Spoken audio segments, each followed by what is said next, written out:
Welcome, everyone, to Noche NBA. Richard, if you're a top team right now, you're really trying to perform your best to set the tone for the playoffs, to really get that mindset, aren't you? Yeah, teams that end on a win streak often carry some positive momentum in the first round, but don't allow for it to get you overconfident. And look at the starters for the Cavaliers. Jarace Walker out there with Brandon Miller.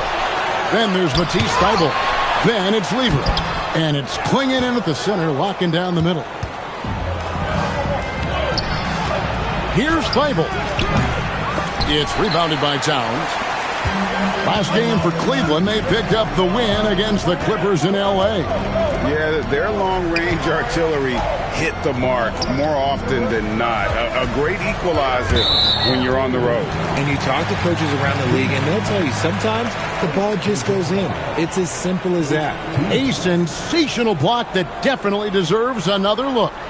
And an early swat like that can really set the tone. Now the shooters will be feeling his presence. Lakers working the ball around now. Oh, okay, we're going to start the game with 4 straight misses. Look, that's about as rough as it gets. It'll get going soon. Here's Miller, and that one clearly a foul. Gets the whistle, and 2 shots coming up. And you watch Miller, he keeps the defense on its heels. They don't know what he's going to do. Cleveland shooting their first free throws of the evening.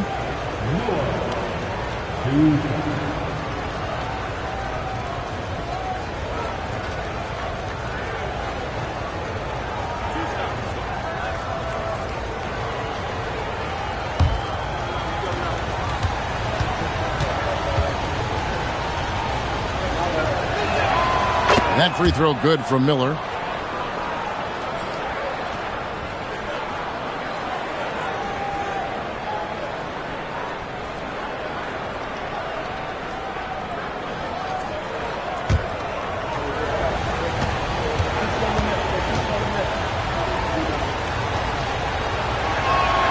So he gets them both. And it's a luxury to have a great shooter like him at the line. Very rarely see a miss. Wallace against Lever. Nobody near Allen. Again, the miss by the Lakers. Yeah, slow start right now. 5 straight misses to get this one going. Walker with a screen for Lever. Back to Miller. 5 to shoot. Off to a good start as he hits his first shot attempt. I tell you what, it's almost like stealing to watch how he plays the game from this seat. Wallace with the ball. He's averaging a bit over 5 points a game.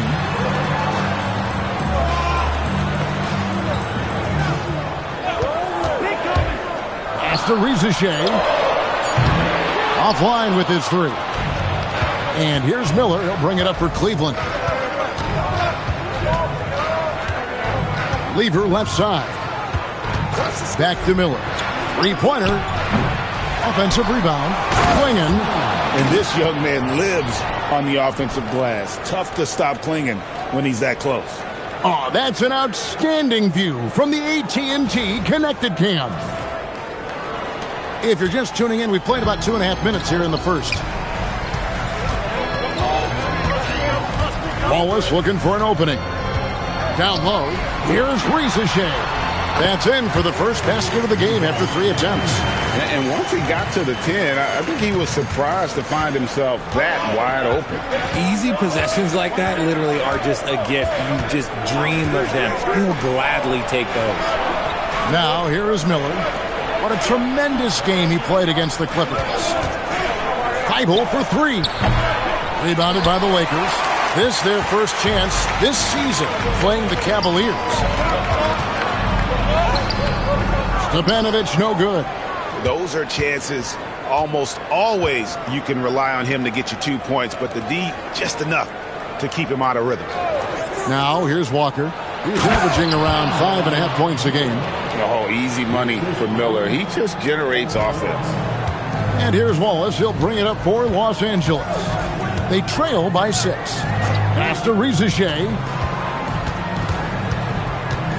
Back to Wallace. A 3-ball, 5 on the clock. Miller grabs the miss. Cleveland's gone 0 of 2 from deep here. Now Walker. And here's Miller. Shoots the 3. Lakers with the rebound. Towns has got his 4th rebound in this one. They've been struggling here on offense. Yeah, a bit of a dry spell for sure. Out to the right wing. Towns sets the pick for Rizachet. Off the mark there with the 3-point shot. Well, not really his best quarter as far as scoring. Let's see if he can eventually get back on track. Walker is screen on Wallace. Back to Thibault. Beyond the arc. Stepanovic grabs the miss. Lakers trail by 6. Pass to Wallace. Back to Rizachet. Drops in the tray. Rizachet's got 5 now. A catch-and-shoot specialist. Rizachet thrives in that role. When you think about Derek White, here's a guy, RJ, who's really grown as a player in all ways. Yeah, Derek makes smart plays. He's had that experience to see what works and what doesn't. And most often, he makes the necessary plays to put his team in a winning situation. And stolen by Thibault. Pass to Clingan. And he drops in the layup off the glass. And this is where Clingan looks to score. The closer he is to the rim, the more aggressive he becomes. And so J.J. Redick will call a timeout. He made the decision to huddle up with his guys and talk about strategy.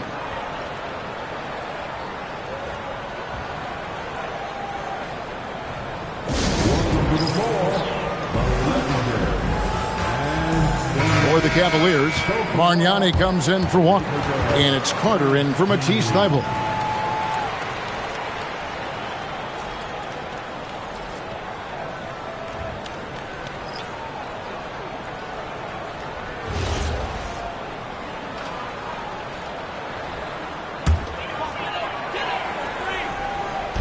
On defense, Cleveland. Outside, Towns. Pass to Wallace. Shot clock at 6. Los Angeles needs to get off a shot here. Los Angeles with another miss. Cleveland leading by 5. High arcing shot, and that one is good. And a nice job here early of establishing an inside presence. Bargnani against Towns. Towns sets the pick for Coulibaly. And Clingan pulls it down. Clingan's got his 6th rebound on the night. And they have a narrow edge here in rebounding early on, and you wonder what kind of a role that's going to play moving forward.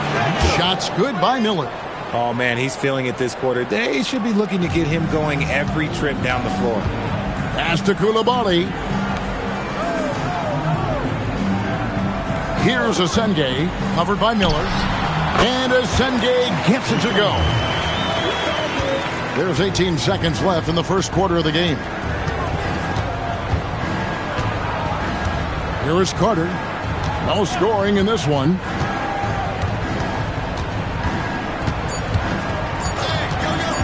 Puts up a deep 3. And the last second attempt doesn't fall. And so it's the Cleveland Cavaliers holding on to an 8-point lead heading into the break. They've been playing some ferocious defense. Back to the action in just a minute.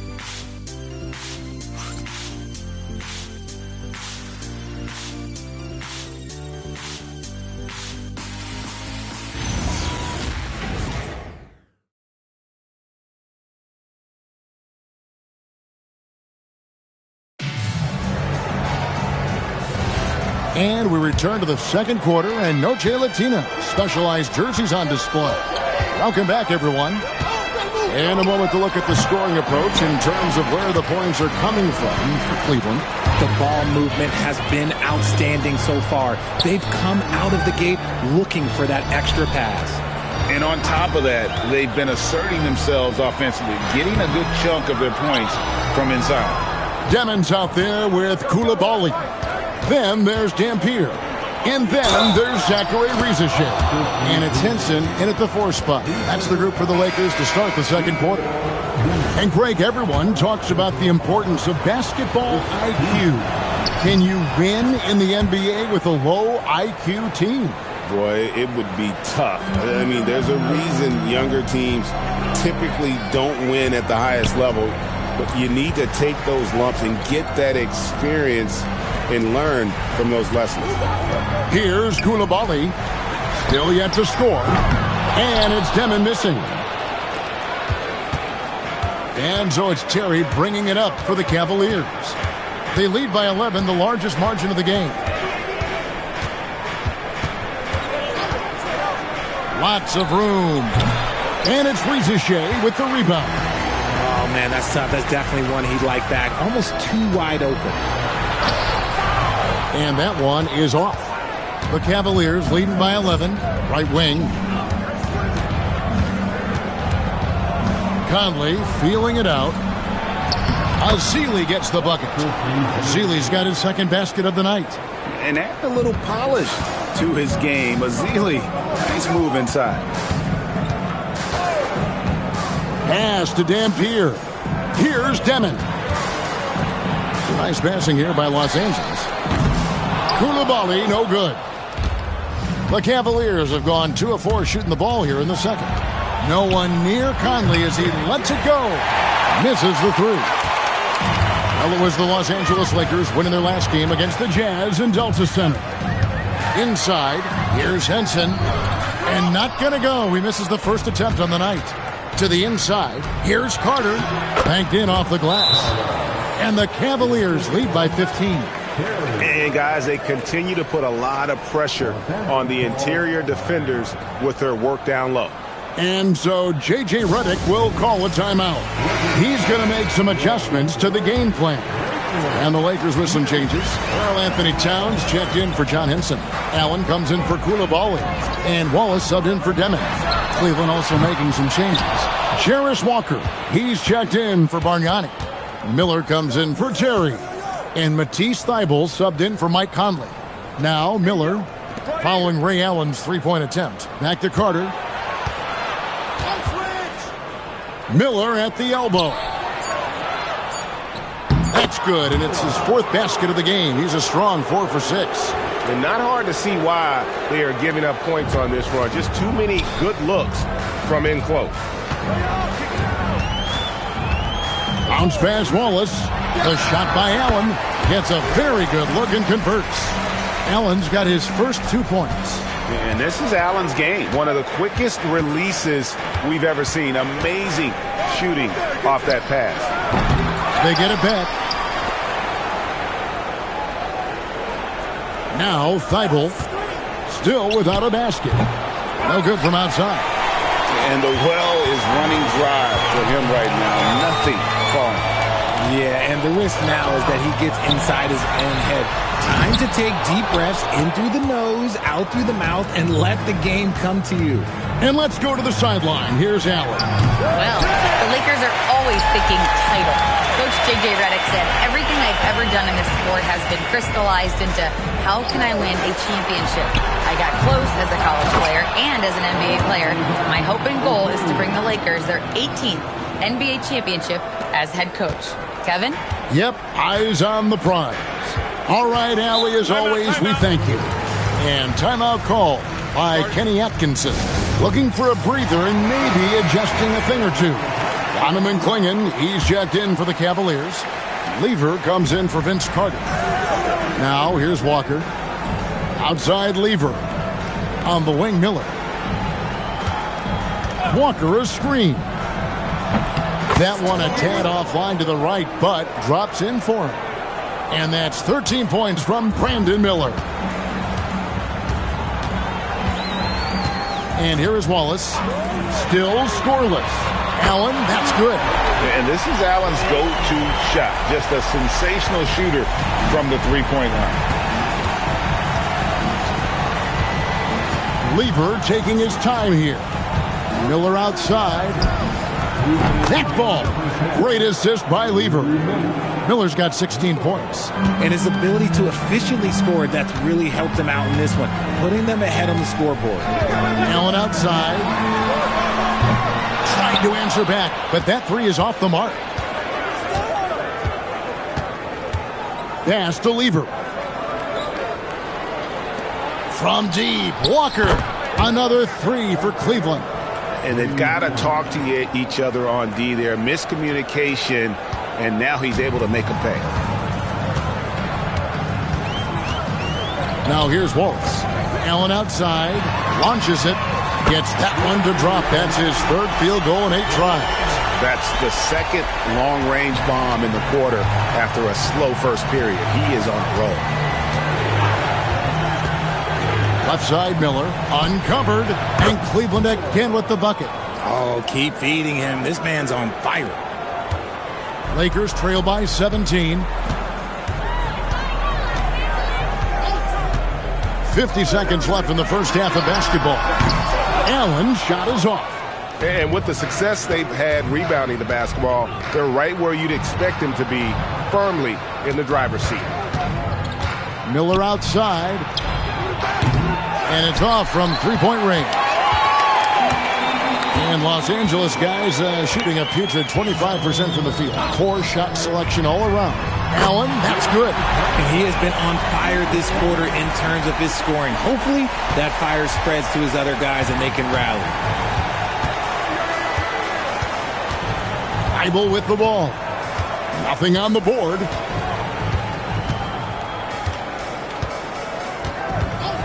Walker in the corner.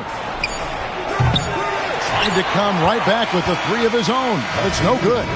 And so it's Brandon Miller making highlights for the Cleveland Cavaliers. He finishes with 9 points in the quarter. The D is having all sorts of problems with them. We've got more in store for you right after this.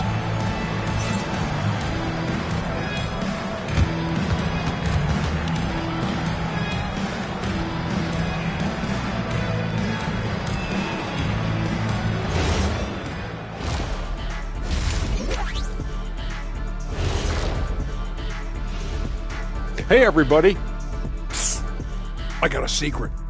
We're approaching the playoffs, and we are starting the show with a breakdown of the Western Conference standings. And taking a look at the Cavaliers, they're playing up to expectations. Maybe they like to be doing more than that, but I think they're ready to make some noise in the playoffs. That's when you turn up. And looking now at that first half where everything was going wrong for the Los Angeles Lakers.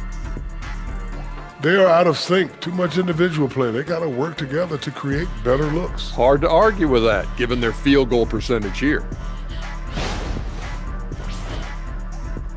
And that'll do it for halftime.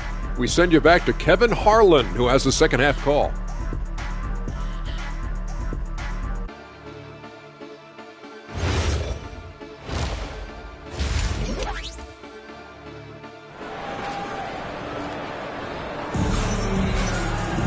And with a big gap on the scoreboard, the second half begins with very different goals for these teams.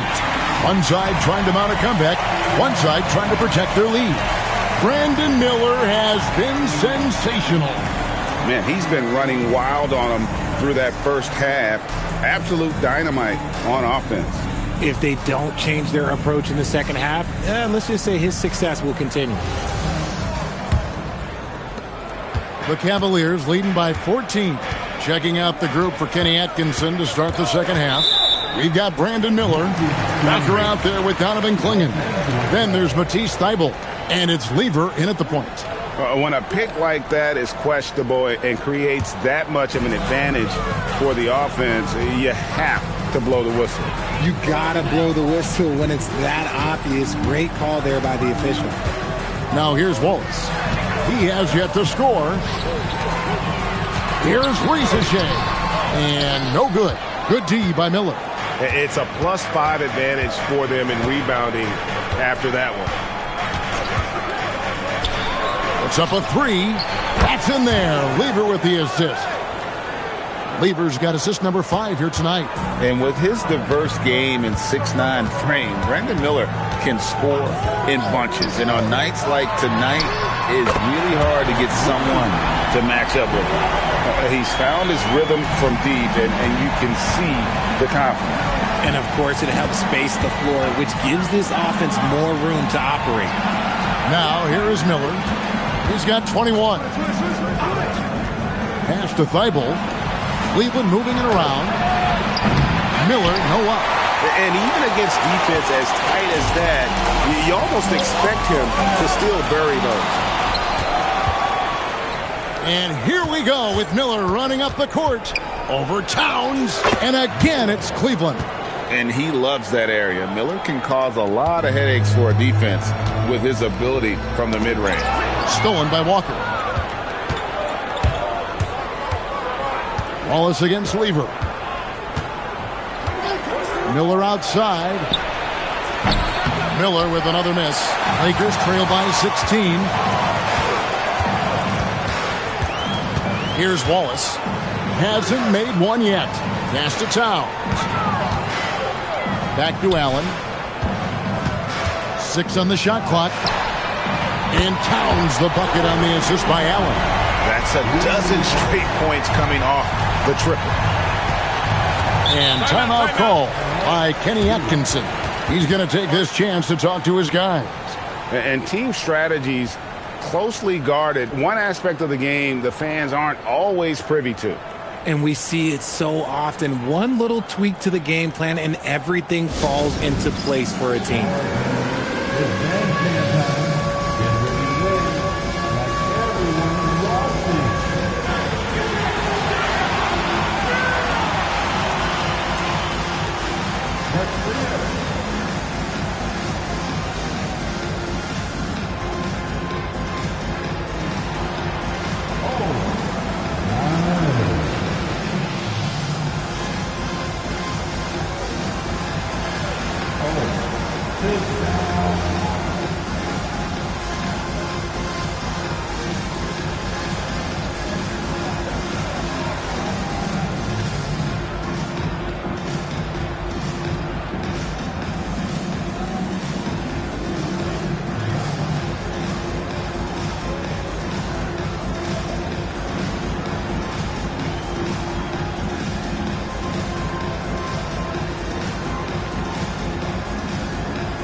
And here we can check out the story for Zachary Rizachet.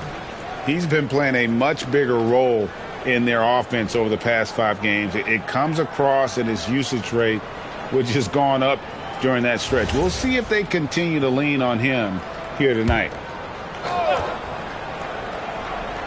Second half of play with just under 2.5 minutes gone. Thibault kicks to Miller. Drills it from outside. Miller's got 8 here in the quarter. A huge reason Miller went so high in the draft, his three-point stroke. It's exactly what you want in a wing. Allen outside. And another 3 for the Lakers. The real come at us, and we're coming right back at you. Yeah, I love the competitive fire right there. You drain a triple on us, and I'm coming for my revenge. And play stops. Whistle on what looks to be an illegal screen. After a perfect first half in terms of ball control, the cracks have started to show. And now they're looking more and more vulnerable. Lakers trail by 13. Now Wallace. Scoreless thus far. And the Lakers hit again from deep. Their third three-pointer in a row. And so it's Lever who brings up the ball for the Cleveland Cavaliers. They host the Spurs after this one. That game is the first and last of their homestand. Los Angeles has gotten all 4 of the three-point shots to go down since halftime. They're lighting it up here. Takes the 3. Wallace misses. And they've only got a slight edge on the boards, but it just feels a lot bigger. Walker is screen on Wallace. And here is Lever. Just 5 to shoot. Walker, and he slams it down right on top of Karl Anthony Towns. When Jarris Walker stuffs it, we feel those bucks over here. What a great look here at this tremendous move from our AT&T Connected Cam point of view. For Los Angeles, they've gone 4-6 from the field since the start of the third. And so J.J. Redick will call a timeout. Coach needs a moment to talk things over.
Dampier, he's checked in for Los Angeles.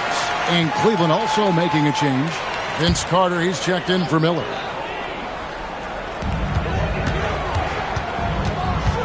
Rizachet with it. 5 points in the game. Ray Allen is on the wing. Nice shot from the wing. Allen's got 11 in the second half. And when Allen catches fire, it is a sight to see because it seems like the guy just can't miss. Carter outside. Wallace against Lever. Down to 5 on the shot clock. Here's Walker. He drains it as the shot clock ticks down. Walker's got his third basket of the night right there. And defensively, they are on their heels every time the ball comes inside. Pass to Rizachet. And the lead is down inside single digits. And they're getting their points now almost exclusively from the triple. 4 of their last 5 makes are from beyond the arc. Walker with his screen for Lever. Carter outside. 3-pointers off the mark. Lakers trail by 9. Now here's Waltz. He's covered by Lever. Jacks up a 3. Offensive rebound. Here's Dampier. Plays it up and banks it in. Dampier's got his first points of the night. That's a blue-collar bucket right there. Grown man basket. Put in the work. Got a second chance to score. Carter outside. Over Allen. And it's Carter missing. And the defense was right on him there. Nice contest. Allen outside. At the top of the key, Towns. Here's Rizachet. A 3-pointer, no good. And he didn't punish them for the weak coverage there, but they can't count on him to continue missing. And that'll be 2 free throws coming up. Officials on the call with the foul. And I like the fact that the defense is looking to protect the rim at all costs. And a closer look here at the hustle stats for the Cavaliers. Great heads-up defensive play tonight, creating offensive opportunities for themselves by forcing deflections. And another thing, guys, they dominated on fast breaks tonight, outrunning their opponent the entire game. So it's both teams making substitutions here. So after making the first, he goes 1 for 2. Lakers trail by 8.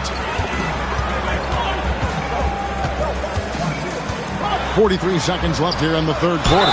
And he hits it and gets hacked on the play. A 3-point possibility if he can convert the free throw. Oh, great ball movement there. Lakers shooting their first foul shot of the night. Mike Conley's checked in for Matisse Thybulle. That's good from Henson. 40 seconds left in the third quarter. Conley kicks to Miller. Bargnani inside the 3-point line. Hits the jumper in space. Bargnani's got his first points in this one. Oh, I love that possession for them, ending with an assisted bucket. There's 18 seconds left in the third. And it's Demon missing. Out to Conley.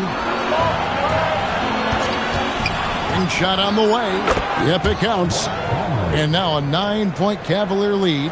Pick works well there. Not much resistance from the D. Yeah, that just comes down to a lack of effort. The defender has to do a better job fighting through the screen. And we've watched 3 so far in this one. Cavaliers on. Fourth quarter of action is upon us. Thanks as always for joining us. The Lakers shooting struggles apparent. 37% from the field. Reza Shea is out there with John Henson. Then there's Yaka Jonas. And there's Eric Dampier. And it's Coulibaly in at the 2-guard spot. That's who's in the game for the Lakers. It's going to be out of bounds. Los Angeles will retain possession.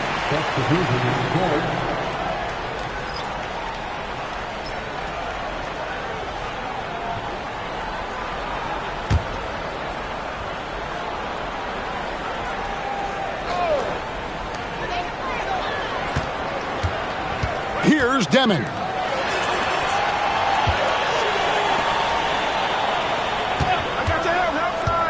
Pass to Dampier. Now Reza Shea. Clock at 6. Latrey hits it from 3-point range. Reza Shea's got the fourth quarter started here with buckets for Los Angeles. Miller outside. Conley sets a screen for Miller. And he can't answer back. The three-pointer offline. To the middle. Here's Demon. Covered by Conley. Kept alive. Pass to Asenge. Dampier inside. Defended by Bargnani. And there's the whistle on the shot. Took the foul. Shot misses. He'll be shooting 2. First team foul. At the line for Los Angeles, Eric Dampier. 2 shots.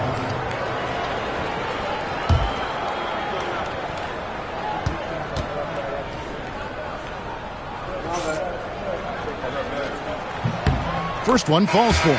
So both teams making some changes here.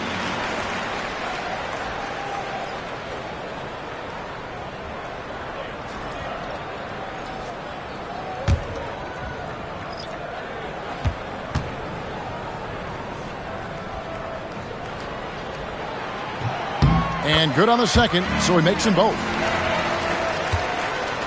The Cavaliers leading by 4. Conley, the pass to Carter. First minute and a half of basketball played here in the fourth quarter. And it's Conley that time on the assist by Klingon. Came into the NBA as an average shooter at best. Conley's worked as hard as anyone to improve his shot. Part of why he's had such a stellar career. Allen, that's good. Allen's got 24. Well, I don't know what Coach said to him at half, but his shooting has been tremendous here in the second. Outside Conley.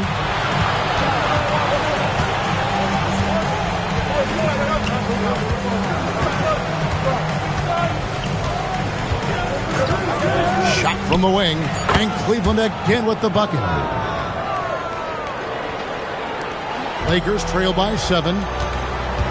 Allen outside. Just under 2.5 minutes gone here in the final quarter. Drains it from beyond the arc.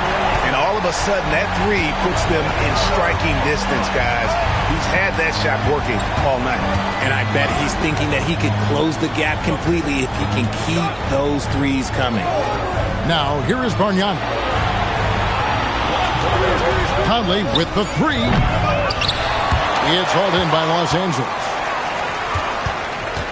Pass to Reza Shea. And again, Los Angeles with the triple. Yeah, this looks like a pregame shoot-around with all the 3s they're allowing. And Kenny Atkinson calls timeout here. He knows every possession is critical now. Some changes for the Lakers. Karl Anthony Towns comes in for John Henson. And it's Cason Wallace in for Demon. And then for Cleveland, Jarace Walker.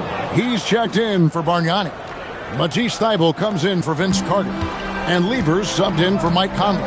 Now let's take a minute to talk to Allie LaForce courtside. Allie. Hey, guys. Well, during that last break, I heard Kenny Atkinson as he talked with his team. Coach was blunt with his assessment. He said to throw out everything that happened until now. It is a brand new game, and it's only a few minutes. Leave it out on the floor. Back to you guys.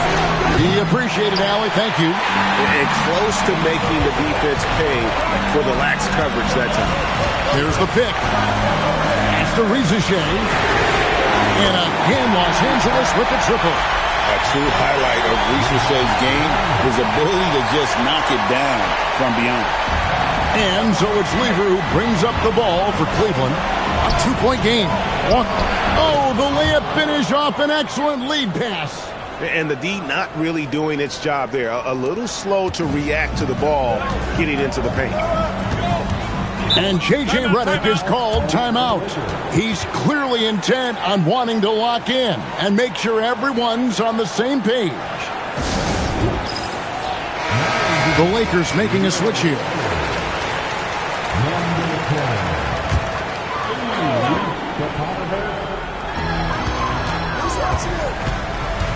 It's Allen with the drive.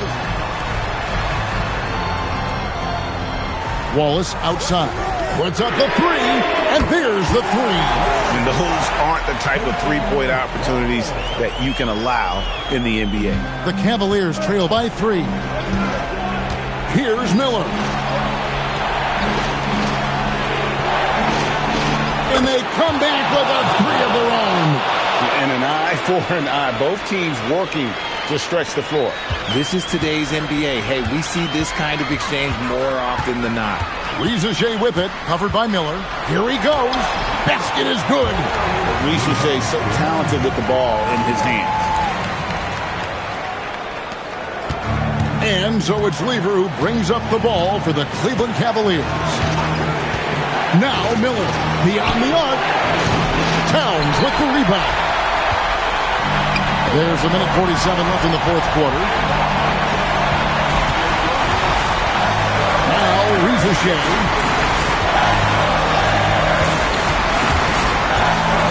6 to shoot. And stolen by Thibault. Now Miller for 3. Knocks down the 3. ICE. Ice. He has absolute ice in his veins. This guy, he lives for these moments. Here's Rizachet. Towns outside. Throws a 3. A three-pointer. Good. Coming up big. What poise from Rizachet on that clutch bucket. Cavaliers trailing. Now, here's Thibault.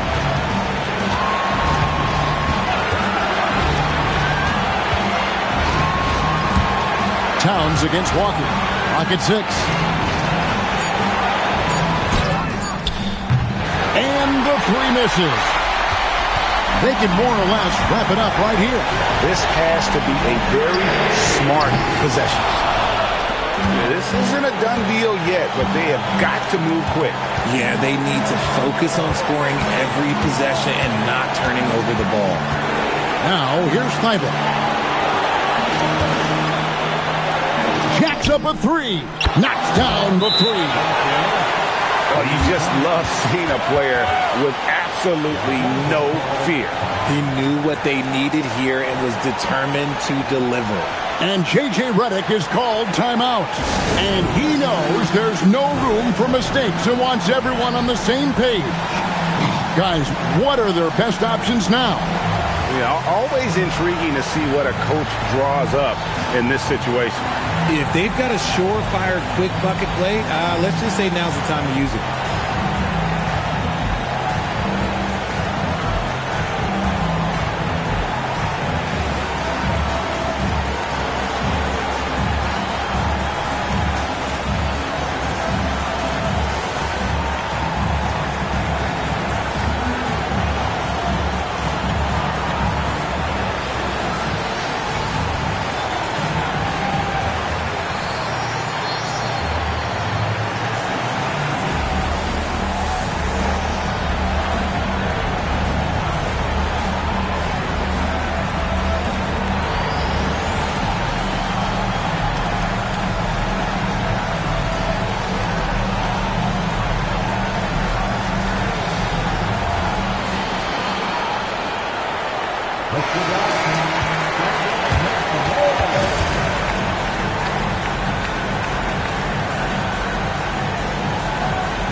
Rizachet with it.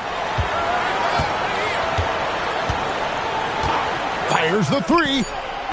He's off from three. And so they foul intentionally. And Kenny Atkinson calls timeout. No doubt he is feeling the importance of this moment right now.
So it's a narrow win for the Cavaliers, pulling it out.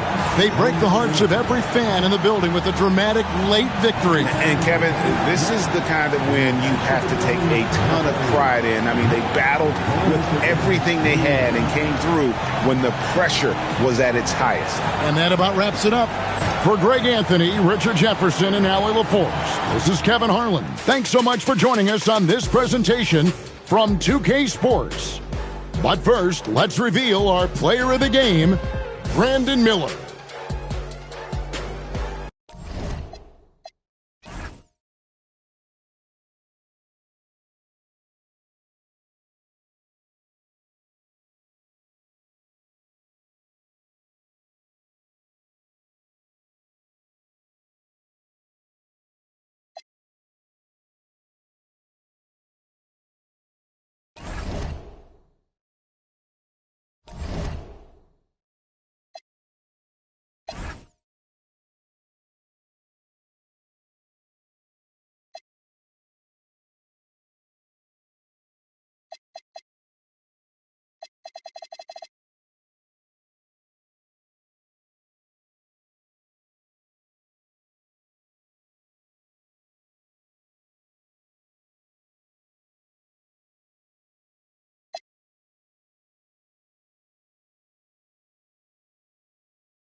Welcome to the NBA and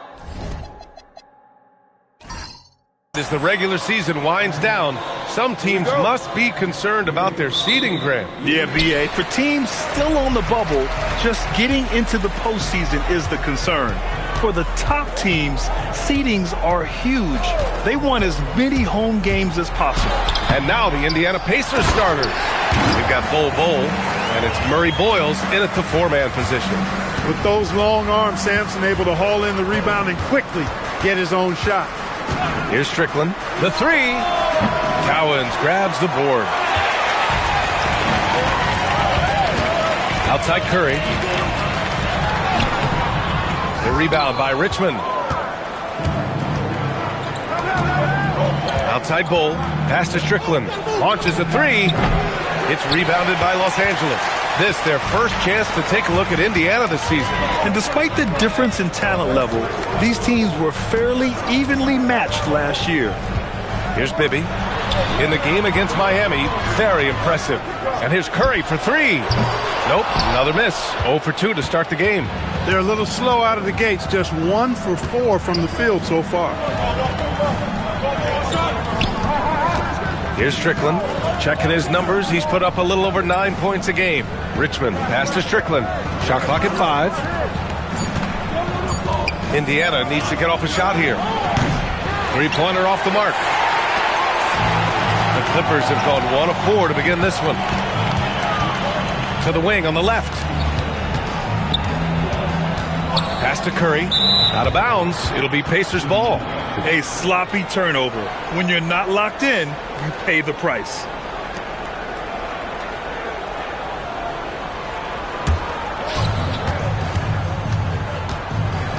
Here's Strickland. From outside the arc. Cowens grabs the board. That's their 4th attempt from the floor with nothing to show for it. Curry looking it over, and looks like an illegal pick was set. That gets the ref's attention. One of the trickier plays to judge, but it would be hard to argue against the call. Yeah, you know, the officials aren't nearly as lenient as they used to be on that call. As a matter of fact, I know I got away with a lot of those in my playing days, but that was 40 years ago.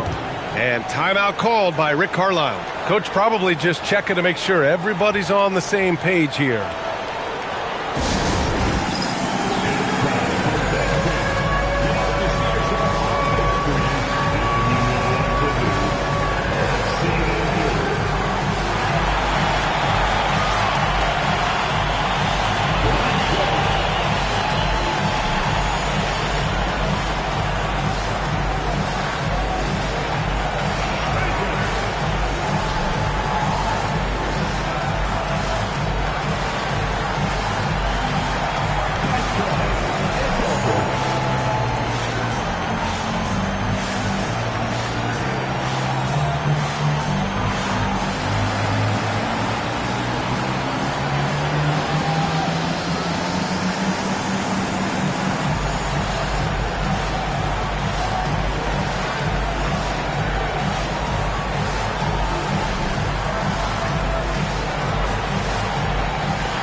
These teams have been lighting it up so far. The NBA's top scoring teams.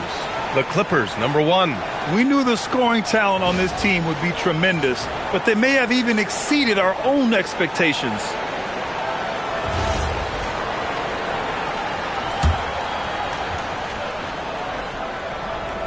Here's Strickland. He came away with 14 points in his last game. To the left wing. To snap the cold streak. The shot by Richmond, no good. I mean, just a tough start. Missing their first 5 shots. Here's Curry. And again, it's the Clippers missing. A 1 for 5 start so far. Not what they envisioned coming into this game. Strickland passes to Richmond. On target from range. Boy, Mitch Richmond, a great shooter from outside the arc. Really measures those shots well. The Clippers trail. And in the first quarter, about 3 minutes played.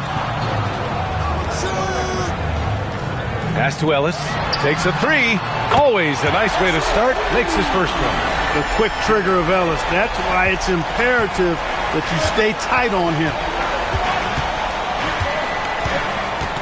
Here's Strickland. Let's go with a three. It's hauled in by Sampson. The green light they gave him early should probably turn red. He needs to get others involved. Bibby, the pass to Sampson. That one goes in. Sampson's got his second basket of the game. And Sampson, 7'4", versatile, mobile. Good luck trying to stop him inside. He's too tall, too long. Pass to Strickland. Launches it. It's rebounded by Los Angeles. Cowens has got rebound number 5 here tonight. He's got to take a back seat right now. When you're ice cold, you can't just keep gunning. Here's Bibby. No points so far. Gets the 3 ball to go. And what's working here? Each guy is willing to make the next pass. Here's Strickland. Here's the pick. To halt the run. Sinks the tray. That's how you up the ante. Come right back at him. A little back and forth from long range. I love it. That's a terrific answer there. And so Ty Lue calls a timeout. He's going to talk it over with his guys. Porzingis has checked in for Los Angeles. Black comes in for Ellis. Here we go. 2 games left before postseason action. Let's take a look at the possible field. Taking a look at the Clippers. Now in second. They look to be in terrific shape moving forward. And, of course, Indiana currently a ways below. When I look at the Clippers, you have to really give it to them. I mean, they are backing up all the preseason hype. They've been outstanding early. It appears to me, though, that this group has all the ingredients for a special season. Richmond. And again, it's Indiana with a 3. And that's what they want to do. Get him open looks early. A minute 53 left in the first quarter here. Outside Porzingis. Pass to Bibby. 5 to shoot. They kick it out to Porzingis. Tried to come right back with a 3 of his own, but it's no good. To the middle. Here's Bol. And it goes. As the official calls the foul, count it, and he'll shoot one more at the line. And he's got his first opportunity at the line here tonight. You know, there's been some improvement in his free throw shooting this year. His percentage has taken a little jump compared to last season.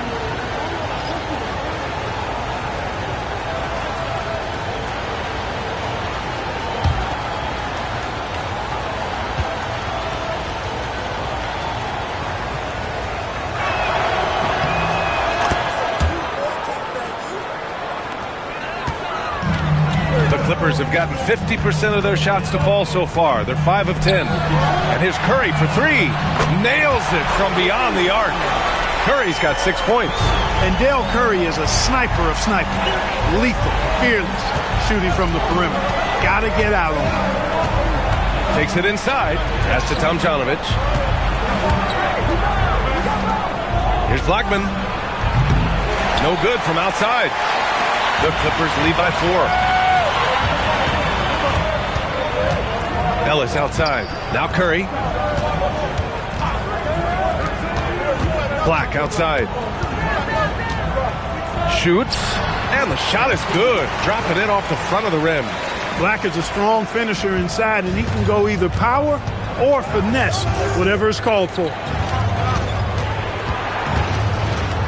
Pass to Bol. Here's Tomjanovich.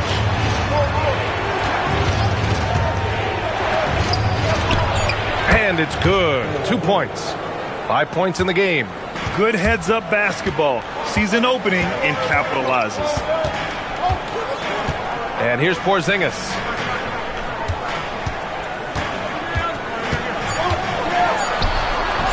The shot no good. And we've reached the end of the first quarter.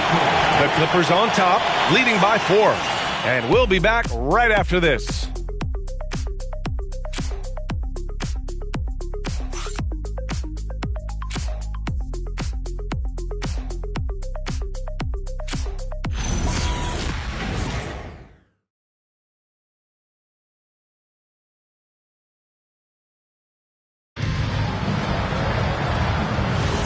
And for those of you just tuning in, second quarter action is where we are. And a moment now to quickly take a look at the offensive approach for the Clippers. You know, right from the start, it seemed they got hot from three-point range, pulling apart the defense and racking up the points, too. Yeah, also, you got to appreciate how unselfish they've been. I mean, the ball movement has been impressive, and the assist numbers are off the chart. We've got Kristaps Porzingis, and it's Ellis in at the two-guard spot. So that's the lineup on the floor for the Clippers. Pick works well there, but the defense left a lot to be desired. Yeah, that's not the defense you need. You got to be tougher defensively. Now here's Porzingis. Here's Black. Off target with the three. And he almost made them regret defending him so loosely. Pass to Strickland. Here's Floyd. There's the three. It's hauled in by Bates. Here in the second quarter, a little over a minute of play. To the inside. Here's Sigma. And he caught that pass in full stride on his way to the big slam. And sends it home with some passion. I think he's rubbing it in a little bit here, hanging up there like that. Guys, they're not backing off at all, are they? Now here's Okafor. He's scoreless. Good on the bucket. The role of the big man has evolved over the years. What's been the most noticeable change to you, Clark? B.A., and it's not just the big man. I just think the overall athleticism of all of the players, certainly the big guys, stand out because they're now taking the ball rack to rack. They can go in traffic with the dribble. They're more mobile on defense because defenses switch a lot now. I mean, it's not all about being in the paint just because you're a big guy. They play all over the place.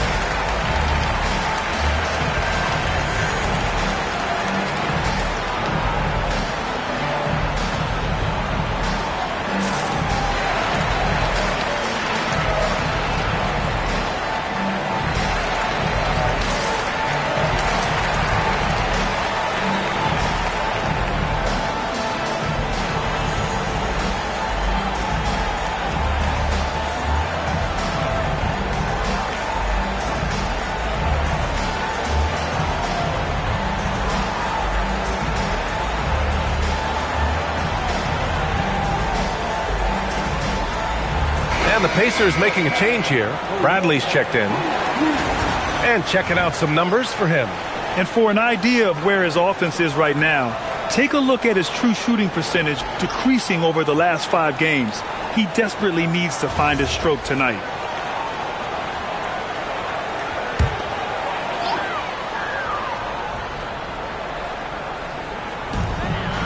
Pass to Cowens. And here's Ellis. Second quarter of play with around 2 minutes gone so far. Here's Floyd. He's guarded by Ellis. Floyd, pass to Tomjanovich. Here's Floyd. Still no points. Here's the three. It's rebounded by Los Angeles. Cowens has got 6 rebounds now in the game. Gotta love how they've been crashing the boards, fighting hard for every miss. I certainly do. You know, I like to see guys do their work inside. Their rebounding has been excellent, and that's always important in a close game. 4 on the clock. Los Angeles needs to get off a shot. That one drops for him. Sigma's got 4 points in the quarter. Need to do more than that to keep him from getting the ball in the post. Exactly. I mean, deny him the ball in the first place. Don't let him get it. As they place in the top 10 in fast break points, they take their chances to run, and it's something they're really good at. And talking about how they've done protecting the ball, this is a team that makes you work defensively. They don't just throw it away. And the Clippers making a change here. Curry's checked in. And the Pacers making a change here. Both good from the line that time. And about 3 minutes played now in the second quarter. The Clippers lead by 4. Black outside. Here's Ellis. Oh, drew the foul and almost hit the three-point bucket. but he'll head to the line for 3. Dale Ellis has a really good all-around game. Rock solid. A lot of different ways he makes contribution. Bowl, he's checked in for Indiana. Good on the second one. And he nails the third. Pacers trail by 7. Here's Strickland. They set the pick. Only his second make in 9 attempts. And a little under 3.5 minutes elapsed here in the second quarter. Here's Bibby. No points yet. Curry finds some space. Sinks his third bucket. He's 3 for 6 now. He's been playing great unselfish basketball, really putting the rock in the hands of the right shooters. He is delivering a lot of room service times tonight. One sweet one after another. Here's Richmond. 6 points for him. There's the screen by Bolt. No good with the triple. And they just continue to dominate the boards. Guys, I think they've simply been the more physical team, and that's why they're ahead. Outside Curry. There's the screen. Takes the 3. Pacers with a rebound. It's just so difficult to win when you waste as many chances at the line as they did. Yeah, and you know, to come up short at the line is frustrating because that's controllable and it's actually a free throw. So you feel like you leave loose change out there when you don't convert. After knocking down 2 threes in the first quarter, he's been a non-factor from deep. On the wing, Curry. 6 on the shot clock. No good off the front rim. I wouldn't count on him missing the mid-range shot again. That's a good look for him. Here's Strickland. Checking his numbers. He's put up a little over 9 points a game. No matter what he's tried, it hasn't worked. Unfortunately, the team is suffering from that. Black checked in for the Clippers.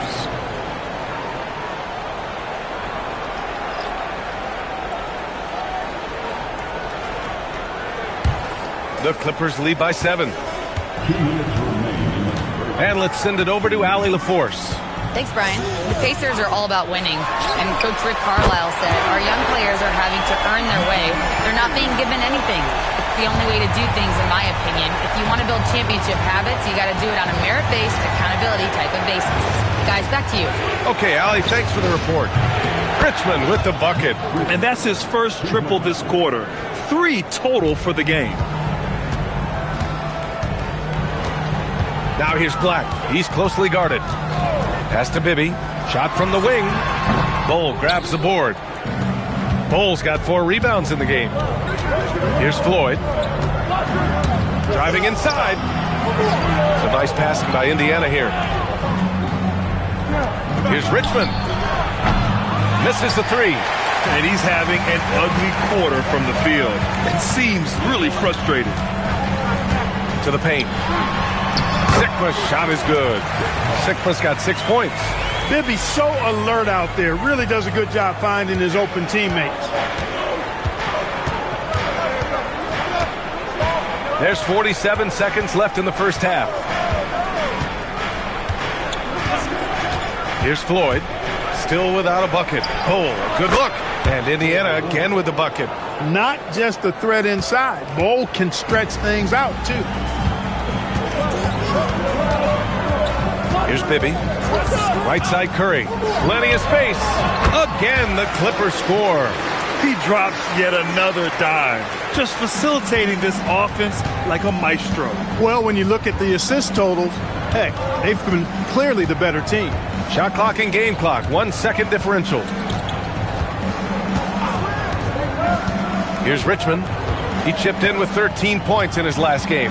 Pass to Murray Boyles. And the 3 off target. And so it's the Los Angeles Clippers. They have a nice 9-point cushion at the end of the quarter. What has them in front right now, by and large, they're taking great shots. Back to the game after this break.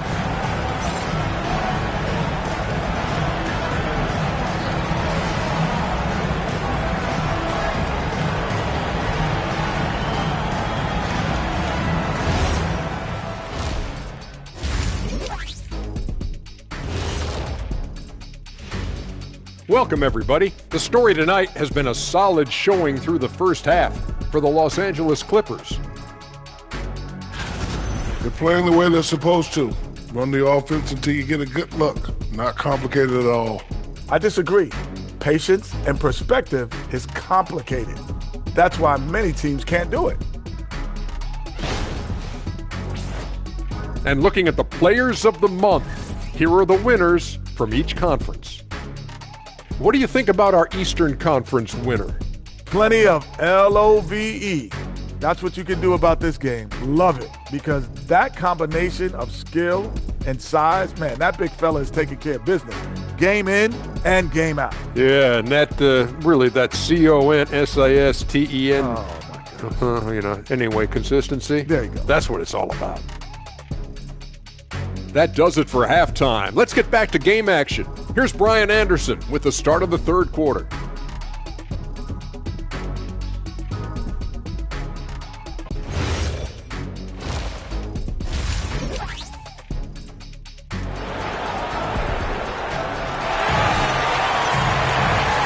And we've got third quarter basketball here. 2 quarters in the books.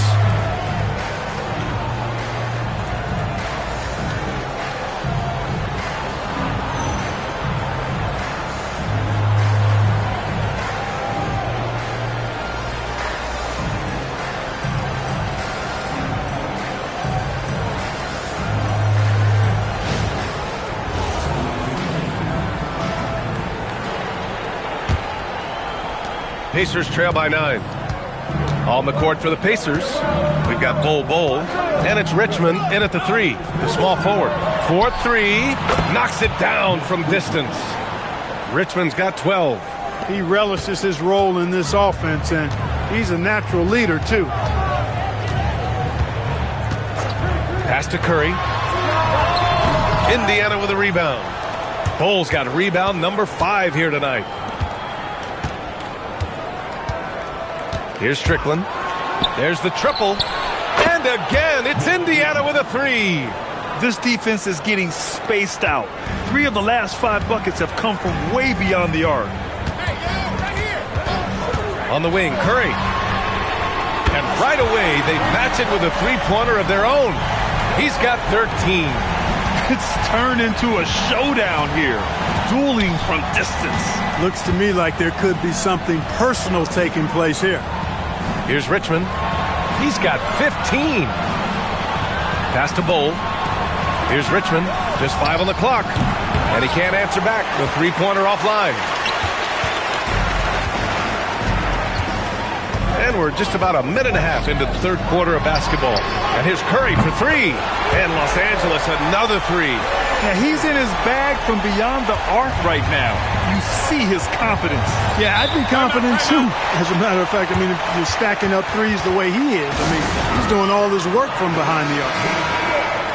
And looking at this last month, here are the NBA teams that have been outstanding at reading the opponents and picking their pockets. Number 5, the Clippers. They've really gotten after it at the defensive end, and that's been generating turnovers.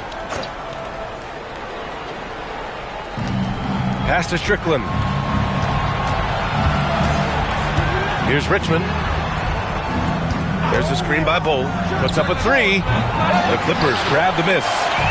Cowens has got 7 rebounds in the game. Curry passes to Ellis. Left side Curry. Shoots. Curry with another miss. Pacers trail by 9. Here's Strickland. Pass to Richmond. Lets the 3 fly. Indiana again missing. And the defense got away with one there. I mean, that's a shot he typically makes. Outside Curry. Here's Bibby. Puts it up. And it's good. Assisting on the play was Curry. And now it's an 11-point Los Angeles lead. A touch over 2.5 minutes of basketball played here in the third quarter. They're searching for a way to score. Yeah, buckets have been very tough to come by. Bol, no good. And here are the Clippers now. Good momentum, 8 straight points. Pass to Curry. Now here's Ellis. The 3 is up. Gets the 3 to fall. Ellis has got 11. And Ellis is really a remarkably consistent shooter from deep. Nice, efficient stroke. Doesn't get any better than watching him fire from outside. And timeout called by Rick Carlisle. And we might see some changes. Coach potentially looking to adjust. And they've landed in the top 10 for team scoring. They're making smart decisions on that end and presenting a challenge for most defenses. And to be number 2 in turnovers per game, it gives you a good sense of what a well-organized squad they are. They run a tight ship. Here's Murray Boyles. No made baskets yet. Basket counts. There's some mass and density to Richmond, not the guy you want backing you down inside. Here's Bibby. Pass to Curry for 3. No good. Yeah, and the defense has really got to tighten up on him. I mean, he's just too dangerous from the three-point line. Here's Strickland. It's hauled in by Sampson. Sampson's got his 6th rebound on the night. Here's Cowan. Oh, and that one, no question, powered it down. Woo! Defensively, you can't afford to let him get to the rim that easily. Well, that might be why their deficit is what it is right now. You know, you look at it, the communication is lacking, as is the trust. They can ill afford those types of breakdowns. It won't work. You can't win with those kind of breakdowns. And their physical dominance has been on display. A 10-rebound advantage is a good indicator of how this game has gone. Here's Bibby. He's got 5. Sinks it from distance. Curry's got 19 points. The defense is nowhere to be found guarding the three-point shot. Here's Strickland. They set a pick. Fires the 3. It's hauled in by Sampson. It's clear he's totally out of sync. The team needs to rethink its strategy around what to do with him. They're making it look easy out there, just having fun. Yeah, offensively, they've just been rolling. Impossible to stop. Here's Strickland.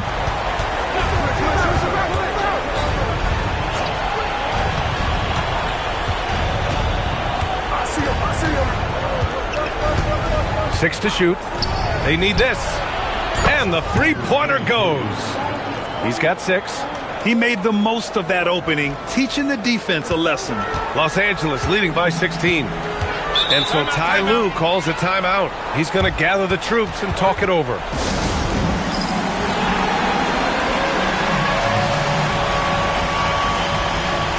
So Indiana ends up going with a new group.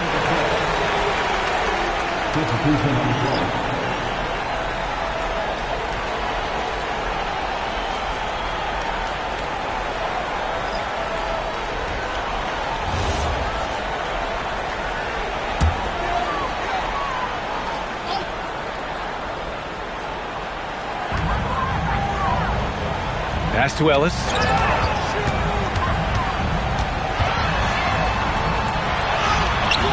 Bradley grabs the board. And the shooter had very little space on that attempt. And, guys, that's exactly the kind of high-impact defense they want to see out of him. Here's Floyd. Hasn't gotten one to fall yet. Shot clock at 6. Here's Okafor. Sikma with a rebound. Sikma's got 6 rebounds in the game. Ellis passes to Porzingis. Come get it, come get it. Pass to Black.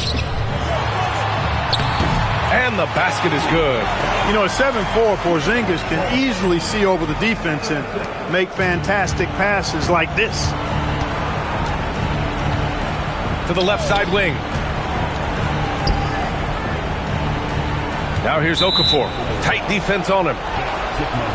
So both teams making some changes here.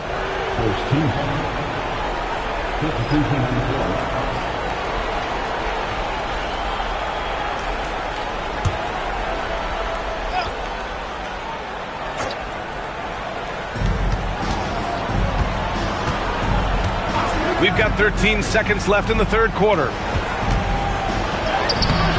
Okafor can't get it to go. Here's Bates. No good on the buzzer beater. And so it's the Los Angeles Clippers. A size. Rick Carlisle had some advice for his team. Let's hear what he had to say. Come on, we got to have some presence down there. And 1 quarter to go in a game that, to this point, has not been an evenly fought contest. They've got Anthony Black, and it's Sigma in at the pivot spot, manning the middle. That's who's out there for the Clippers.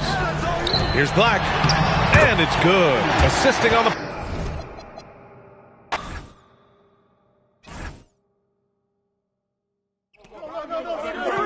Screen! Who got ball? Yo, switch! Corner.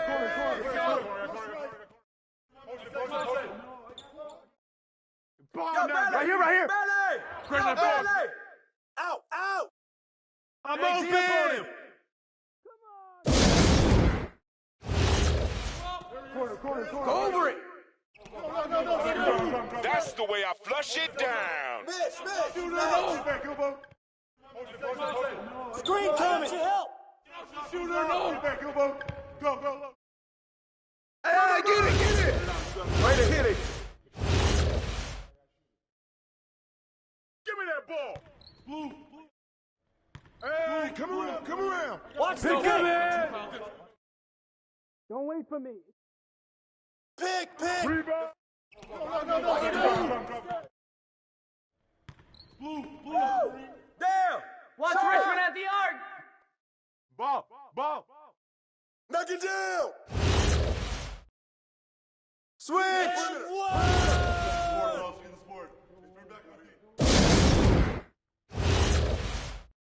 Shoot down! That should have went in.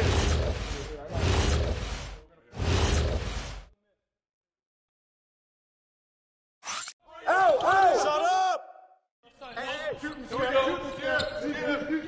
Shut up! Set up. Right here.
Oh, say does that Hurtling down the home stretch of this season, Greg, what do you make of potential first-round series in this postseason? Well, there's certainly some matchups that I think plenty of fans would love to see, but we still have a bit of time for things to kind of fall into place. That's what makes this time of year so exciting. Now Sacramento starting 5. Hornacek's out there with Johnson. Then there's Williamson. And it's Eaton into the pivot spot, manning the middle. Connects from three-point range. And you like Murray as a spot-up shooter. Knows where to park himself and always ready to receive the pass. Johnson attacking. And Wright pulls it down. For Oklahoma City, their last game was a loss to the Rockets in Houston. Goes to the reverse layup and drops it in. And for a young player, Mitchell has no problem mixing it up inside. Hornacek outside to the paint and stolen by Wright. Stockton looking around, and Oklahoma City again with the bucket. Here's Hornacek. And we're about a minute and a half into the first quarter. Pass to Tripucka. Inside, Johnson. He's now 1 for 2 with that bucket. Uncovered at the rim, finding cracks in the defense here early on. Well, with that kind of success, I imagine they'll continue to be aggressive inside. Now, here's Mitchell. Looking at his point production, he averages almost 11 points a game. Well, it's early, but I love their offensive game plan to this point. Here's Hornacek. Johnson outside. No good on the triple. The Thunder have gone 4 of 4 to start, so a nice offensive rhythm to start here. Pass to Mitchell. Down low. Here's Reed. Eaton grabs the miss. Well, they missed one after 4 straight makes. Still a good start to the game. To the middle. Kicks it out to Hornacek. Basket is good. The assist from Johnson. And they don't want to get in a habit of giving him open looks from 3. First quarter still, but not who you want to leave open. Now, here's Mitchell. Reed with a screen for Mitchell. Good D by Williamson. Well, the defense challenged him just enough to force that miss. They really collapsed when he got close to the rim. Boy, he is looking confident. Love how they're using him so far. And now they are just going to keep riding that momentum with the hot hand. Here's Mitchell after Magic Johnson's bucket. And he's fouled pretty hard on that shot, but he's got the chance to pick up the points at the line. Nice work to get it inside and draw the contact. Oklahoma City shooting their first free throws of this.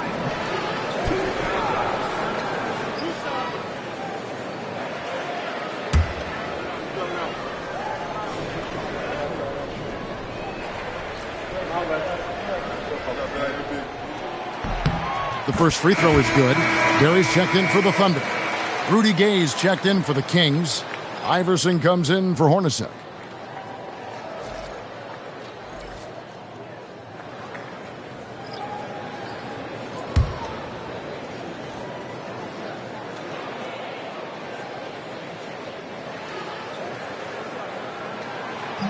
So he hits 1 of 2 from the stripe. The Kings trail by 3. Johnson outside. Williamson with a screen for Johnson.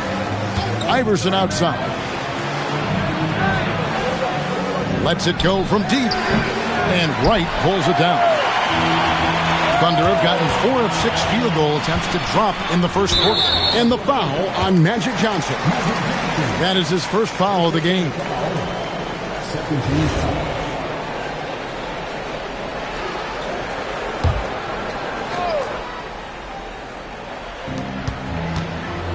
Pass to Mitchell. On the wing, Murray. Covered by Williamson. 6 on the shot clock. Here's Mitchell.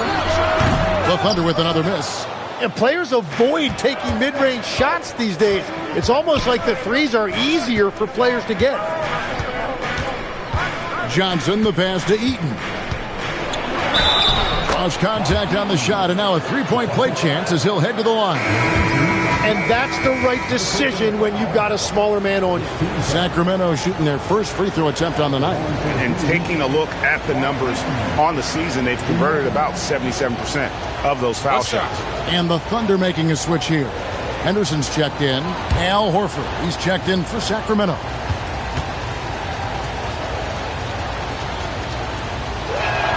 And it's tied up with that one. Here's Mitchell.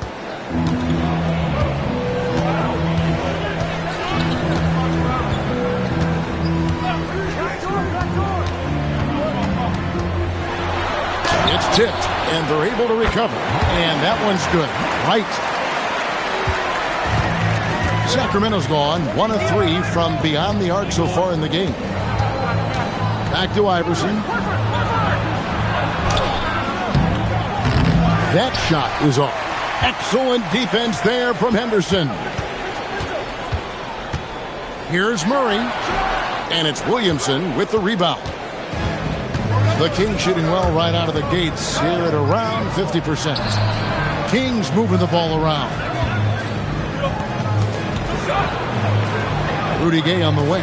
Covered by Mitchell. Shot clock at 6. Mitchell against Gay. And the rebound goes to the Thunder. Tough loss coming against the Rockets in the last game they played. Yeah, I mean, on the road, their defense was just overrun. Couldn't match the intensity of the opponent, and it cost them. Well, that's the big challenge. Teams tend to feel more comfortable at home for sure, so you have to find a way to disrupt their rhythm. That just didn't happen in this one. Now here's Henderson. Still yet to score. Williamson against Mitchell. Horford has a wide open look, and he's good on the 3 ball. And it just seems that every pass they make is leading to a score. Just great ball movement. And so Henderson will bring it up for the Thunder. They trail by 1. Mitchell wide open. And right away they match it with a 3-pointer of their own. Already a confident 3-point shooter. The young guard Mitchell understands how dangerous he can be from there. Gay outside, takes a 3, and another 3 for Sacramento. Nice answer back there. Love to see the competitiveness. And when you give up a 3, there's always this instinct to try and get it back immediately. Now, here's Mitchell. He has 7, and yes, it's good. So his efficiency throughout this game has really been something, and his team has been able to succeed in large part because of it. Iverson outside.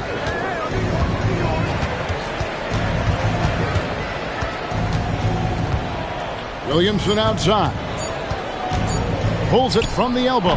Donovan Mitchell firing on all cylinders for Oklahoma City. He finishes with 9 points in the quarter. The D is having all...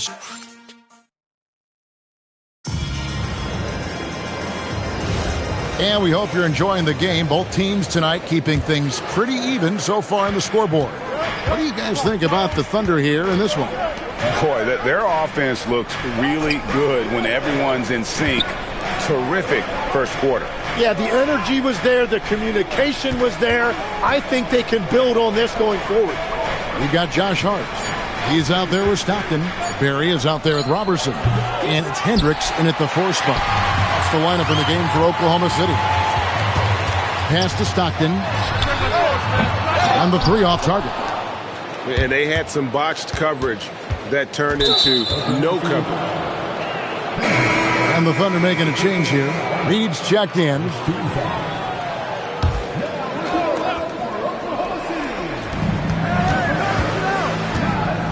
Now Gay.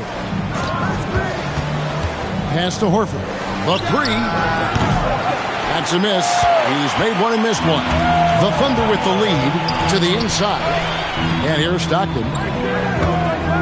There's the pick. From downtown. Reed misses. Sacramento's gone 3 of 7 tonight from 3-point territory. Hard against Johnson and stolen by Horford. Johnson outside. Pass to Iverson. 3-pointer. That does not fall. Still looking for his first basket after 3 shots. On the wing, Stockton. And the wing jumper offline. And that was almost a block. Still did enough to alter the shot. He didn't quite get a hand on it, but he did enough to affect the miss. That's going to draw a whistle every time down the floor. Not even close to being a legal screen. Well, my feeling is you just want to make sure it's called consistently both ways. Donovan Mitchell's checked in for Hart. The Kings also at the sub. Williamson's checked in. Pass to Stockton. Off target from outside. The Kings have gone 0-3 and are still looking for that first bucket here in the second quarter. Johnson kicks to Williamson. Horford sets a screen for Gay. A miss that time would have put him up. Rare you'll see him miss such an open look. Mitchell outside. From past the arc. Iverson grabs the board. The Kings trailing. Tim, you know you've played it for so long. The intensity of competition can lead to some heated communication, even between those on the same team. Well, Kevin, believe me, in the 10 years I've played in the league, you often see that between teammates because you have highly competitive individuals who aren't always going to see eye to eye. But don't you think that's good, though, that competitive tension that may exist within a team? It creates an edge, Kevin, that you need to win in this league. And so the timeout by Will Hardy here. This now will give him a chance to discuss some potential changes.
Murray's checked in for Oklahoma City. Right now, let's check out the standings in the Eastern Conference and see how the playoff race is shaping up.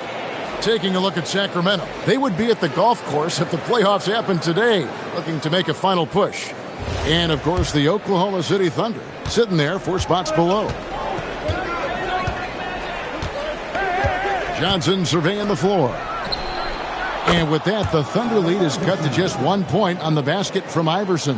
And it's encouraging seeing Iverson just bury the 3-ball. When he's got that shot going, he is basically unguarded. A nice shot by Stockton. Both teams running perimeter-oriented plays that are working.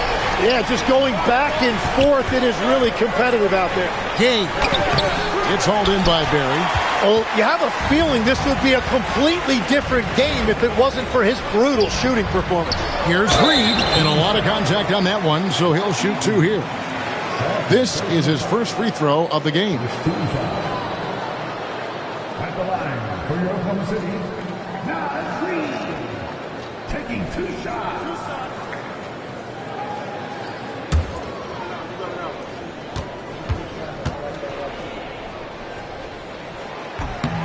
And that one falls for Reed. Scoot Henderson's checked in for Stockton.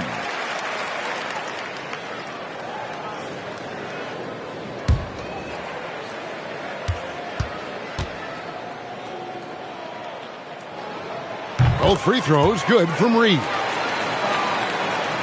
The Kings trail by 6. Johnson outside. Down low. And foul on the shot, so he'll get a chance at the line. It's going to go on Naz Reid. And this is his second trip to the line tonight. The line for the Kings, Mark Eaton. Take a break. Take a break. 2 shots.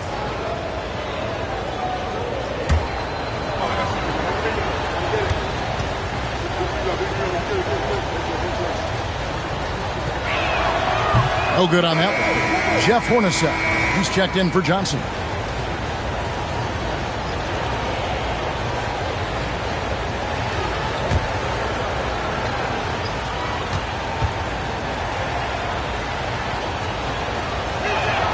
And the second free throw, good.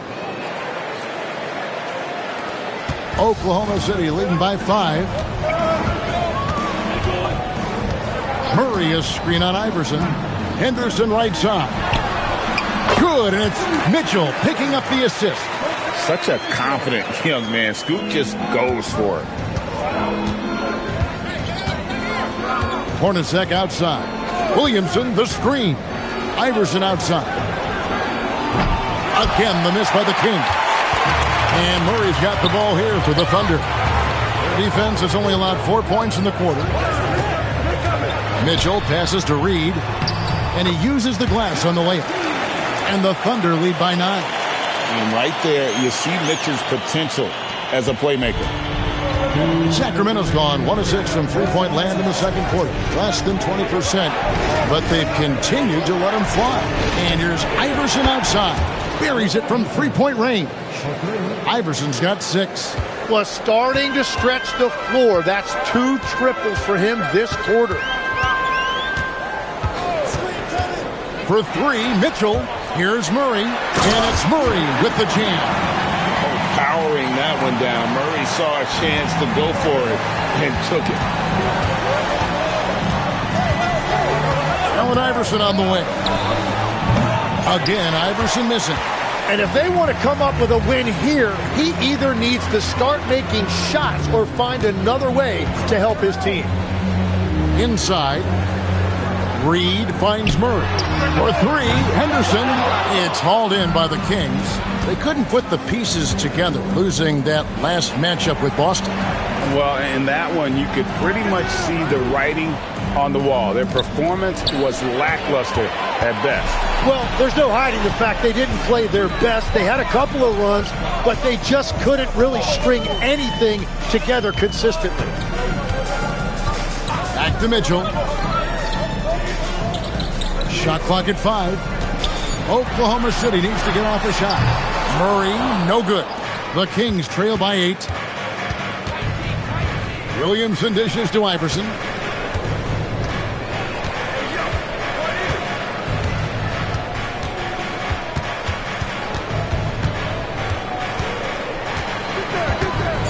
Hornacek outside. Lets it go with the 3. Can't hit that one. And so it's the Oklahoma City Thunder holding on to an 8-point lead heading into the break. Their defense has been active and effective. And don't go away. We'll be right back.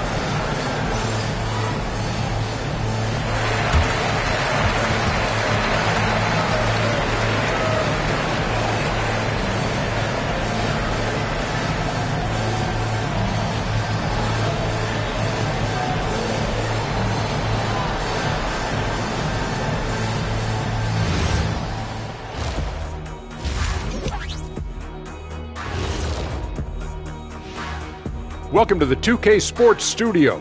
Off the top, let's take a gander at the Players of the Month. Guys, how about our Eastern Conference winner? The way the game is played now, it's tough for a big man to get the honors. But the bottom line is no one can match up with him.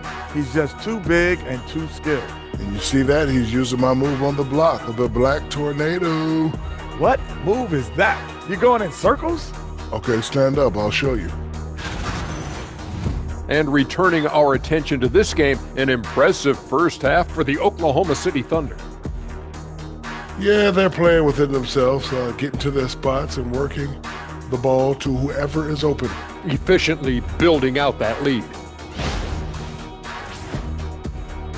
Thanks for spending halftime with us. Time to get it back out to Kevin Harlan for the start of the third quarter.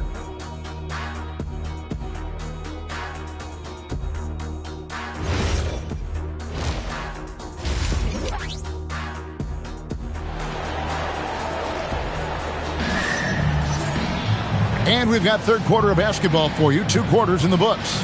Donovan Mitchell really making a difference here. It's something that isn't his strength, but he's done a great job of finding the open man.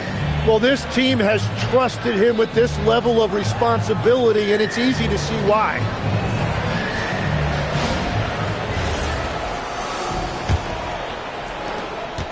The Kings trail by 8. Getting underway here in the second half. Here's Will Hardy's 5. They've got Zion Williamson. Jeff Hornacek is out there with Johnson. And it's Eaton in at the 5. The Thunder shooting 48% from the field. Not bad at all. Wright sets a screen for Stockton. For 3, Mitchell. And that's collected by Hornacek. And the Kings with possession. They'll be playing host to Chicago for their next game. That game will be a quick pit stop before hitting the road again. And it's Williamson missing. The Thunder leading by 8. Here's Murray. And the call on the shot that sends him to the line. When you think about elite offensive players, Tim, what's one area that can really put them over the top and into a completely different category? I think it's those guys that have a willingness to move without the basketball. If you have a willingness to run and cut and respace, it's going to create a lot of problems for a defense. Has that even become more of a thing now as you watch these high-octane space and pace type offenses? There is no question. It's become something that's a priority for teams now. And I also think the ingenuity of these young coaches creates a better flow offensively if you're willing to run without the basketball. Ah, that's terrific. And hard not to get excited about Keegan Murray's potential. He can shoot the ball. He rebounds it. If this guy continues to grow his game, he could end up being a high-level impact player. That's 3 straight misses to start the second half. Not what they wanted. Pass to Reed from the baseline. It's rebounded by Johnson. The Kings trail by 10. They set the screen. Here's Trapuka. Fires for 3. Rebound, Donovan Mitchell. At this point, they might need to try something different. Ofer to start the half. Fantastic work inside from Mitchell. Physical finish from Mitchell, a guy who has no problem playing through contact. You guys are looking for a spark here. Yeah, a cold stretch offensively for sure. And so the timeout by Will Hardy here. He's going to have a discussion on the sideline.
And let's check out some stats. Here are the numbers for Johnson.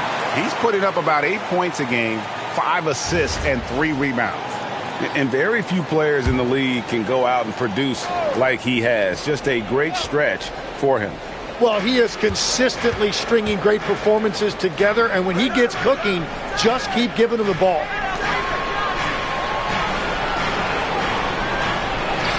To the middle. Here's Trapuka. Rejected by Murray. And that length and timing make Keegan a terrific shot blocker.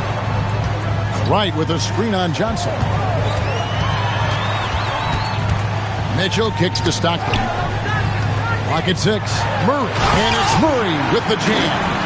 Oh, inflicting some punishment with the two-hand flush. They're going for the throat.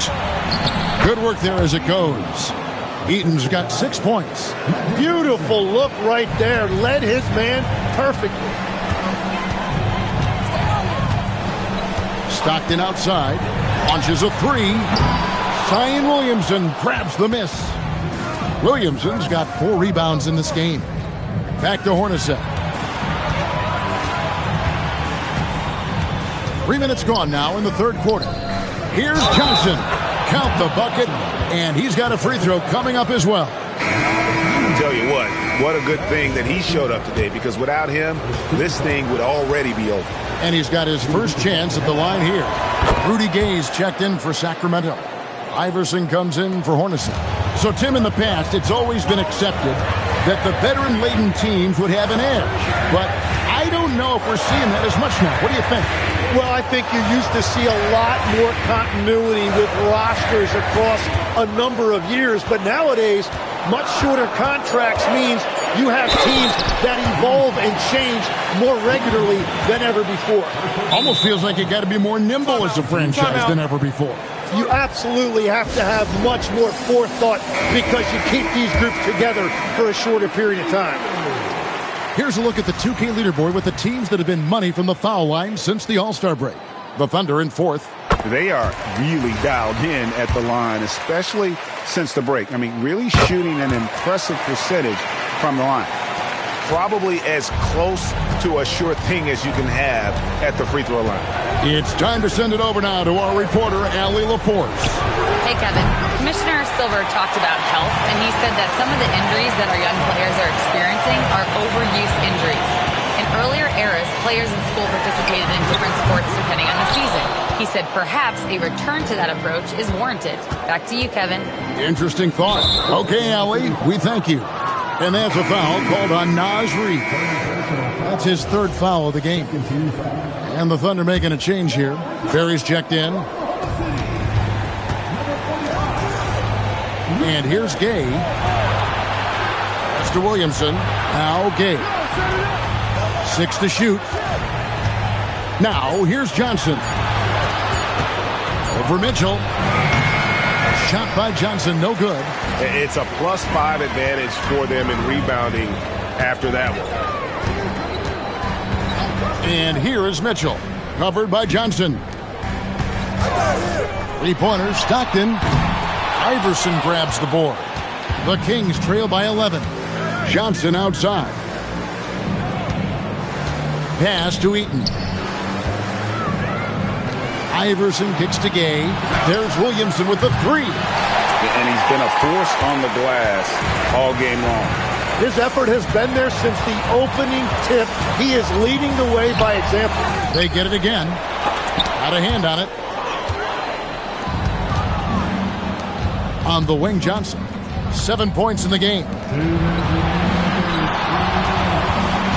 Iverson against Mitchell. And there's the foul. It's on Keegan Murray. That is his first foul of the game. Walker Kessler, he's checked in for Sacramento. Horford comes in for Johnson. 1:57 left to play in the third. Horford sets a screen for Williamson. Back to Horford. 6 on the shot clock. Good, and the assist goes to Williamson. Williamson's got 3 assists now in this one. 1:41 left in the third quarter of the game. Stockton outside. And again, no good by Oklahoma City. Well, he's not having as much success shooting the ball early as he wanted, but so far, it's not hurting their team performance. The Thunder leading by 8. Here's Barry. Wide open shot is on the money. Barry's got his first bucket of the night. Oh, great pass from Murray. I like whenever he looks to get his guys involved. Outside, Horford. Iverson against Stockton. Tries from 10. Oh, Iverson inside. Well, very few things on a basketball court are as pretty as a well-placed finger roll. Wright sets a screen for Mitchell. Murray outside. And Wright throws it down hard. That's where Murray's most effective. Not just scoring, but creating as well. The Kings trail by 10. Williamson outside.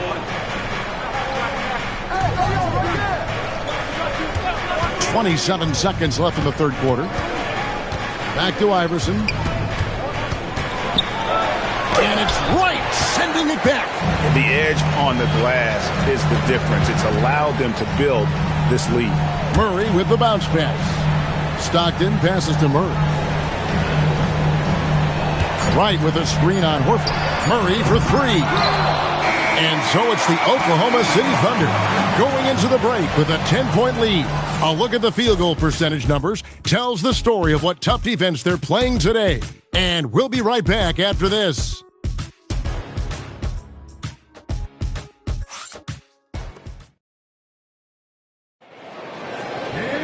The fourth quarter has arrived. So good to have you with us. The Thunder leading by 10. We've got Naz Reid.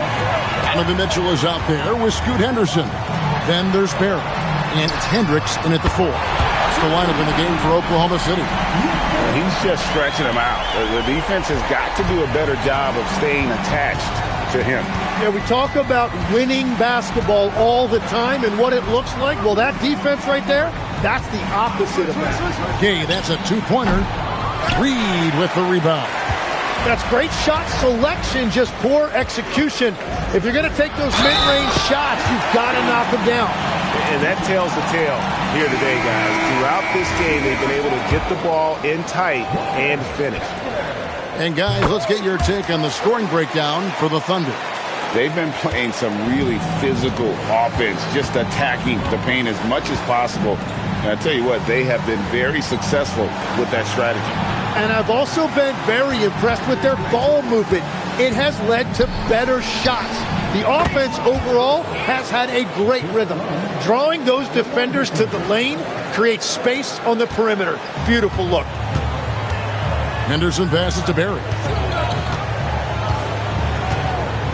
Now here's Reid. Knocks down the three ball. And the Thunder lead by 17. Well, the defense needs to be better there. They gave way too much space.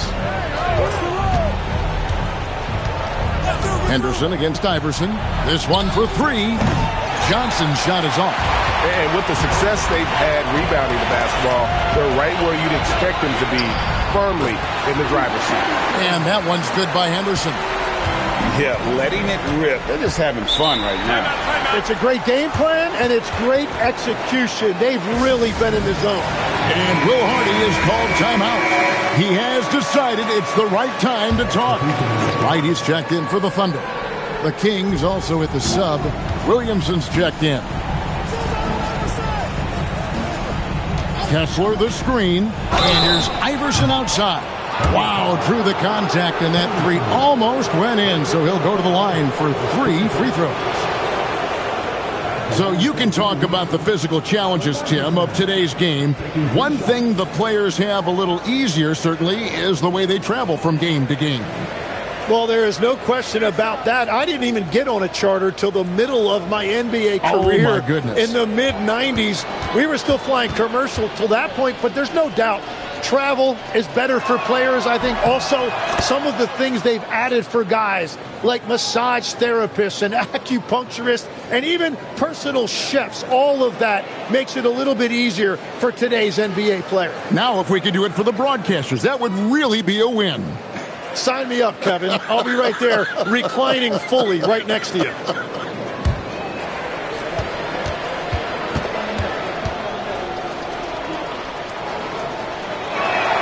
And he sinks the second.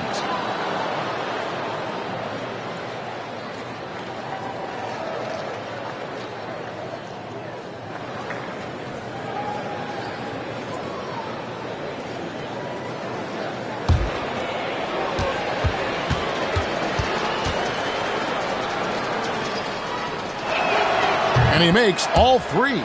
Wow, they've made every free throw here in the second half. Mitchell outside. Reid with a screen for Mitchell. No good on the three. Well, he had 1 3-pointer in the first half, but so far in the second, he's come up with goose eggs. Count it, good. You see the playmaking ability of Williamson there. Great pass to set up his teammate. Iverson against Henderson.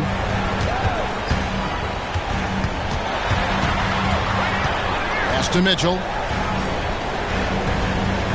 Wright sets a screen for Mitchell. 4 on the shot clock. Over Johnson. And it's Mitchell missing. And so it's Williamson with it. He brings it up for the King. It's a 14-point game. And it's Horford with the extra effort. Well, he's certainly not the reason they're down. If they're going to grab the lead here, more guys are going to have to step up. Pass to Mitchell for the 3. Mitchell dials it up from distance. D with very little pressure on their perimeter shooters. 3 of the last 5 baskets they've allowed have been from beyond. Johnson sets the screen for Horford. And they come right back with their own 3-pointer. Timeout. Horford's got 10 points here in the second half. And Mark Daigneault calls timeout. He's very aware of the timing here and the significance of getting things squared away with his team.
Murray's checked in for Oklahoma City. Stockton comes in for Scoot Henderson.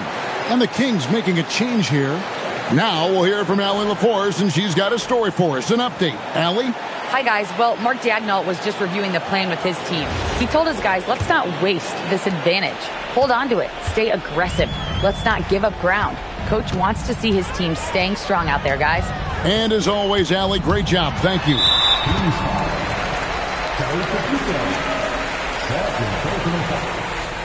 Second team foul. Over 3.5 minutes through the final quarter now. Reed with a screen for Stockton. Shot clock at 6. Murray, good. Oh, nice aggressive shot from Murray at the arc. The evolution of the game. Hornacek for 3. The Thunder pull it in. Earlier in the game, they had a 19-point lead. Mitchell. Williamson there for the rebound. Yeah, he has had a hard time finding rhythm this quarter. Just cannot get one to go. Now Johnson shoots the 3. Murray rips down the board. And even without that 3-ball dropping for him, the defense should have done more on that last play. And it's out of bounds to the Thunder as Oklahoma City retains possession.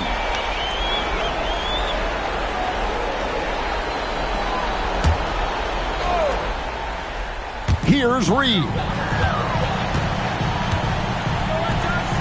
Stockton outside. Reed with a screen for Mitchell. Oh, and wide open, nails the jam. And we're starting to see that. Once Mitchell gets going, there's really no stopping him.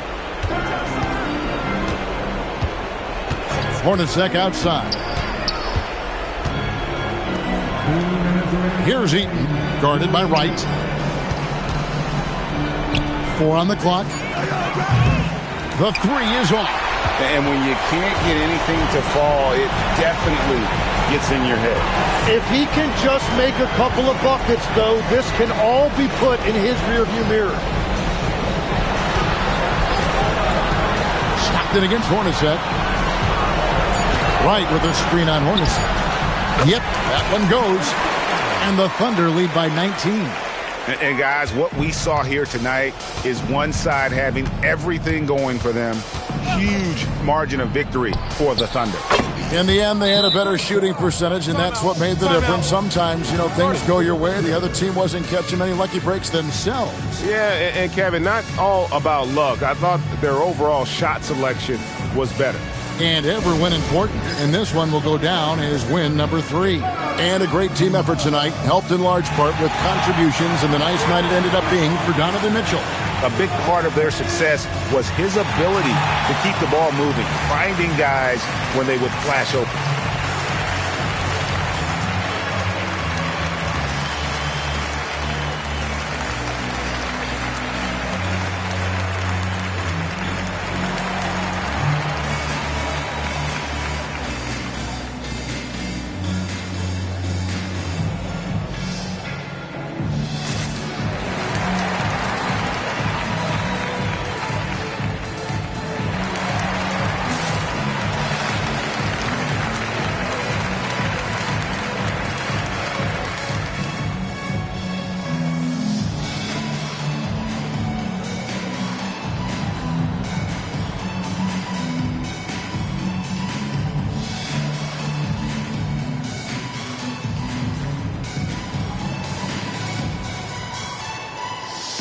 And now we'll take a moment for our presentation of our player of the game, Donovan Mitchell.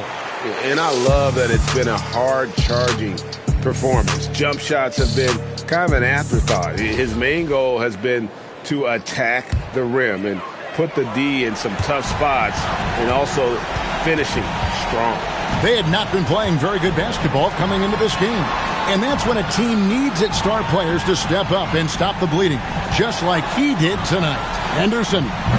And he does not hit. The Kings trail by 16. Here's Iverson. And he banks the layup in. And here's Henderson. He'll bring it up for Oklahoma City.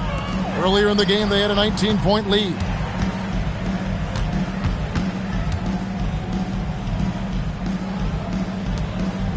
Here's Barry.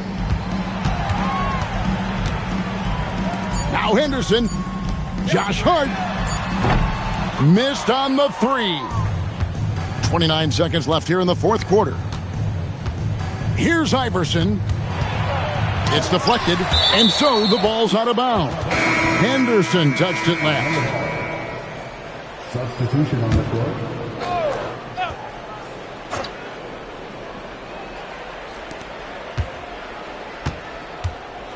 Kessler with it. Gay scanning the floor. 3 on the clock. 3 points.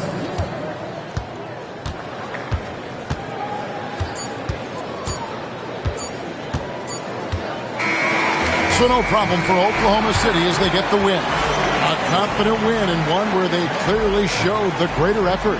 Yeah, I mean, it was a solid performance, particularly here at home. And I think they built off that edge of being here and play with just a little more confidence than their opponent. And that's going to do it tonight, folks, for our broadcast.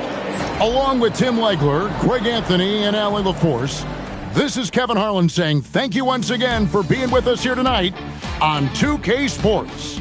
And as we leave you, let's take a look at our player of the game, Donovan Mitchell.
Oh, say does that star...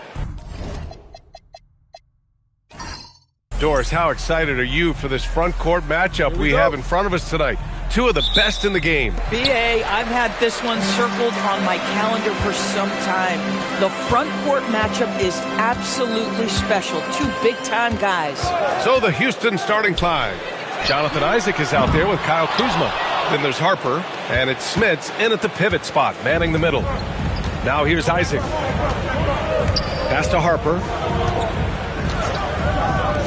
Kuzma for three. And it's New York with a rebound. It was poor efficiency scoring the ball. They needed too many attempts to get their points. I think it was a lot of bad decisions leading to a lot of poor looks. Patience was not their best quality in that basketball game. Now here's Isaac. He's averaging just around 8.5 points a game. Pass to Jordan from deep. The rebound by Markkanen. New York has gone 0 for 2 from outside. Here's King. New York working the ball around now. Markkanen right side. 5 on the clock. King, the pass to Bailey. Jacks up a three. And again, the Knicks missing. And the shooter had very little space on that attempt. Right, he stays connected, and great timing on the contest. Inside, fast break, here comes New York. And that one's good, Markkanen. Boy, that's big-time effort for Markkanen in transition. Get ahead of the defense and convert. Here's Harper. Jordan, the pass to Isaac. Here's Harper.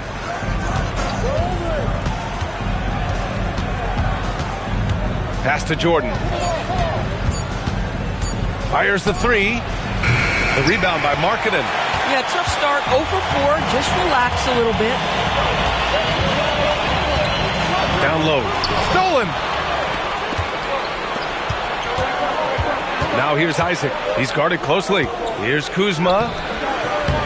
The Knicks with the rebound. Just brutal. I mean, 5 straight misses to begin the game. Dunn, the pass to Nixon.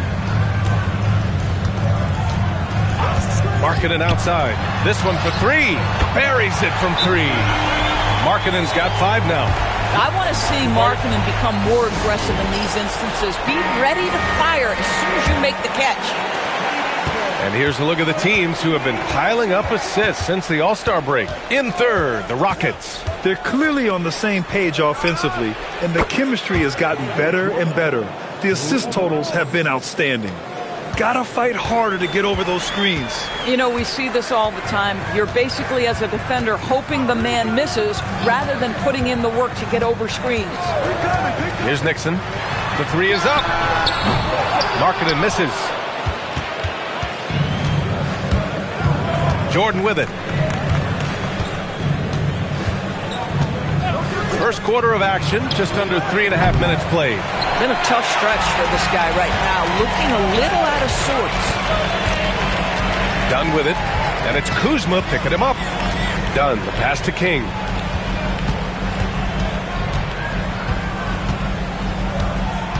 Back to Dunn. From behind the arc. Rebounded by Kuzma. And so it's Kuzma who brings up the ball for the Rockets. They come into this one having outplayed the Thunder in their last game. And the main takeaway was their accuracy from beyond the arc. An impressive performance indeed. And that explains their three-point percentage. They had more than a few players giving the defense absolute fits from range. And keeping us updated from the sideline, Allie LaForce. Thanks. The Rockets have become a fearsome defensive team, and Coach Ime Udoka said, our young guys were tired of losing, and they bought into it. A huge part is just shifting the mentality and doing our part on that end. Understanding how much that impacts winning, it is a non-negotiable for me. Back to you guys. They are bought in. Allie, we appreciate the report. Right back at you. Nice answer by Kuzma. The Knicks with the lead. Pass to King. And there's a pick. Hey, puts up a 3. It's hauled in by Houston. Grant, the thing about Jaylen Brown, he doesn't need a lot of space to get his shot off. You know, B.A., he has a quick release and rises high on his jumper. Has a great up fake and can stop on a dime. Usually all the space he needs to find his shot.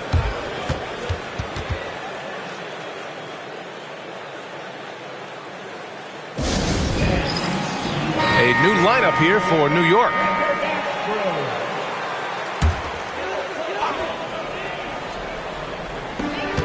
There's 1:54 left in the first. Pass to West. Here's Van Arsdale. To the inside. He's now 1 for 2 with that bucket. Their ball movement on this run has been tremendous. It's led to a lot of good, clean, open looks. Here's Van Arsdale. Drills it from deep. Defensively, you have to stay connected to him on the perimeter. Here's Nash. Pass to Porter. Fires from deep. That shot off the mark. For New York, they've gone 4 of 10 shooting the rock in this first quarter. 52 seconds left to play in the first. Here's Van Arsdale from downtown. The offensive rebound. Saikali. He can't get it to go. And Houston has possession. Three-pointer. Rebounded by West. Well, the Knicks shooting 33% in the first quarter. Shoots from 12. He squares up and sinks it. This team looks to him to score the ball. They feel good when he's taking the shots. Just 1 second separating the shot clock and the game clock. Here's Nash. In his last outing, 8 points for him. Just 5 to shoot. Yep, that one goes. When he decides he wants to take it to the bucket, it's really hard for anyone to slow him down. It's a tie game in New York. And back to the start of the second quarter in just a moment.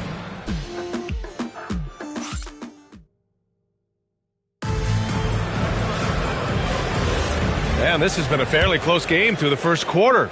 We'll see what happens here in the second. All right, before we move on, what do you guys think about what we've seen from the Knicks? They're getting a big contribution from the bench already. As a coach, I think you get a certain feel for what your team needs. And credit this guy for not waiting around. He went ahead and made the adjustment. This is how the floor looks for the Rockets starting the second. They've got Harper, and it's Lewis in at the 3, the small forward. Van Arsdale's gone 1 for 3 on the night. Hachimura outside. Pass to Stepanya. Houston working the ball around. Here's Nash. The shot by Stepanya, no good. Here's King. Hachimura covering. Quarter number 2 with just over a minute of play. Here's Van Arsdale from outside, off the mark. Yeah, he usually makes you pay from that range.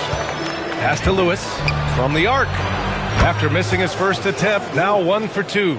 Well, there are times where the court vision gets questioned, but Rui Hachimura, the delivery, sets up his teammate. Really well done.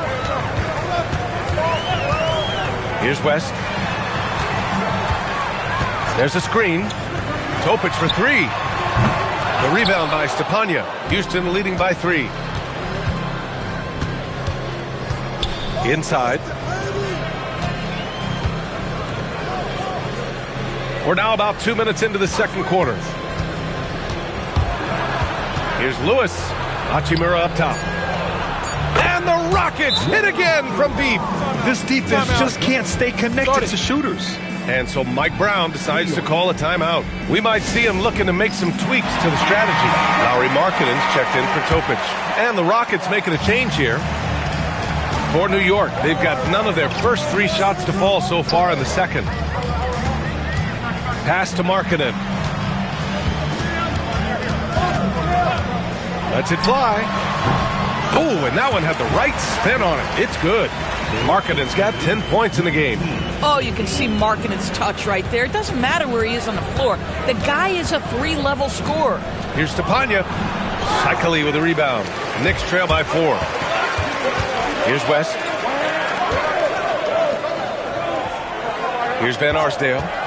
Taking a look at his production. Averaging just over 8 points a game. I tell you, delivering the basketball in tight spots is not easy, but he made it look that way.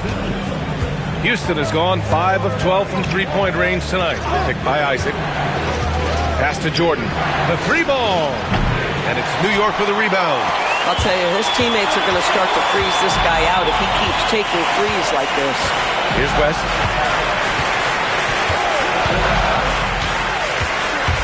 To the middle. Here's Saikali. And he hits it to tie the game. He can really read the floor. Precision pass in rhythm. The Rockets have gotten just 2 of 6 field goals to go in the second. They set the pick. Pass to Stepanya. Saikali with a rebound. Saikali's got rebound number 5 here tonight. Here's Van Arsdale.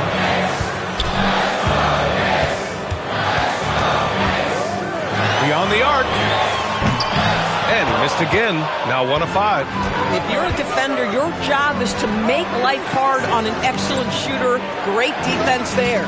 Kuzma, the pass to Isaac. Kuzma outside. Down to 5 on the shot clock. Pass to Jordan.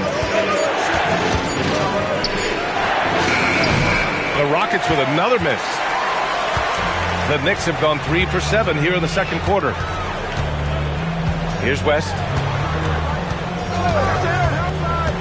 Finding the strength and the legs to finish the season strong. How difficult is that to do? Yeah, I think this is where BA, you need your leaders and those veterans to guide the young players along, to encourage them to eat right, to get their rest, to take care of themselves mentally as well as physically. Here's Nixon. Yet to see a basket. Back to Markkanen. The three. 5 to shoot. Out of bounds. It'll go to the Rockets.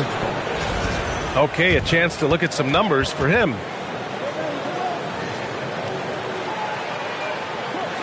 Topic is checked in for New York. McCain's checked in for Houston.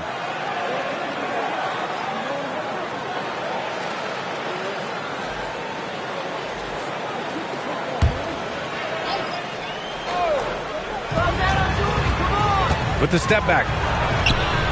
Jordan with the bucket. Boy, they don't waste any time on that inbound play. Very little the defense can do to react to that one. Nixon passes to Markkanen. Here's Topic. Three-pointer. It's hauled in by Houston. Smits has got 4 rebounds now. Pass to McCain. Back to Jordan. Fires from the wing, and he gets it to fall. 3 for 8 in this one. Pick works well there, but the defense left a lot to be desired. It takes incredible effort to stay connected to the hip of the offensive player. You've got to want to work. Here's Nixon. Hey, expanding his range. And it's Smits with a rebound. Smits has got his 5th rebound in this one. Pass to McCain. Now Jordan. A minute 9 left in the second quarter. He takes it in. Just great offense. The screen freeing him up for the slam. Hey, without that screen, he doesn't get a clean look at the rim. Boy, that's a play you just practice time and time again, and that's the result of the work put in. Markkanen for 3. So confident from range. Markkanen. Boy, this guy doing his job spacing the floor. He had 2 triples in the first, and he just gets his 3rd to go. Pass to Jordan. And here is Kuzma. Lets it go from deep. Count it. His 3rd and 5 attempts. You like how their perimeter game is building out. They're feeling it right now. Here's Topic. Markkanen looking it over. Over to the left wing. There's a screen. Clock at 6. Out to the wing.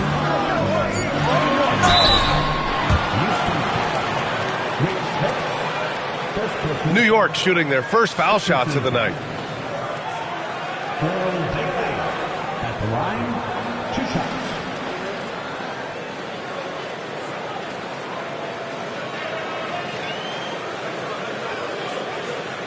Take a break.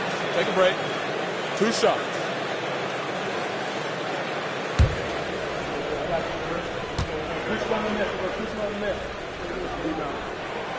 That free throw misses.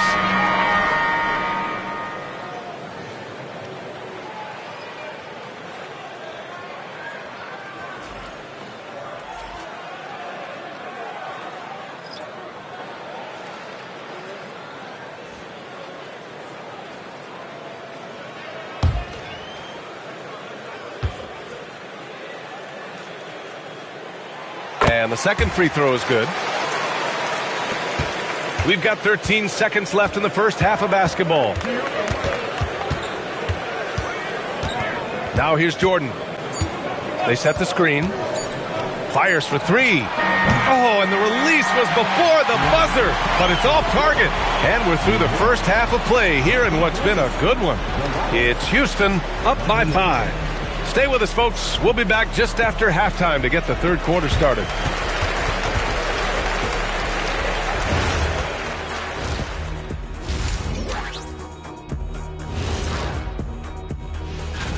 And this is totally off topic, but how did you guys feel about games on back-to-back nights? I didn't mind back-to-back games. And returning our attention to this game, a solid first half for the Rockets. Let me tell you guys, there's nothing better than playing well on the road and hearing that silence. Yeah, in many ways, they've looked like the more comfortable team. And that is going to do it for us. Let's get back to some second half action.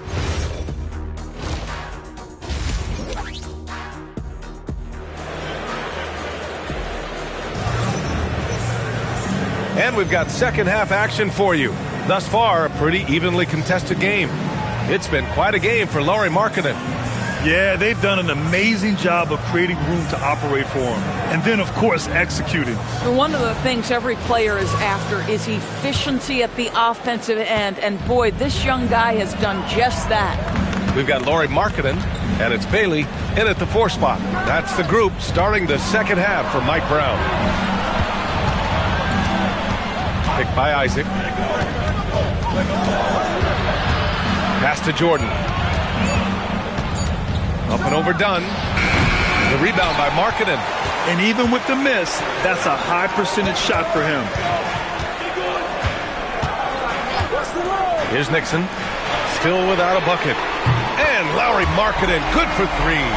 And for so many teams in the NBA, establishing the three-point shot is goal number 1 on offense. He's definitely doing his part tonight. No doubt it's a growing trend, Greg, and he is highly accurate tonight. Now here's Isaac. He's averaging just around 8.5 points a game. Now here's Jordan, defended by Dunn. Tries to break his ice, and slam dunk by Jordan. Making sure of it with the two-hand slam, B.A. Yeah, I don't blame him. With the score this tight, you cannot take a chance here. Kuzma, the pass to Harper. Releases. The Knicks pull it in. Bailey's got 4 rebounds now. Dunn with it. Jordan picks him up.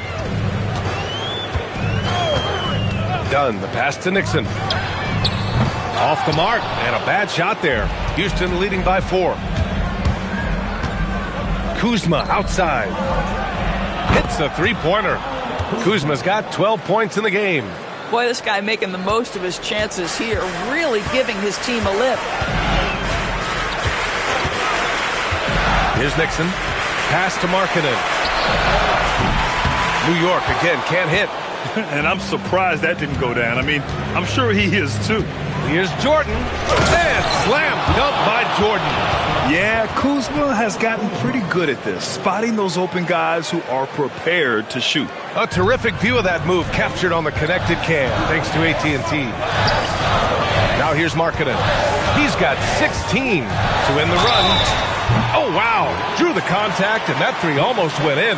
So he'll go to the line for 3 free throws. Hey, nice work attracting the foul from deep.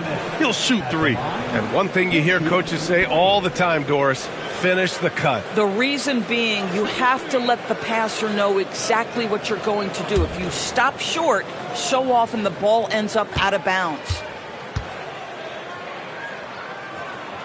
And he can't get the first one. And guys, Markkanen, there's no question about his offensive talent. His skill set is the perfect match for the way the game is played today.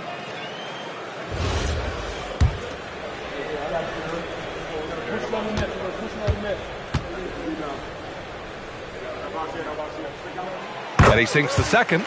Guys, to me here we have a great example of what hard work can accomplish. Lauri Markkanen has made himself into one of the best offensive forces in the game.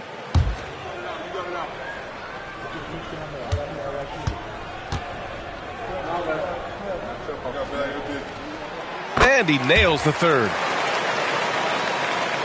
Well, we're into the third quarter, just over 2.5 minutes played. And the dunk by Isaac. Can we remember this guy is 6'10", so if he's in position, turn the lights out. Knicks trail by 9. Markkanen outside.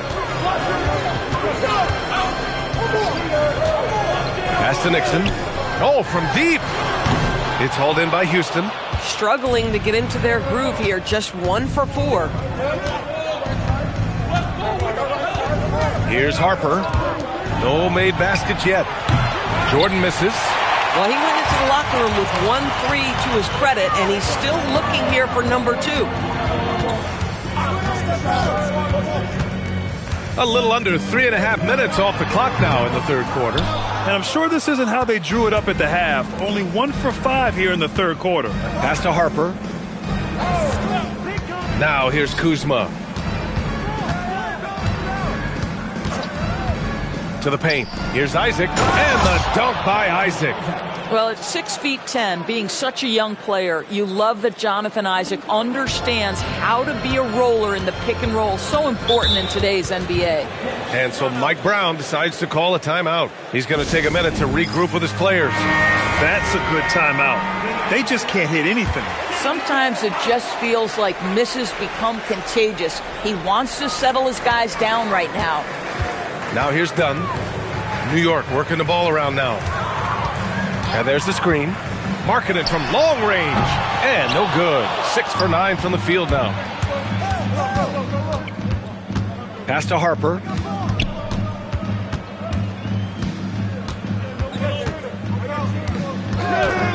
Back to Jordan. Late clock. Houston's got to hurry. They get it back. Stepania. And he battles for the ball. Gets the second chance bucket. And the Rockets lead by 13. Boy, absolutely no rim protection, leading to a lot of easy buckets here. Marking it outside. Pass to Bailey to stop the drought. It's hauled in by Houston. Oh, the defense very willing to live with that mid-range jumper. Now Jordan. Oh, they pick off the pass. To the middle from 6 feet away. That one a little long. The Rockets lead by 13. Time now to hear from our reporter, Allie LaForce. Hey guys, Commissioner Adam Silver talked about tweaking the game.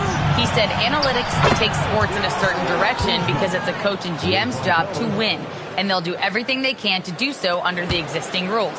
It's on us to adjust because we're also looking at the aesthetic appeal of the game. Back to you, Brian. Thank you very much for the report, Allie. Here's Markkanen after Houston's three-pointer on the other end. And even after airtight defense like that, you still just expect him to hit those kind of shots. Fast break. Here comes New York. Here's King. Oh, yikes. Not a good shot for him. They can get better looks than that. Jordan goes in. And slam dunk by Jordan. It's been an outstanding performance for them in just about every area. You know this. It's not easy building a lead on the road, but this team has been lights out throughout the game. And so Mike Brown decides to call a timeout. A moment to rest and confer on the game plan.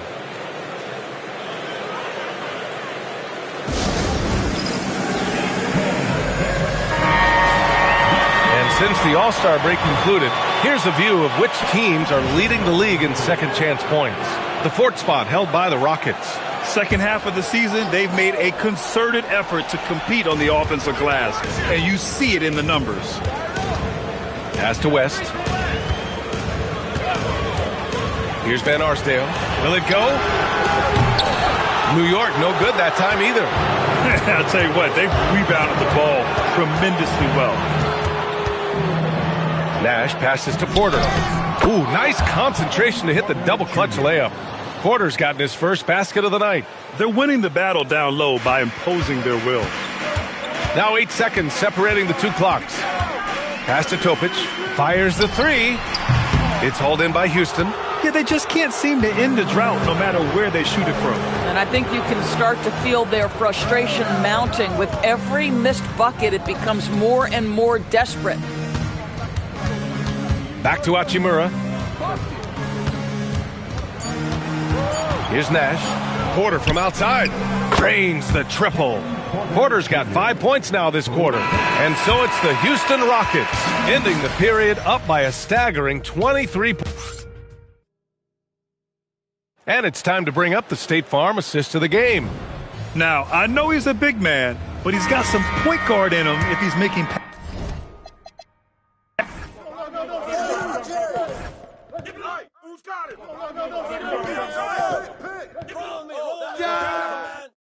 Let's do it. Screen coming. Yeah. Hey, Derek. Oh, clear the runway. Too for you, baby. Get to him.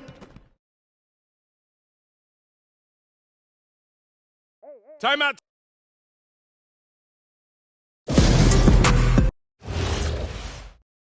Oh, Michael. Hey, you match up on Harper. I got your help, man.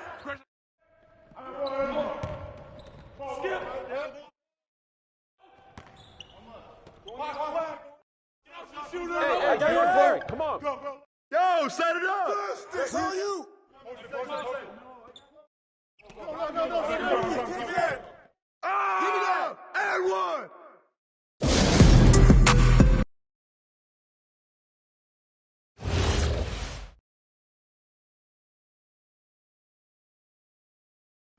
Hey, watch Nash, watch Nash.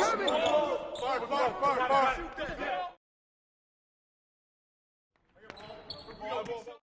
Don't get picked. Let's do it. Yo, English. Bruh, that one play? Nash.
Welcome to 2K Sports presentation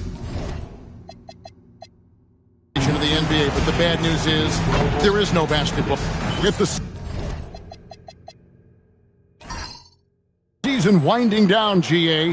What's key for a long playoff run, do you think? Kevin, one thing is health, right? When you look back at past NBA champions, lots of times it's the teams that were able to survive the year without any major injury. And the starting group for the Spurs, they've got Cooper. Edgecombe is out there with Harper. Then it's Wallace, and it's Donaldson in at the center. Now here's Wallace. Pass to Edgecombe. Just 5 on the clock. The kick out to Harper.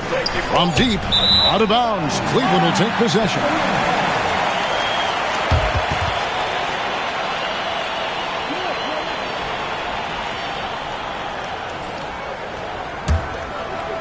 And the Cavaliers with possession. Their last game a win against the Lakers, looking to carry it into this one. Yeah, they were able to maintain focus in a hostile environment, and that led to taking shots that made sense. Well, and it's one thing to get the shots you want. It's another to make them. They've got good scorers on this team. Here's Edgecombe. He picked up 15 points in their last win against Atlanta. Outside Harper. And about a minute gone here in the first quarter. Offline from the top of the key. Well, if you give him that shot again, I'm willing to bet he nails it, especially with that lack of defensive effort. Thibault kicks to Lever. Miller outside. San Antonio with the rebound.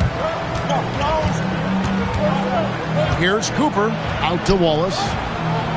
Outside Harper. Pass to Edgecombe. Back to Harper. Wallace with the screen on Miller. And here's Harper from the arc. Hard to figure out how he doesn't knock that one down. No defender in sight. Now Edgecombe. He's playing a pretty big role for him at the offensive end, averaging about 12.5 points a game. 6 to shoot. Harper the pass to Wallace. San Antonio needs to get off a shot here. Donaldson no good. Cleveland's gone 0 of 2 from deep here. Miller finds Lever. And here now is Thibault.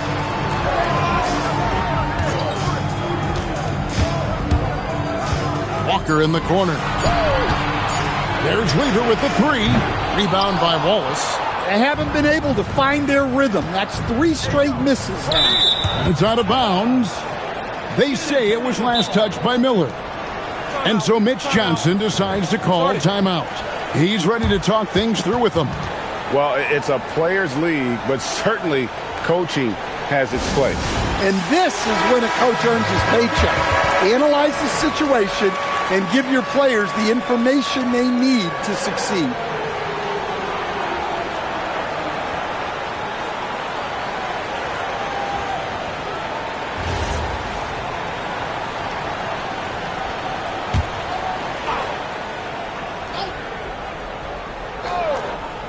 First quarter of basketball, just over 2.5 minutes play. Clingan with the block. And at 7'2", Clingan is a huge shot blocking threat. Guys have got to be careful when he's around. Glad we got the chance to see that remarkable rejection. And making a statement right away, letting them know they won't get any easy ones when he's around.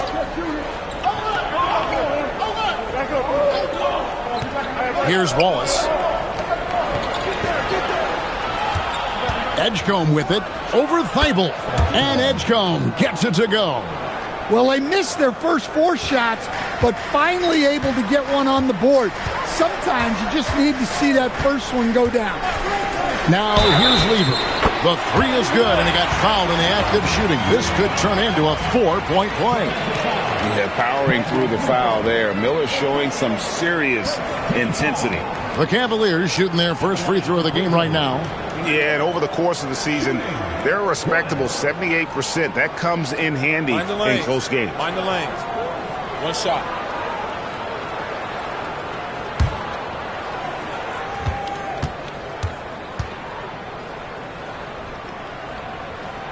That free throw good for Miller. Looking at the last game for San Antonio, it was a win against the Hawks in Atlanta. No one near Edgecombe as he lets it fly. That falls. Nice feed that time from Harper. And that's exactly what he's looking for, draining the triple. Miller outside. Clingan the screen for Miller. Over Cooper. Miller, no up. He hasn't been at his best this quarter. I'd like to see him be a little more patient right now. Outside Harper.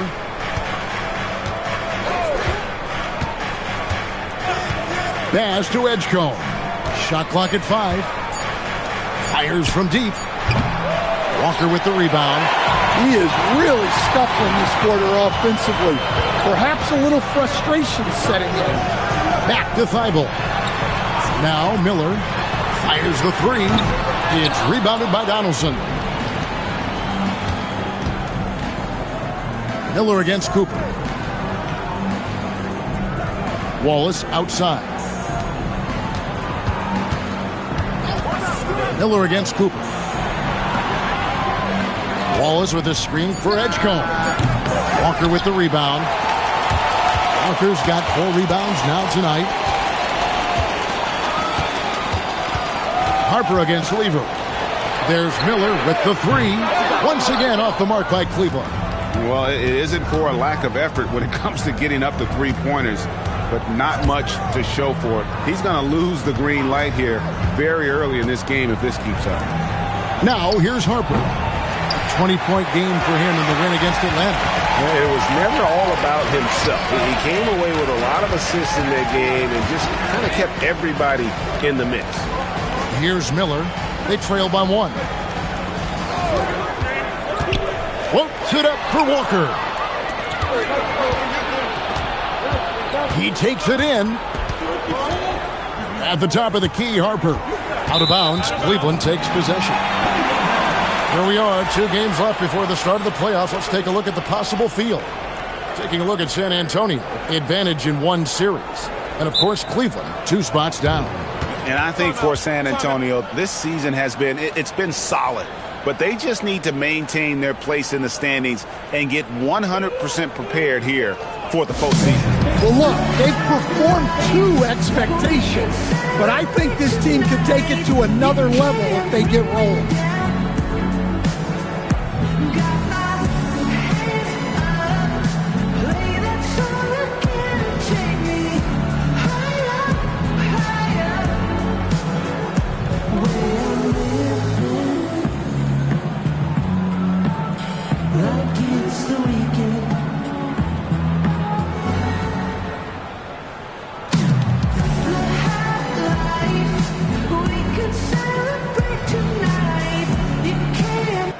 Cavaliers with some changes.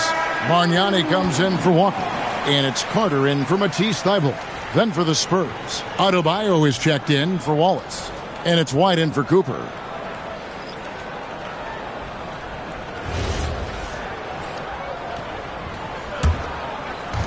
.132 left to play in the first quarter. Carter outside. And that won't go, missing the go-ahead bucket. And so White will bring it up for San Antonio. They are coming off that win against Atlanta. Mental toughness on the road. The arena was rocking, but they just got down to business and never let up. Nothing is better than winning on the road in this league. It's so difficult. You savor every one, guys. And Adebayo throws it down. And get used to seeing that from Bam. If you haven't already, young man plays above the rim. Carter outside to end the drought. Rebound San Antonio. Not quite enough defense that time around. Just lucky he was off. Gets it to go. That one good from Adebayo. And this is where this kid feasts. Give Bam the ball inside and he'll take care of the rest. Now here's Lever. Hasn't made one yet. Carter outside. Sinks the three-pointer. Yeah, so skilled offensively. Getting the ball in his hands is generally a good idea. And here's White. Looking at his numbers, he's averaging about 6.5 points a game. A three. And no good that time. And a closely contested grit and grind first quarter comes to a close. Spurs lead by 2. And the second.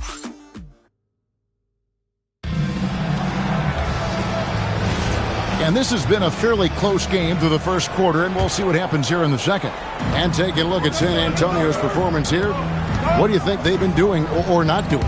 Stingy on the defensive end in that first quarter. They were just getting up into people. Yeah, but it's hard to keep that kind of intensity for the entire game. But if they can come close to that, they'll be in a great spot. Bargnani is out there with Festus Ezeli, and there's Carter. Then it's Conley, and it's Paxson in at the 2 guard. That's the group for Cleveland going right now here in the second. Carter down low, working on Williams. And it's Carter missing.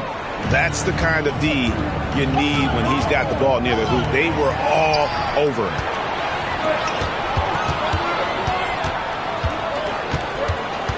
Pass to Bargnani. Paxson outside. And a miss there on the triple. Spurs leading by 5. Just over 1 minute has passed here in the second quarter. Back to White. Lets the three fly. It's good. He scores. That's his first basket after missing his first 2 attempts. Now 1 for 3. And one way players look to expand their game, adding counter moves to keep defenders off balance. Greg, what was something you added that really gave defenders pause? You know, the snatch back pull-up, using your speed to kind of get the defender going downhill, and then you slam on the brakes and just create that separation to then go into attack mode. And so Mitch Johnson decides to call timeout. He's going to take a few moments here to check in with his team and regroup. And the Cavaliers with some changes. Jarace Walker, he's checked in for Bargnani. Miller comes in for Paxson. And Matisse Thybulle subbed in for Mike Conley. San Antonio also making some changes. Ben Wallace, he's checked in for Adebayo. Cooper comes in for Williams. And it's Harper in for Shaedon Sharpe. On the wing, Wallace, guarded by Walker. Now, here's Harper. He has yet to score. White, wide open, he fires. That falls. Nice feed that time from Harper. Harper's got 3 assists in the game. Outside, Walker. Pass to Carter. Pulls it up. He clangs that one off the back iron, and down it falls. Carter's got 7 points. Well-placed pass in the hands of a guy ready to attack. Outside, White. Here's the 3. The rebound by Ezeli. The Cavaliers trail by 7. Carter outside. The three-pointer off the mark. The Spurs have gone 3 of 4 from the floor here in the second quarter. White the pass to Harper. Back to White. There's the triple. Sinks the triple. White's got the lead up to 10 now for the Spurs. Yeah, great outside shooting, really fueling this run. Cavaliers have gone 2 of 5 from the field here in the second quarter, shooting 40%. And Walker kicks to Carter. Miller outside. And they wasted no time getting those 3 points back. He has 7. Loves hitting those threes, especially off movement. It makes Miller so tough to defend. Well, he's a bit of an undersized center. However, his leaping ability can certainly mask that. And timeout call by Kenny Atkinson. He's going to take a minute here to get things straightened out. And the Cavaliers making a change here. Klingen's checked in. San Antonio also making some changes. Donaldson comes in for Walton. And it's Sharpe in for White. And now let's send it over to our courtside reporter, Allie LaForce. Thanks. So are dynasties a thing of the past? Well, Commissioner Adam Silver said, I'm fine with dynasties and I'm fine with new teams emerging every year. What the fans want to see is great competition. As long as teams are emerging through great management, let the results happen however they play out. Back over to you. You just want a fair fight. Okay, thank you, Allie. Harper, no good. The Cavaliers trail by 9. Pass to Carter. Thibault kicks to Carter.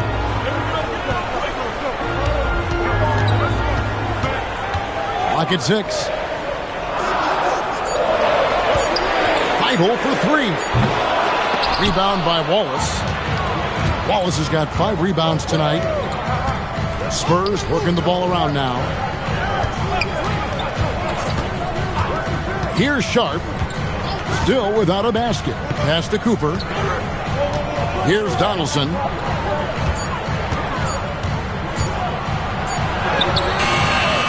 Walker with the rebound. Walker's got his 5th rebound in this one. Carter kicks to Miller. Walker is screen on Cooper. On the wing, Walker. The Cavaliers with another miss. San Antonio leading by 9. Cooper the pass to Harper. Wallace outside. Pass to Cooper. Driving in. It's rebounded by Cleveland. Miller's got his 4th rebound with that last one here tonight. The kick out to Walker. Now Miller.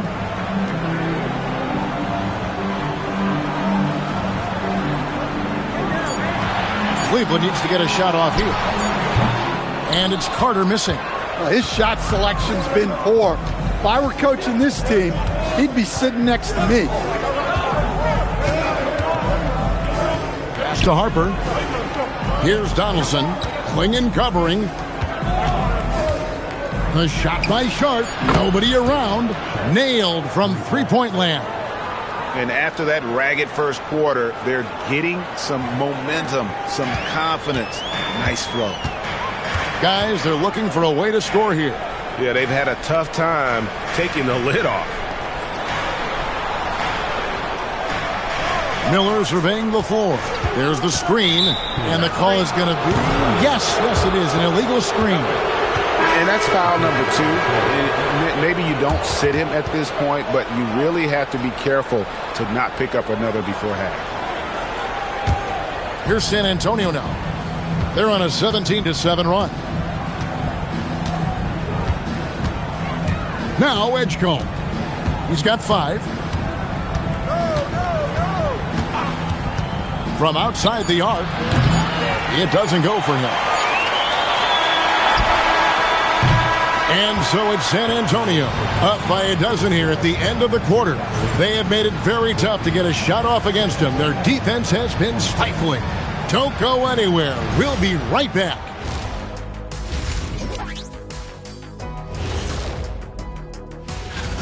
We're in the home stretch. I don't know if I call these guys rookies now. Yeah, we have some pressure-filled games coming up, in addition to everything. And now, how about that first half? Talk about a dominating display for the Spurs.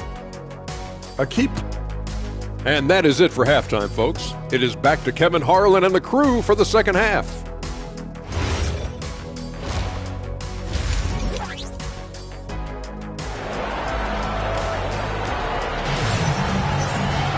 And after a very lopsided first half, we'll see if things play out a little more evenly here in the second. Getting underway now in the second half, and here's the 5 for Mitch Johnson. They've got Edgecombe. Donaldson is out there with Wallace. Then there's Cooper. And it's Harper in at the point. Lever with it. Still scoreless. Miller, no luck. I'd love to see them impose themselves a little more on the backboard. That's a great way to find confidence. Always a surefire way to get back in the game. Here's Donaldson. And Klingon pulls it down. Doesn't register as a block, but he did everything you want defending that shot. Well, you know, sometimes the most pivotal plays don't always go on the stat sheet. They set the pick. Thibault for 3. Rebound San Antonio. Donaldson's got 6 rebounds in the game. Harper the pass to Cooper. From outside, off the mark. The Cavaliers trail by 15. Back to Lever. Pass to Thibault. Outside Lever. 6 on the shot clock. To the paint. Here's Walker. And Walker throws it down hard. When Jarris Walker stuffs it, we feel those cuts over here. And that's a great look at that slam from our AT&T Connected Cam. Here's Edgecombe. 8 points for him. For 3.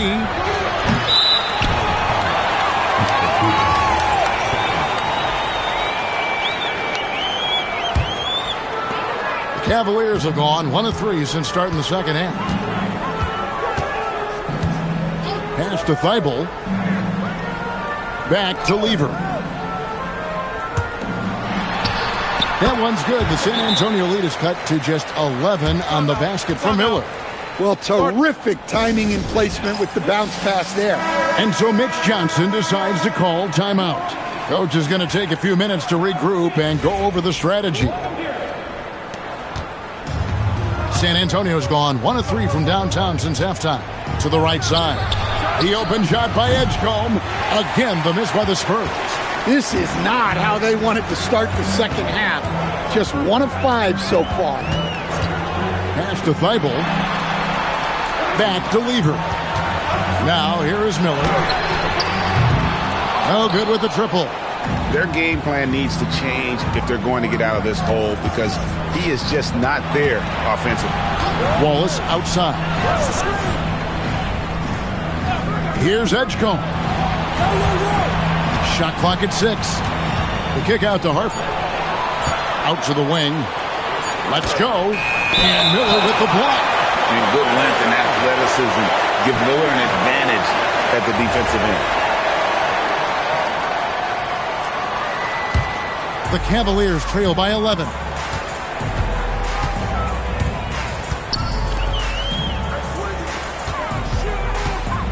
To the middle. And there's Clingan. That's good on the assist by Miller. Clingan's got his first 2 points of the night. And they've had assists now on their last 3 baskets. Outside Harper. Edgecombe with the screen for Harper. Get the shot. They get the rebound. Wallace. And he gets the whistle. 2 free throws coming up. It's going to be on Jarris Walker. You have to admire the physical nature of Wallace's game. On both ends, he puts the power in forward. Carter, he's checked in for the Cavaliers. And San Antonio with the change here, too. White's checked in. Carter inside the three-point line. San Antonio with the rebound. The biggest lead of the game, 15 points. After this game, they can look forward to L.A., where they'll match up against the Clippers. In the midst of a 4-game road trip right now. That'll be game number 3. White looking around. Cranes the 19-footer. White's got 11 points. And that pick takes the D totally out of the equation. Yeah, you've got to lock and trail hard. You can't allow him a clean look.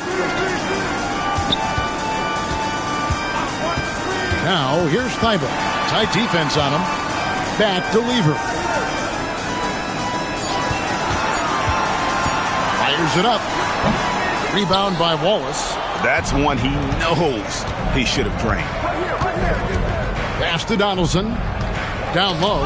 It's deflected. And let's check out a breakdown looking at some of the stats for Brandon Miller. He's been playing a much bigger role in their offense over the past 5 games. It comes across in his usage rate, which has gone up during that stretch. We'll see if they continue to lean on him here tonight.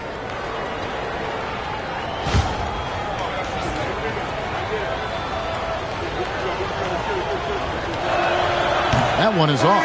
Ezeli's checked in for Donovan Clingan. Spurs also with the sub. Walton's checked in.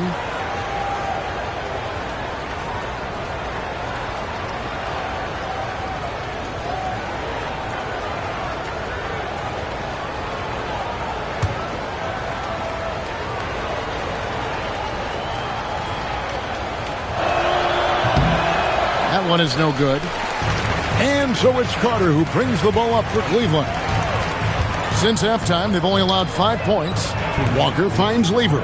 Some nice passing by Cleveland here. Fires the 3. Walker's shot is off. Spurs leading by 11. 1:46 left in the third. Again, the miss by the Spurs. Well, that's what the defense has to do. Make that shot as uncomfortable for him as possible. It's stolen by White.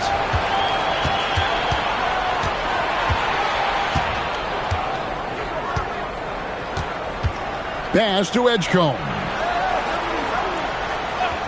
Back to White. There's the 3. And a rebound goes to the Cavaliers. You know what, though? Sometimes you can be too open. I think it may have surprised him, and that's why he missed. And here now is Thibault. And Carter has it in the corner. Now, here's Thibault. White covering. Walker a screen. Down to 5 on the shot clock. Second chance shot. Ezeli can't get it to go. San Antonio's gone into a slump here from three-point range. Shooting just 1 of 5 here in the third. Wallace outside. Pass to White. To the inside. Stolen by Carter. Now 8 seconds separating the 2 clocks. He's looking for Ezeli and finds him, and he trims the lead to single digits. And add a little polish to his game. Ezeli, nice move inside. And here's White. He's got 11.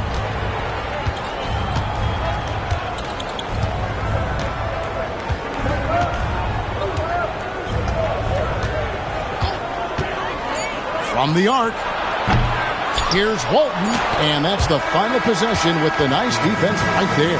And so it's San Antonio, ahead by 9 as the quarter comes to a close. A good size advantage, and they'll look to increase it. We'll get right back. And how about a look now at our assist of the game? Brought to you by State Farm. Yeah, a terrific, unselfish play right here. Set up his teammate, and how about the setup this way? Yeah, that's great decision-making, and one that embodies a team-first mindset. And this is it. Glad to have you along for this fourth and final quarter. Carter out there with Conley. Then it's Bargnani. Then there's Festus Ezeli. And it's Miller in at the 3, the small forward. So that's who's on the floor for the Cavaliers. Carter outside. Bargnani sets the screen for Carter. Back to Miller. Pass to Bargnani. Shoots over Harper. No good from Bargnani. Not pretty. You just got to shake off a miss like that. Now White. Harper the pass to White. This one for 3. That's in for his 5th field goal of the game. Makes him 5 for 12 so far. Well, that's his 4th triple for the game now. Just his 1st in the second half. Miller kicks to Carter. Ezeli screen. Outside Conley. Shoots over White. Conley's shot is off. Yeah, but the hand in the face. It's critical that you contest his shots every time down the floor. Harper the pass to White. For the 3. That falls. Nice speed that time from Harper. Harper's got his 7th assist in the game. Carter outside.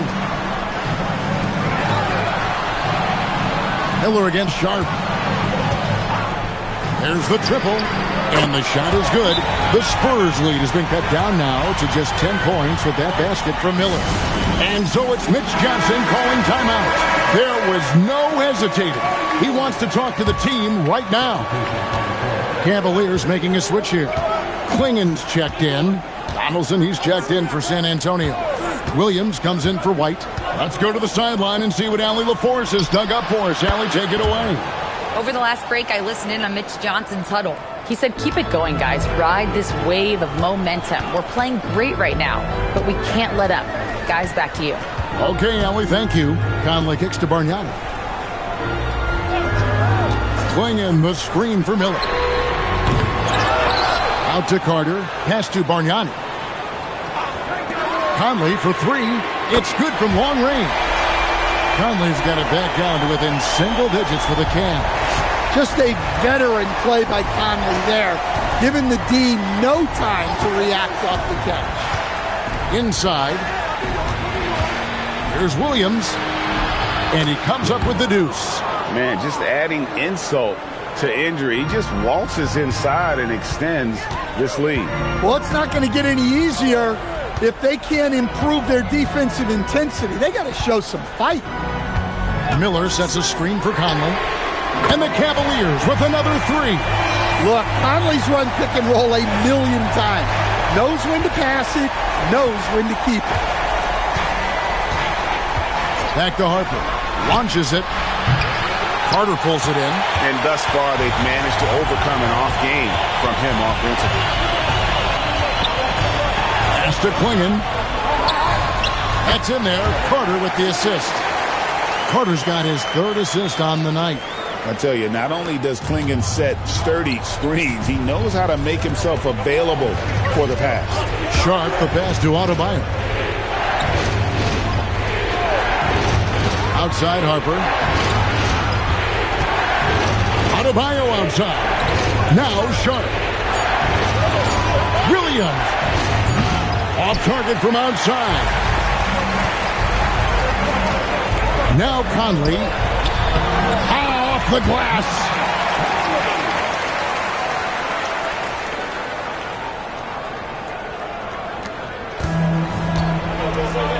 And timeout called by Mitch Johnson. He's not taking any chances and wants to huddle him up right away. For the Cavaliers, Jarris Walker. He's checked in for Bargnani. Matisse Thybulle comes in for Vince Carter. And Levers subbed in for Mike Conley. San Antonio also making some changes. Wallace is checked in for Bam Adebayo. Cooper comes in for Williams. And it's Edgecombe in for Shaedon Sharpe. And the bruising nature of Wallace's game, terrific at just seeking out contact. Good on the second free throw. And here are the Cavaliers. They're on a 13-5 run. Miller inside. He's guarded by Cooper. 6 to shoot. Miller. No good from 3. Yeah, but the defenders draped all over him. He just could not shake loose. Walker against Wallace. Now Edgecombe.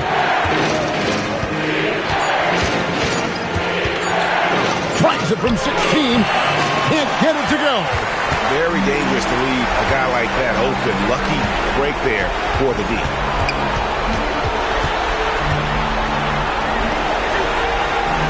Now Miller from deep. Does not go. You know, the ill-advised threes isn't how you want to close the gap. You've got to have better shot selection. It's tipped. Oh, and here comes Lever all alone. Ah, it's good. Spurs leading by 3. 55 seconds left to play in the final quarter.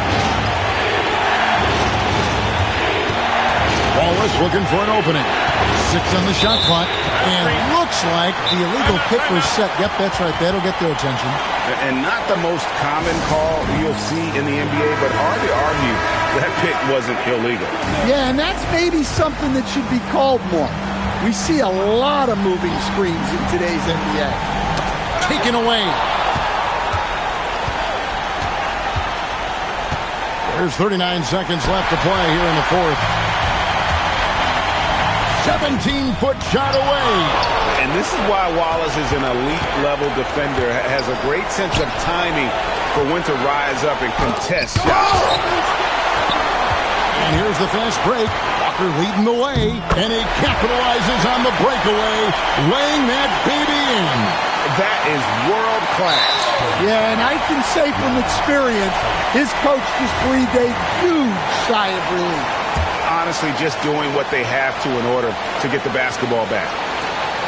It's a one-point game, and now they decide to foul intentionally. First free throw is good, and that will put them up by 2. So he gets them both, and it's a 3-point game. Those were pressure-packed free throws, and he looked as cool as he could be. So big to give them that 3-point lead. And Kenny Atkinson calls timeout. This is a huge moment, folks, in this game. And he wants to be prepared. And let's get your take, guys. What's the strategy? And it's do-or-die time. They need a bucket here to stay alive. Yeah, the clock is their enemy, and they know it. We'll see if they go for the tie or try and get a quick one. And they stop the clock as soon as they can with the intentional foul. No choice but to foul there, but he's probably the last guy you want to see on the line. And so he drops them both. It's a 5-point game. Well, that shuts the door on any hope of a comeback. Nicely done. And so it's the Spurs with the win. This was a hard-fought, well-earned victory for them, Greg. They really had to work for this win. That's a good point. I mean, weaker teams might have buckled at the end with the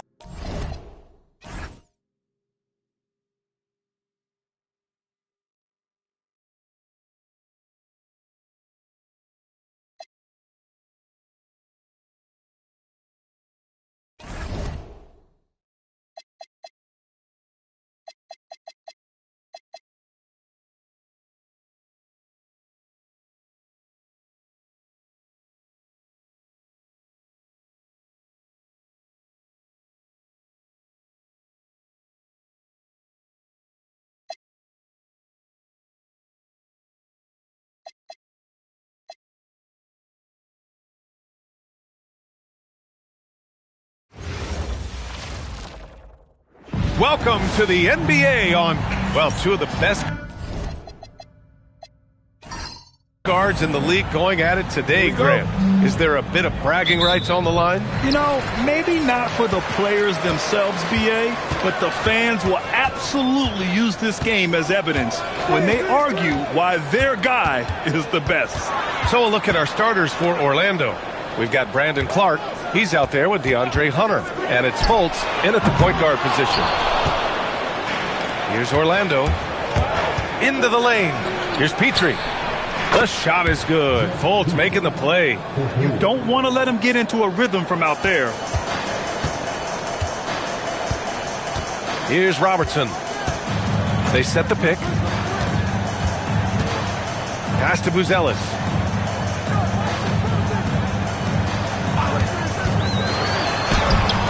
And it's Orlando with a rebound. They defeated Detroit in their last game.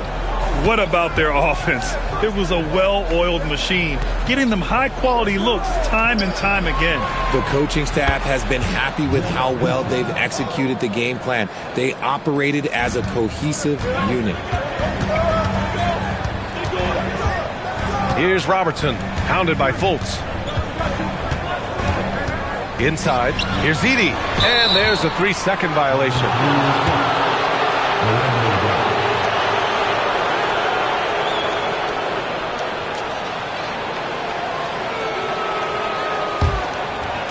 First quarter of play with about a minute and a half gone by. Outside Hunter, over Buzelis, and there's Hunter on the assist by Fultz. Fultz has got 3 assists now in this one. I just love the ball movement. Here's Robertson. Out left to the wing. And here's Bailey for 3. He's now 1 for 2 with that bucket. That's a guy you want taking shots, a quality offensive player. Outside Fultz. Takes a 3. A rebound by Edey. I mean, I think that was their first miss of the game. They've been just rolling. Well, after the Magic traded away Dwight Howard back in 2012, seems like they spent about a decade in limbo, Grant. That's so true, BA. And once they finally committed to building through the draft, the turnaround was pretty rapid, showing the upside of drafting and developing from the ground up. Orlando leading by 5. Clark, the pass to Fultz. Here's Petrie. Outside Hunter. Here's the 3. And that one makes him 2 for 2. He's in his rhythm. When you let a team knock down that many threes, you know you're likely to be on the wrong side of a run. And we're about 3 minutes into this first quarter. Pass to Bailey from the arc. Nails it from 3. Bailey's got 6 points. That's how you up the ante. Come right back at him. Yeah, I love the competitive fire right there. You drain a triple on us, and I'm coming for my revenge. Now here's Hunter. He's got 5. And here's Clark. 5 on the clock. Orlando needs to get off a shot here from outside the arc. Hunter can't get it to go. That's his shot, and one I'm sure he wants back. Here's Robertson, hounded by Fultz, and Robertson gets it to go. Just taking it right to the rim, and no one was there to greet him. Easy possessions like that literally are just a gift. You just dream of them. He'll gladly take those. Fires the 3, and the rebound goes to the Grizzlies.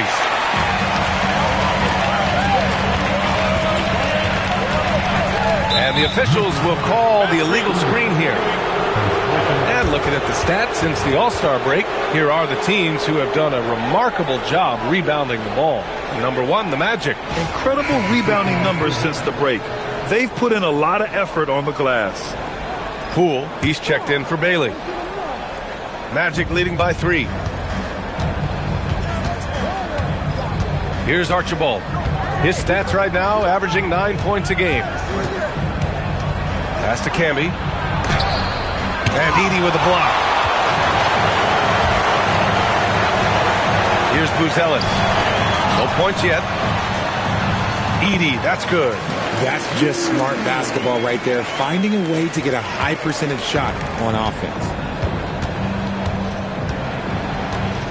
Now Clark. Pass to Petrie. Orlando moving the ball around. Here's Archibald. There's Fultz with a three.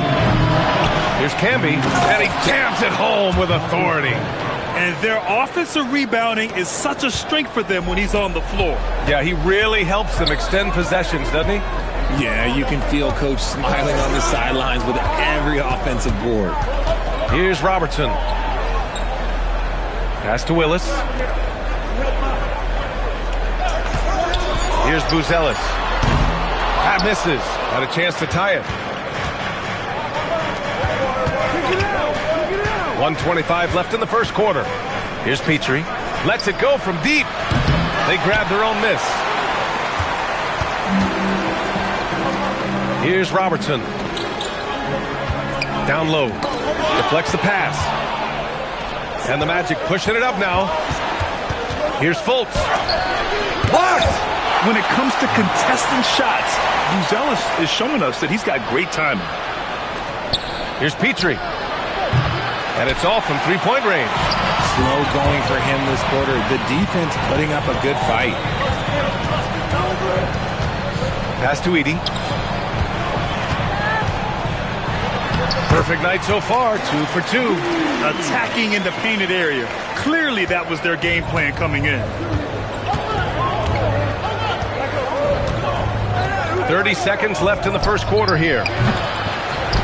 And so it looks like the Magic will retain possession here.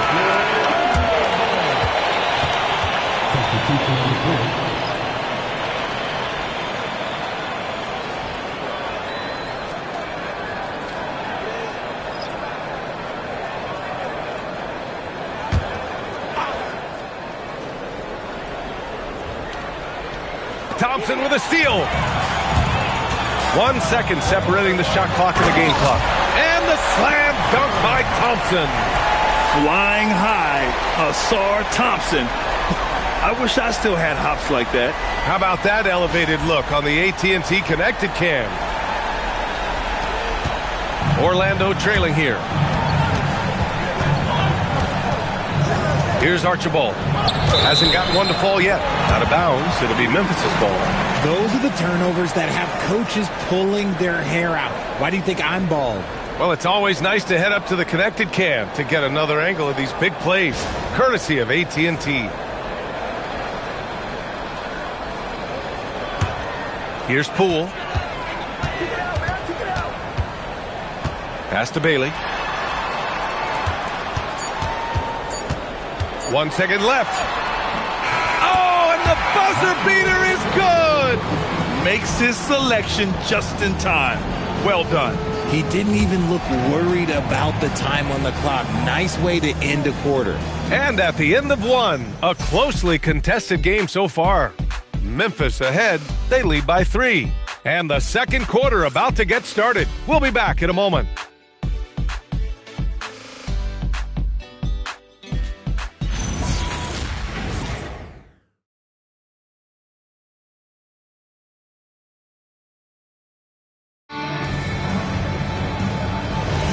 And we hope you're enjoying the game. Both teams tonight keeping things pretty even on the scoreboard so far.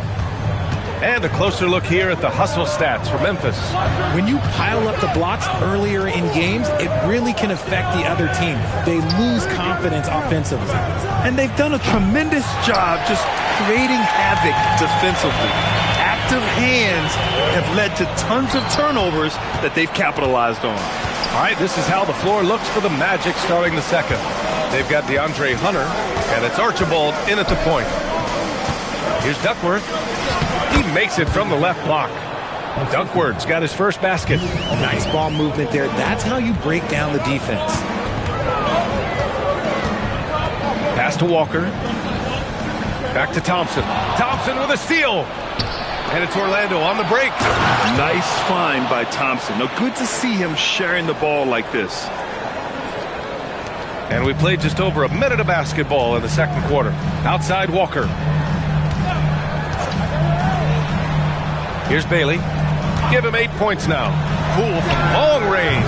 And he can't get that one.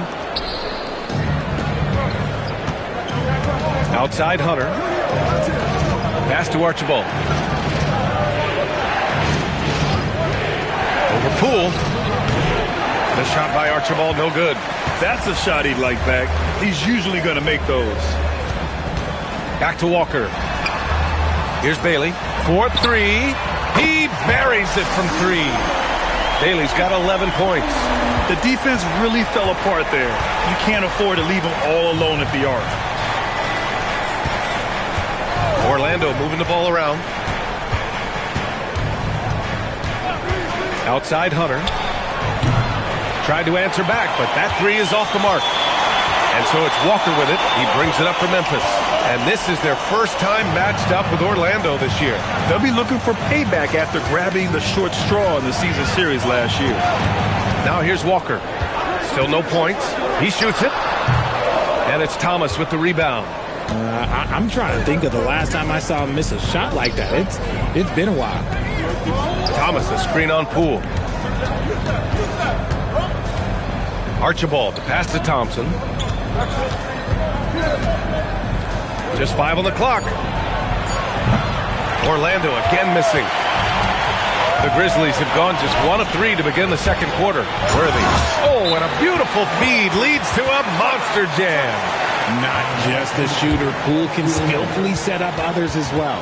And so now a timeout called by Jamal Mosley. I think right now he might be looking at some adjustments.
One key for quality teams in this league, beating the opponents you're supposed to beat. What goes into that, Grant? Well, B.A., they call them trap games. An opponent that, on paper, isn't up to your level, especially when they're missing key guys. The thing is, can you find that juice to take care of business?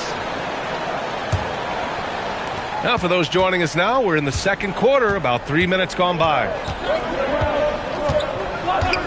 Pass to Petrie. There's the triple. The rebound by Willis. Oh, man, he can't get anything to fall. You can feel his frustration. Yeah, right now, he's just in his own head. Not much you can do to try and push through it. They're shooting nearly 50% from beyond the arc, and their confidence is growing. And here's Fultz. 15 in his last outing. And here's Hunter for 3. That one falls. Nice assist by Fultz. Fultz has got his 4th assist with that last one. And here in the second quarter of action, as we approach 4 minutes played. Pass to Bailey. Launches a 3. Orlando with the rebound. Fultz scanning the floor. Here's Petrie. The 3-ball. The shot that time not on target. He came out today planning to do as much damage from three-point range as possible. Well, it looks like it's time to change up the plan, guys. Pass to Bailey. Shot clock at 5. Here's Buzelis. Oh, and there's the whistle on the shot. So 2 free throws for him coming up. It's going to go on DeAndre Hunter. And at 6'10", Buzelis is becoming a very difficult cover for defenses, especially when he's aggressive in trying to score. First trip to the line for him here. And so Tuomas Isalo calls a timeout. He's going to take a moment to give him a breather and talk things over.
Memphis making a switch here. Poole's checked in. Let's see some of the numbers here for him. And his effective field goal percentage isn't in the best place right now. Over the last 5 games, he hasn't had much shot discipline. He'll be looking to play a lot smarter today.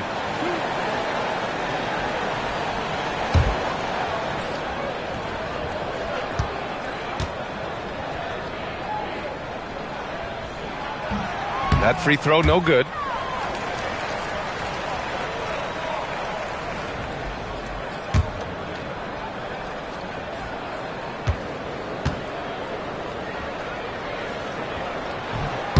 And he's good on the second.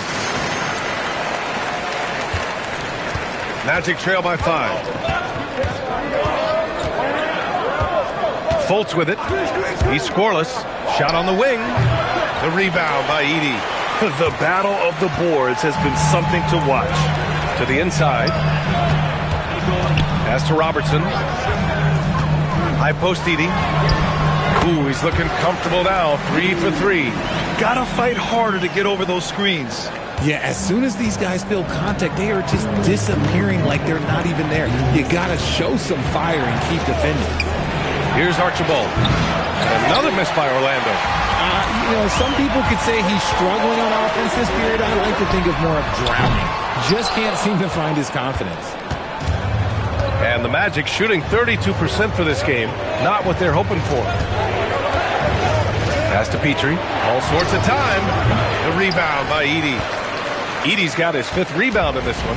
Memphis leading by 7. Edey with a screen on Fultz. Here's Buzelis. Shot clock at 6. Screen by Edey. Fires from deep.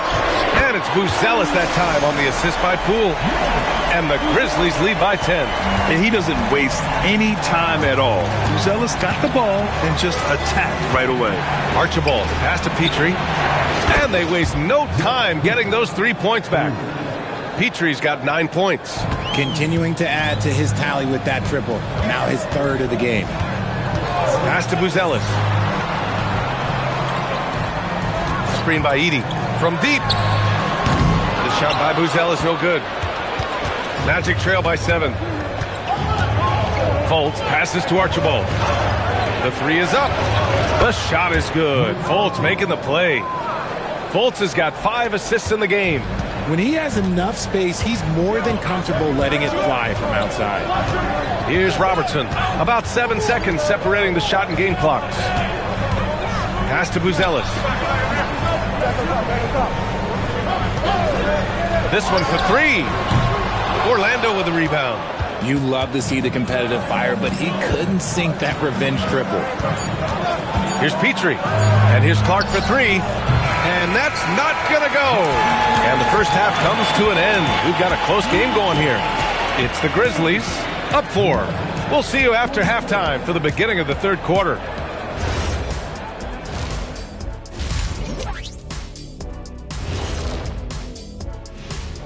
Hey folks, first off, let's take a look at the overall NBA schedule on tap for tonight. The Pacers will square off against the Clippers out in Los Angeles. That one gets going 7:30 Eastern Time. This is going to be either a lopsided game or a terrific upset. So let's move on now to this Grizzlies game, which has turned out to be a tight one. Their offense is running like a machine. And that is going to do it.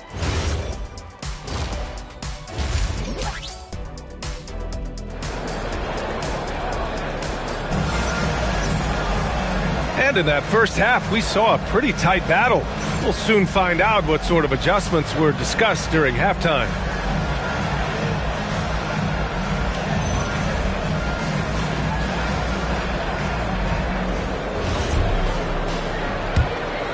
Here's Fultz. No points so far. We've got Bailey. Buzelis out there with Edey. And it's Willis in at the 4 spot. That's the lineup out there for the Grizzlies. Orlando moving the ball around. Clark, the pass to Fultz. Clock at 4. Now Hunter. There's the 3. Pure from 3-point range. Hunter's got 11. Man, they're having a hard time defending the triple. That's 3 in a row. Here's Robertson. Oh, stolen by Fultz. And here's Clark for three. And again, it's the Magic from deep. Opportunistic basketball. Gets a great look at the three in transition. Second half rolling along. About a minute played here. Here's Buzelis. Hunter covering. Buzelis' shot is good.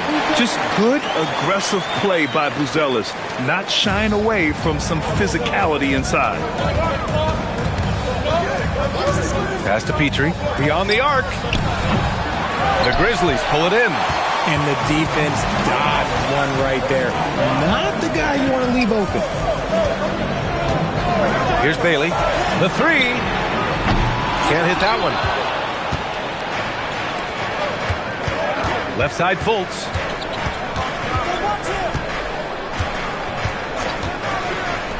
Here's Petrie. No good on the triple. The Grizzlies shooting has been good. 54% on this one. Screen by Edey. Here's Robertson. Yep, that one goes. Robertson's gotten his second bucket of the game. Orlando has gotten 2 of 4 threes to fall here in this third quarter. Outside Hunter. Three-pointer. And that one goes. He's now recorded his 5th bucket in 8 tries. And this is how he shines. He's a big part of their floor spacing. Yeah, you got to know where he is at all times, especially when he's roaming around the perimeter ready to fire. And so Tuomas Isalo calls the timeout. He'll take the opportunity to regroup.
And taking a look at the last 10 games, these are the teams that have attacked the offensive glass and been rewarded for their efforts. Number 1, the Grizzlies. 5th, Orlando.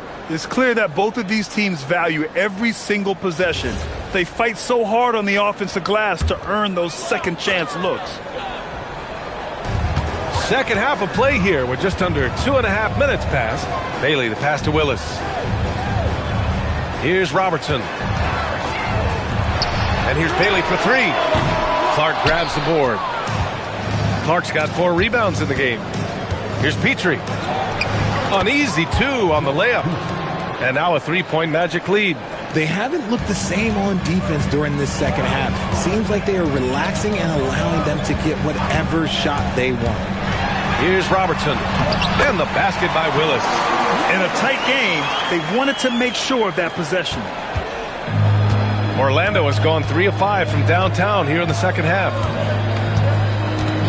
Outside Hunter. Takes the 3. The rebound by Willis. Willis has got 4 rebounds now.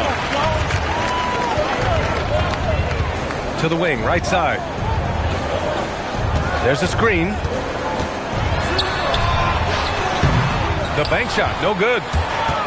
For Orlando, they've gotten 4 of 7 shots to drop in the third. And here's Hunter from the arc. The shot is good. Fultz making the play.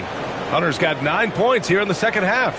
What a performance. Hit 2 from beyond the arc in the first half, and he's added 3 more since. Edey with a screen on Fultz. Here's Robertson.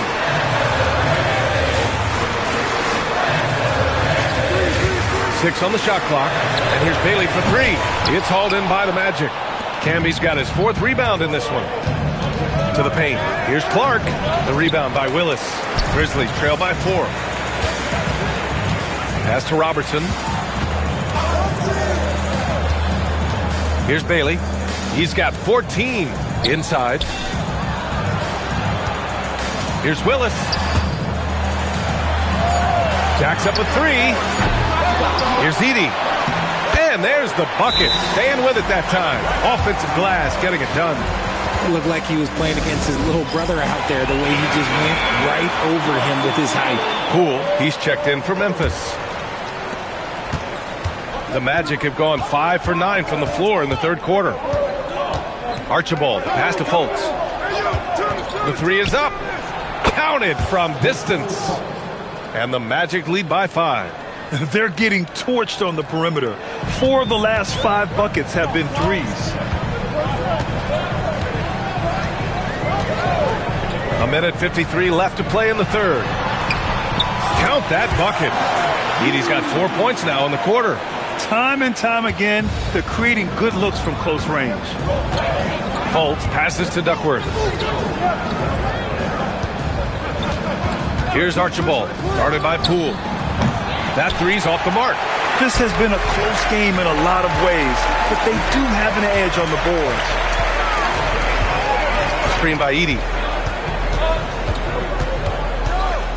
Here's Robertson. 3-pointer, Buzelis. He drops it from range. Buzelis has got 9. And with a smooth shot like that, I expect Buzelis to hit a ton of 3-pointers during his career. Thomas outside.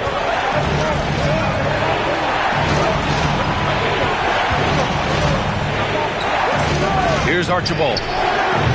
And he can't answer back. The 3-pointer offline. And they're dialed in offensively. Sure are. Staying in attack mode and at the same time playing under control.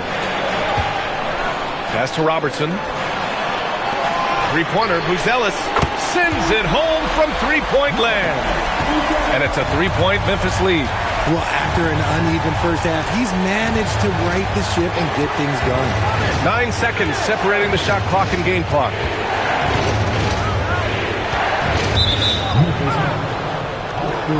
So it's both teams making substitutions here.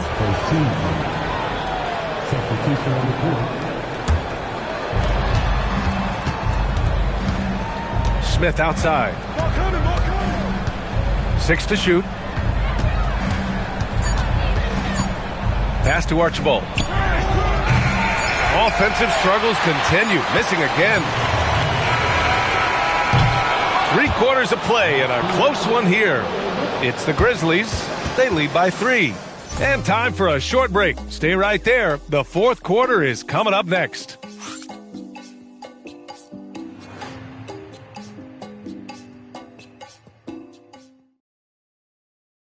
And now we have a moment to reveal our State Farm assist of the game. And from the 2-guard spot, an unselfish play like this sets a fantastic tone. And from a team perspective, having your off-guard rip-off passes like that, it's awesome. It shows you have guys willing to give up the rock. And with 3 quarters behind us, we'll start the 4th in what is still anybody's ball game. 4th quarter on the court for the Magic. They've got DeAndre Hunter, and it's Duckworth in at the 5. Thompson, no good. And here's Thompson. He'll bring it up for the Magic. Here's Archibald. Pass to Hunter for 3. Hauled in by Brown. Outside Walker.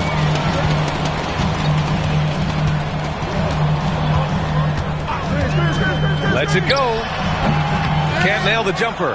Magic trail by 3. They need something good to happen here. Yeah, they've gone way too long without a score. Thompson outside. Just over a minute played here in the 4th. Brown with a screen. Down low. It's stolen away. And it's Orlando on the break. Here's Hunter. And Worthy pulls it down. He's as surprised as we are. Most nights that bucket is automatic.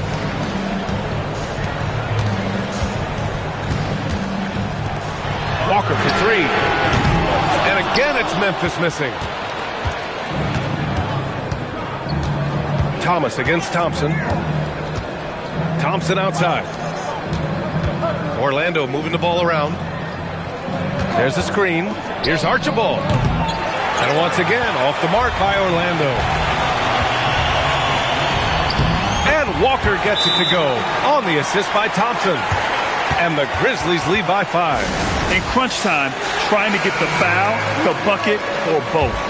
So both teams changing it up here. A moment to hear from Allie LaForce. Thanks, guys. I got a chance to hear what Jamal Mosley was saying to the team. He said to his players, I believe in you. I know what we have. It was less about X's and O's and more about the team's identity. Guys, they play for one another. Allie, thank you. Here's Robertson.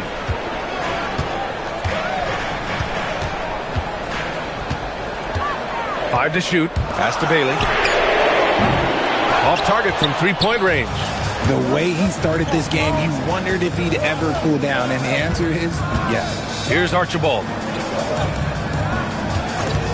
Let's go with a three. The putback. Oh, he hangs in there and cashes in on the second chance points. The effort, the position, the timing, all there. And add instincts to that. He can sense where the rebound's going to go. Here's Robertson.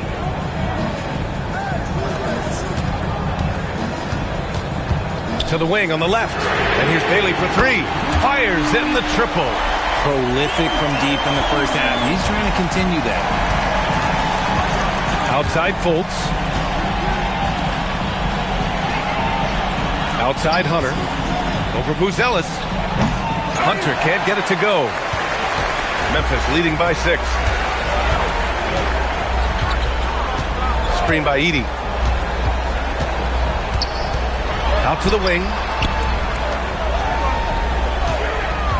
Here's Robertson. Three-pointer, Buzelis. And Fultz pulls it down. To the middle. Here's Hunter. And he's going to the line for 2. The official saw contact while he was going up. All right, guys, let's get your take on the scoring breakdown for Memphis. You've got to be impressed with how assertive they are on offense, continuing to cut hard to the rim time and time again. And you have to talk about the passing, too. I mean, the ball has been zipping around on the offense, and they've kept the extra pass mentality the whole way.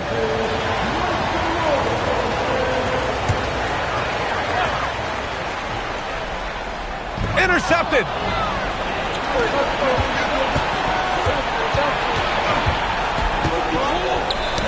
Oh, deflected. Here's Buzelis. And there's a pick. Yes, sir! Bank it in the layup. I just love when teams make it work down low. Magic trail by 6. Here's Petrie.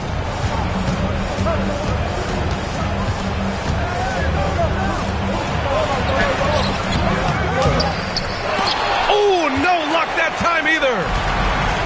Memphis has gone 1 for 5 shooting from the arc here in the 4th. Here's Robertson. From about 19. Oh, no good. Things just don't seem to be clicking for them offensively. Yeah, they really need to find a way to get back on track. Clark outside. Ooh, it doesn't go. Memphis leading by 6. And there's 1:38 left in the 4th quarter. Shoot from 14. It's off.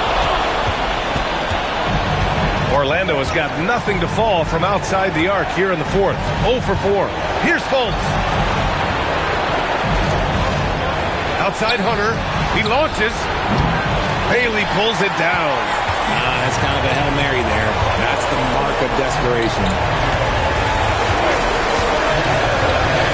Here's Robertson. Uncovered. Oh, he cannot hit. And they've been moving the ball really well tonight. Good things come to those who take good shots.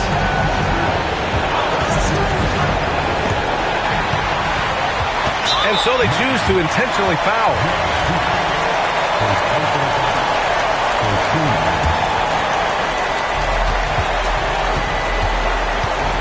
Here's Robertson.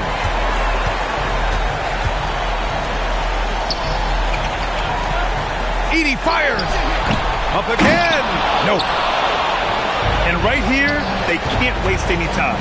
It needs to be a quick shot and a quick foul. 6 seconds separating the shot and game clocks. Now Hunter. Clock at 6. Shoots a 3. Yes, sir, with the 3. Their strategy has been pretty simple here in the second half. Attack from three-point range. And you see this so much more nowadays in the NBA. Teams putting a larger emphasis on jacking up threes. Yeah, just trying to keep this game alive. Not a bad foul right there. And he hits both free throws here. And it's a 5-point game. We call that putting the game on ice. This one, oh yeah, that's over. Orlando calls timeout. 7 seconds left to play in the fourth quarter. All right, guys, what's your take? Trying to extend this one, but it seems futile. With timeouts, it's use them or lose them. So why not go down fighting? And the shooter had very little space on that attempt. I'm sure they'll think twice about shooting against him next time. So Memphis wins it. Boy, a hard fought.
Welcome to 2K Sports presentation.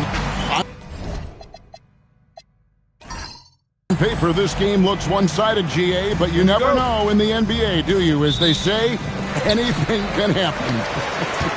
Yeah, I mean, just so much talent in the league. If one or two guys get hot, this could end up being an upset. The difference between good teams and bad is razor thin.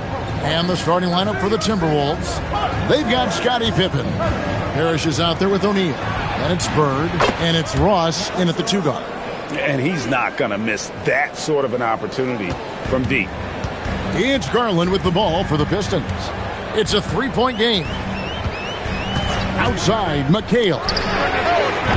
Off target with his 3. Look at the last game for the Minnesota Timberwolves. It was a win against the 76ers. Bounce pass, Pippen. Pass to Ross. Tries it from the top of the key. That's good on the jump shot. And that's where Ross has been most efficient. Raining it off the catch. Love it. Garland, the pass to Ivy. Drummond with a screen on Pippen. Clock at 6. Here's Ivy. The putback controls the rebound and puts it back up and in. There they go. Finally able to drop one in on their 4th try. So first quarter just over a minute and a half in. A nice shot by Bird. Pick works well there. Not much resistance from the D. Yeah, that's not the defense you need. You got to be tougher defensively. McHale outside. Pass to Ivy. And then Ivy with the jam. So explosive. Get used to seeing a lot of that from Ivy. Wow. First trip to the free throw line for him tonight.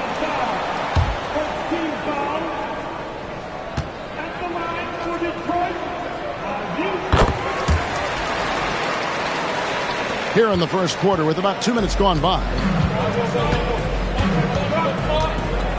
Pippen against Garland. Parrish with the screen on Garland. Was on the wing and stolen by Ivy. And now the Pistons fast break. Pass to Drummond. You know, with Drummond's free throw history, teams aren't afraid to get physical with him inside. I mean, they'll send him to the line before they give him an easy look. It's his first trip to the line. Not the best statistic for him in terms of his performance at the line. Very low numbers. And guys, this has not been a season to remember for him at the free throw line. Certainly to this point. That free throw, no good.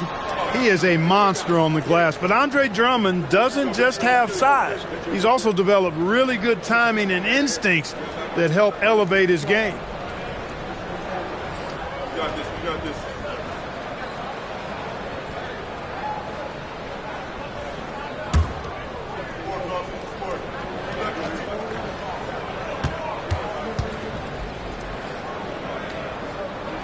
So he comes up empty at the line. I think of Andre Drummond as a big man's big man. He's a steadfast presence in the paint who really focuses on owning the backboard and attacking the rim. A wide open look for Bird. That falls nicely on the feed that time from Pippen. Boy, he is looking confident. Love how they're using him so far. And you know what? They're going to keep using him. I mean, he'll be the centerpiece of their offense today. You can bank on that. Ross with a wide open look and another three for Minnesota. All these threes they're giving up have really been the driving force on this run. Garland, the pass to McHale. Trying to answer back, but that three is off the mark. Timberwolves leading by 9. Upside Pippen. It's over Garland. Off target there. That would have pushed the lead to double digits. Ivy kicks to Garland. McHale outside. Pass to Ivy. Just 5 to shoot. The Pistons need to get off a shot here. And again, it's the Pistons missing. Definitely a situation you want to make sure you don't give him too good of a look. Here's Bird. The rebound by Ivy.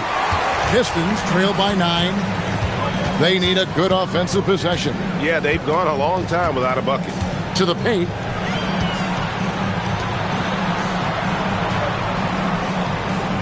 Drummond sets the screen for Ivy. With nobody on him, he buries the jumper. Ivy's got 5 now. And if you're the guy who has to guard him, it is never going to be an easy night for you. Bird outside. The Timberwolves again can't hit. Now Garland. Nothing on the board. Back to Ivy. Front past the arc. Here's Drummond. Rebounded by the Timberwolves. Yeah, that's got to be frustrating for him. He'll usually convert that. Here's Pippen. Makes it off the glass. This is as good as it gets for a first quarter in terms of shooting the basketball. You're exactly right. I mean, everything seems to be dropping. Impressive scoring here. Both teams deciding to change it up. Pass to Kennard. Outside Portis. Here's Marbury. Here's Drummond. No good that time. Bird with some nice D. Minnesota with the ball. They're on a 16-7 run. Here is Maravich. Parrish with the screen on Kennard. The shot's good from Parrish. Defensively, giving up far too many open rhythm looks. And to battle back, they've got to shore up the defense. I mean, there's no other way to come back from a deficit unless you play good defense. Fires the three, and it's Marbury missing. And so it's Parker with it. He'll bring it up for Minnesota. They lead by 11. First chance of the season for them to go up against this Pistons team. And two teams here that were evenly matched a season ago as they split the season series. Yeah, they'd settle for 500 against most teams. Both squads win challenge, perhaps a way to put it, but one of them has got to win tonight. So it's Detroit now, following the miss by Larry Bird from deep. A three ball. The shot, no good. Minnesota leading by 11. Shot and game clock separated by 5. Pass to Parrish. Nice ball movement by Minnesota. Parker outside. Three-pointer on the way. Good work defensively by Crowder. Here's Marbury. That one doesn't go. And so it's the Minnesota Timberwolves holding on to an 11-point cushion as we get ready to take a break. Defensive.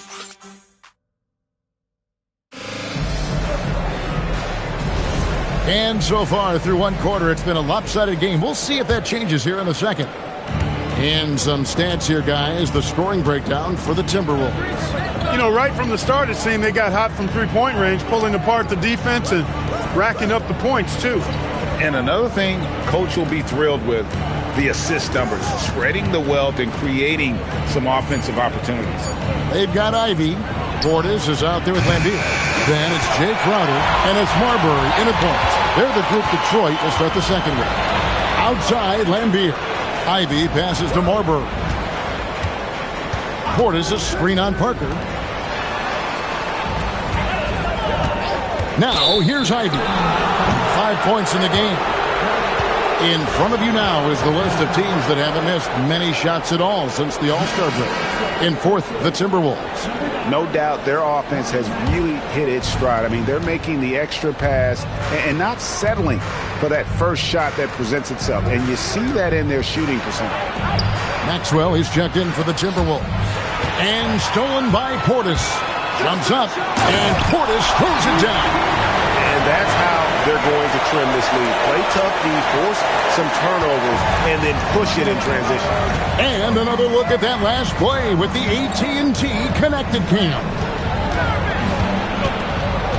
It's tipped. And now the Pistons fast break. Marbury, good. Marbury using that great speed of his to get out ahead of the defense and get the fast break hoop. Minnesota leading by 7. Mobley right side. Some changes for Minnesota. Jermaine O'Neal's checked in for Mobley. Bird comes in for Maxwell. And it's Scottie Pippen in for Tony Parker. And now approaching 2 minutes of action here in the second quarter. Outside, Maravich. Bird outside. Rodman sets the screen for Bird. 5 to shoot. Bird finishing in close. What a move that time. Crossed up the whole building on that play. And so the timeout here by J.B. Bickerstaff. Coach is going to talk some things over with the team. Might be seeing something to adjust. Garland is checked in for the Pistons. Pass to Crowder. And we're about 2 minutes into the second quarter here. Count that one. And the Timberwolves lead has been cut down now to just 7 on the bucket from Ivy. He's a big combo guard, and Ivy plays with no fear in there. Now here's Bird. Back to Maravich. Screen by O'Neal. To the middle. Well-timed pass, and he goes straight to the bucket for the layup. O'Neal's got his first basket. And this is where O'Neal goes to work. The closer he's to the rim, the more dangerous he becomes. Crowder finds Garland. Lambier screen. Fires from deep. Up again. He hangs in there and cashes in on the second chance points. Just in a perfect position to grab that rebound and then get the putback. Bird outside. Ivy against Maravich. Maravich with a screen on Crowder. Back to Maravich. And stolen by Ivy. In the corner, Crowder with it. That 3 off the mark. It's Rodman with the ball for the Timberwolves. They've led by as many as 11 points. Pippen, the pass to Maravich. O'Neal a screen on Crowder. Tipped away. Lambier with the steal. Oh, here we go now. Crowder's got it. The fast break chance. And slam dunk by Ivy. And man, can Ivy fly. I mean, a big-time finish. And timeout called by Chris Finch. He's going to have a discussion on the sideline. And when it comes to team building, GA, there's been a debate about whether the 2-star or 3-star approach is more effective. Kevin, for me, I think it comes down to fit more than anything. It doesn't matter how many stars you have if they don't mesh. And if they're not comfortable in the role that's carved out for them on that respective team. Looking at who's out there now for the Pistons. Andre Drummond's checked in for Lambier. McHale comes in for Portis. And Washington subbed in for Crowder. Ivy against Ross. Count that one. And the Timberwolves lead has been cut down now to just 3 on the bucket from Ivy. Minnesota's gotten fewer than half of their 3-pointers to go down tonight. They're 4 for 9. Pass to Bird. From deep 3-point land, another miss by Minnesota. 3 triples in the first quarter, but he's yet to knock one down here in the second. McHale outside, takes the 3. Parrish grabs the board. And not allowing the shooter even an inch of breathing room on that one. And, guys, that's exactly the kind of high-impact defense they want to see out of him. Bounce pass Pippen. Ross dishes to Parrish. Back to Ross. Down low to stop the drought. Rebound by the Pistons. Drummond's got 9 rebounds now tonight. Back to McHale from downtown. Rebound, Parrish. Parrish has got his 4th rebound with that last one here tonight. To the inside. And Bird gets it to go on the assist by Pippen. Bird's got 13. And obviously his momentum from the last game has carried over here tonight. And you know that's how it goes with him. I mean, his hot streaks, guys, don't last minutes. They last days. It's just been a brutal outing for him. He still hasn't managed to make a shot. And the team is struggling because of it. And I've been impressed with the unselfishness, but also getting guys the ball where they can do something with it. He is delivering a lot of room service times tonight. One sweet one after another. Great positioning on the putback. Stick-to-itiveness, folks. That's what you see in Washington, and I love it. This guy attacks the glass. Pippen against Garland. Pass to Parrish. Now Ross. Pippen feeling it out a bit. The Timberwolves need to get a shot off here. That one drops for him. O'Neal's got his 2nd basket of the game.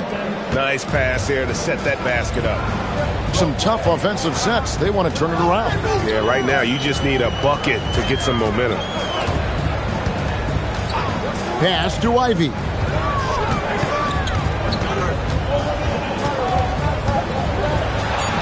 Over in the corner, Washington. Off target from 3-point range. Outside Pippen. And that one released in time, but no good. And so it's Minnesota bringing the quarter to a close with a 7-point lead. They're feeling very confident, shooting the ball with great efficiency and dictating the pace. And we'll be back with you shortly.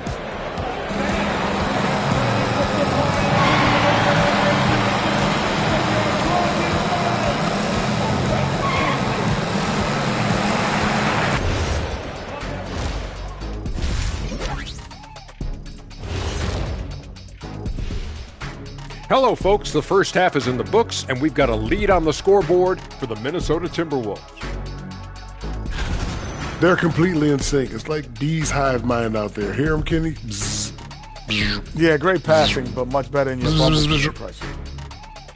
All right, and now that and that concludes halftime. Now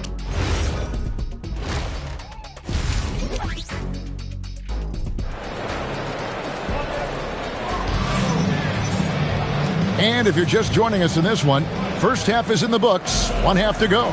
It's been one outstanding game from Larry Bird. He's done a fantastic job of finding open space to operate within the first few quarters. And you know what? It helped that they had a few guys with very hot hands on the perimeter, too. And on the floor for Chris Finch as we get into the second half. Jermaine O'Neal out there with Parrish. Then it's Terrence Ross. Then there's Scottie Pippen.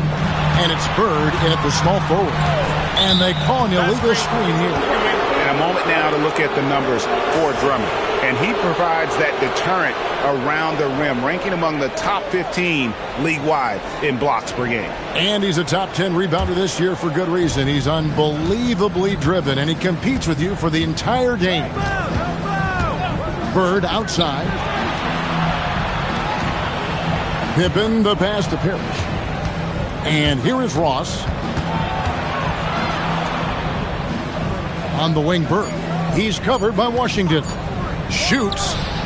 Scores the bucket. He's 7 for 11 and continues to look good. And with the lead, I like the strategy here. Continue to get the ball to guys who can do something with it. If it's working, keep working it. That's what I say. Keep the pressure on it.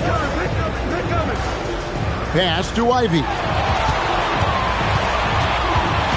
Over in the corner, Washington. Second shot opportunity. And it's Drummond missing. He felt the defense on that attempt. Great rim protection. Third quarter of basketball, about a minute and a half in. There's Bird with the three. Guys, his consistency in terms of shooting has really helped them seize control. Pistons trail by 14. Pass to Ivy. Back to Garland. Over in the corner, Washington. Now Ivy. Will it go? And he drops that one in. Ivy's got 13. And this young guy, Ivy, is doing anything he wants right now, dominating in effortless fashion. Parrish with the screen on Garland. Bird outside. That falls nicely on the feed that time from Pippen. Bird's got 8 points in the quarter. They are on fire right now. That's 4 straight makes. And so the timeout here by J.B. Bickerstaff. He's going to take a minute here to get things straightened out.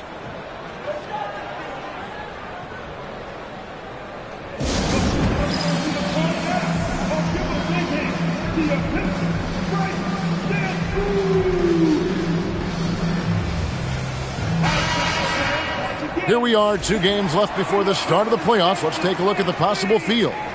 You look at the Timberwolves, right now the 6th best record in the conference, looking to hold on to playoff position and finish the regular season strong. And, of course, the Pistons. Not really any threat right now as their record showing a lot more losses. Well, right now for the Timberwolves, this hasn't been the breakout season that many were predicting, but they're still very much in the hunt for a high postseason seed, and that will keep them focused here during the season's final stages. And they need to stay focused. I mean, they have to ensure they hang on to a high seed. It's imperative for them. Just 1 for 4 thus far. They have not found their rhythm this half.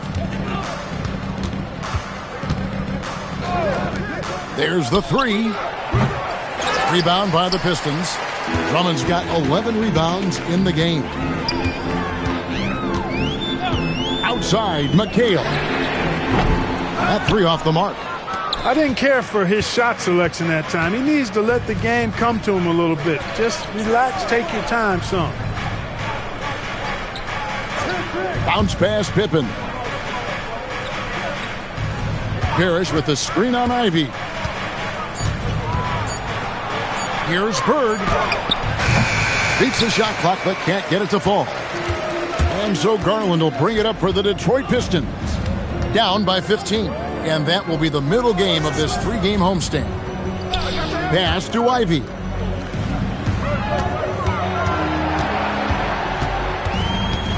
Now Washington. Detroit, no good that time either. Bird kicks to Pippen. Back to Bird. Fires from the wing. The shot's good on the assist by Pippen. Pippen's got assist number 10 tonight with that last one. Detroit's gotten off to a very slow start from three-point range in the second half. They're 0 for 4.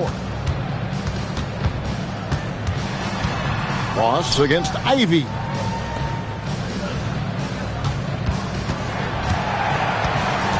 To end the cold streak. O'Neal with the rebound. Minnesota leading by 17. Pippen with it. And here's Bird for 3. Again, the miss by Bird. There's some defense for you. For someone who's as good at shooting the three ball as he is, you need a defender who's equally good at guarding against it. And with him missing literally everything he's put up today, you can see why the score is what it is. Harris, and he converts the layup. And the Timberwolves lead by 19. The ball movement on this run has been fantastic and is a big part of why they've been able to get these good looks. So Detroit going with an almost entire new group here. Lambeer's checked in for Drummond. Bobby Portis comes in for McHale. Crowder, he's checked in for P.J. Washington. And it's Luke Kennard in for Jaden Ivey. Minnesota also making some changes. Rodman, he's checked in for Parrish. And it's Maravich in for Bird. Clock at 4. Here's Portis. Rodman with the defensive effort. Excellent job to impact that attempt and prevent the easy deuce. Pippen with the wide open look. No good on the triple. Pistons trailed by 19. And Garland has it in the corner. From the wing. And the basket is good. Garland's got his first bucket in this one. One of the reasons they're behind is because we haven't seen enough of that. He needs to become a bigger part of the offense. Rodman sets the screen for Pippen. Pass to Maravich. Here's O'Neal. That falls. Nice feed that time from Pete Maravich. Maravich has got 3 assists now in this one. And, well, Detroit shooting a low 30% mark from the field. Kennard kicks to Garland. Crowder from outside. Rebound, Minnesota. And that's the battle they haven't been winning today. Their work on the glass has been porous, and that's got to change. Yeah, no question about it. I mean, as they're looking to battle back, that's one of the key elements. You got to rebound.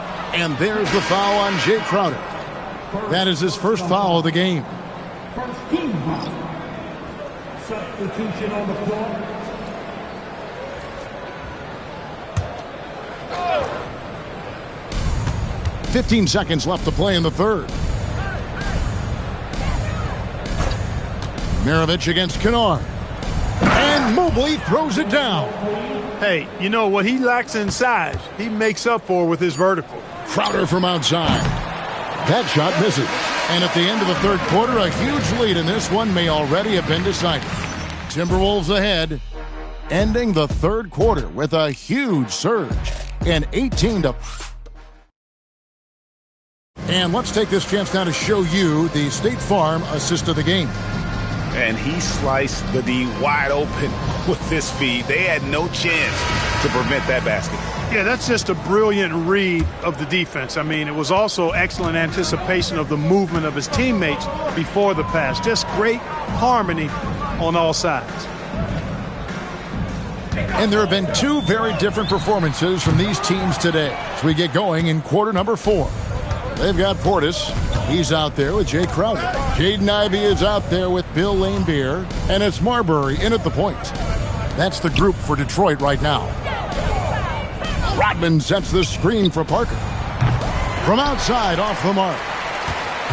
Pistons trail by 21. Here's Ivey. Bank shot, no good. He will not be happy with himself. Got a good look from mid-range there. Bird dishes to Mobley. Timberwolves passing it around. There are some who will say, GA, there are too many threes being taken in today's NBA. What are your thoughts on that? Hey, if we're cutting back on something, how about free throw? The three-point shootout is arguably the best part of All-Star Saturday, but nobody wants to watch a free throw contest. And thought that pass was going to get through, but no. All of a sudden, he was going the other way with the basketball. And I mean, just so difficult to corral. Sometimes you have to foul him and hope he misses. And a closer look here at the scoring breakdown for Minnesota. I'm in love with how they're moving the basketball all game long. And also Knock it down. Screen. Stay on him. Heavy, I'm open. Rebound. D up on Larry. Oh, you better shoot that. Watch the screen. Switch. Watch the Yo, roll. D up on him, man.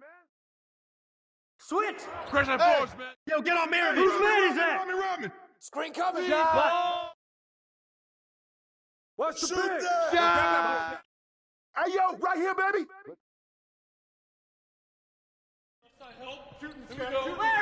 Larry. Walk. Get him. Close out on Maravich. Get him. Down screen. Yo, Bird.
Nothing like the intensity of coming down to the wire when both teams are fighting for playoff position, Grant. Well, you know, B.A., for these teams, what you did before doesn't matter. You have to give everything in this game. It's essentially a bunch of one-game seasons from here to the finish line. And a look at the starters for the Bulls. They've got Tyler Hero. He's out there with De'Aaron Fox. And it's Battier in at the 3, the small forward. Hero outside. Pass to Nowitzki. Lets it fly. And he hits the jumper. Well, the defense can't lose track of him. He's just too talented offensively. Stolen by Hero. Fox right side. Kicks it to Hero. Chicago passing it around.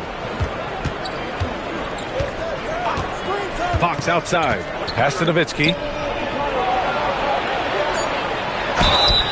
So it'll be 2 free throws. He was fouled in the act of shooting. Chicago shooting their first free throws here for the night. And the first one at the line is good.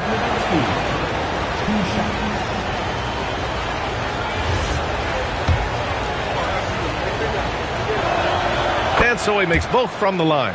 Well, you have to appreciate a big man who can step up to the line and knock it down with confidence.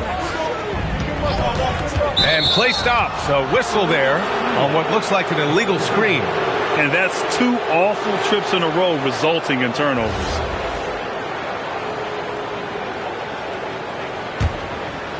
And it's the Bulls' ball. They're coming off that loss against Philadelphia. And they got to the line at a good clip, but couldn't cash in, and it ruined their chances. And missed free throws are killers, especially when you consider how many they missed. Hopefully, they stay late to practice after that one. And the shot's off. 1 for 2 in this one. And here's Williamson. He'll bring it up for Sacramento.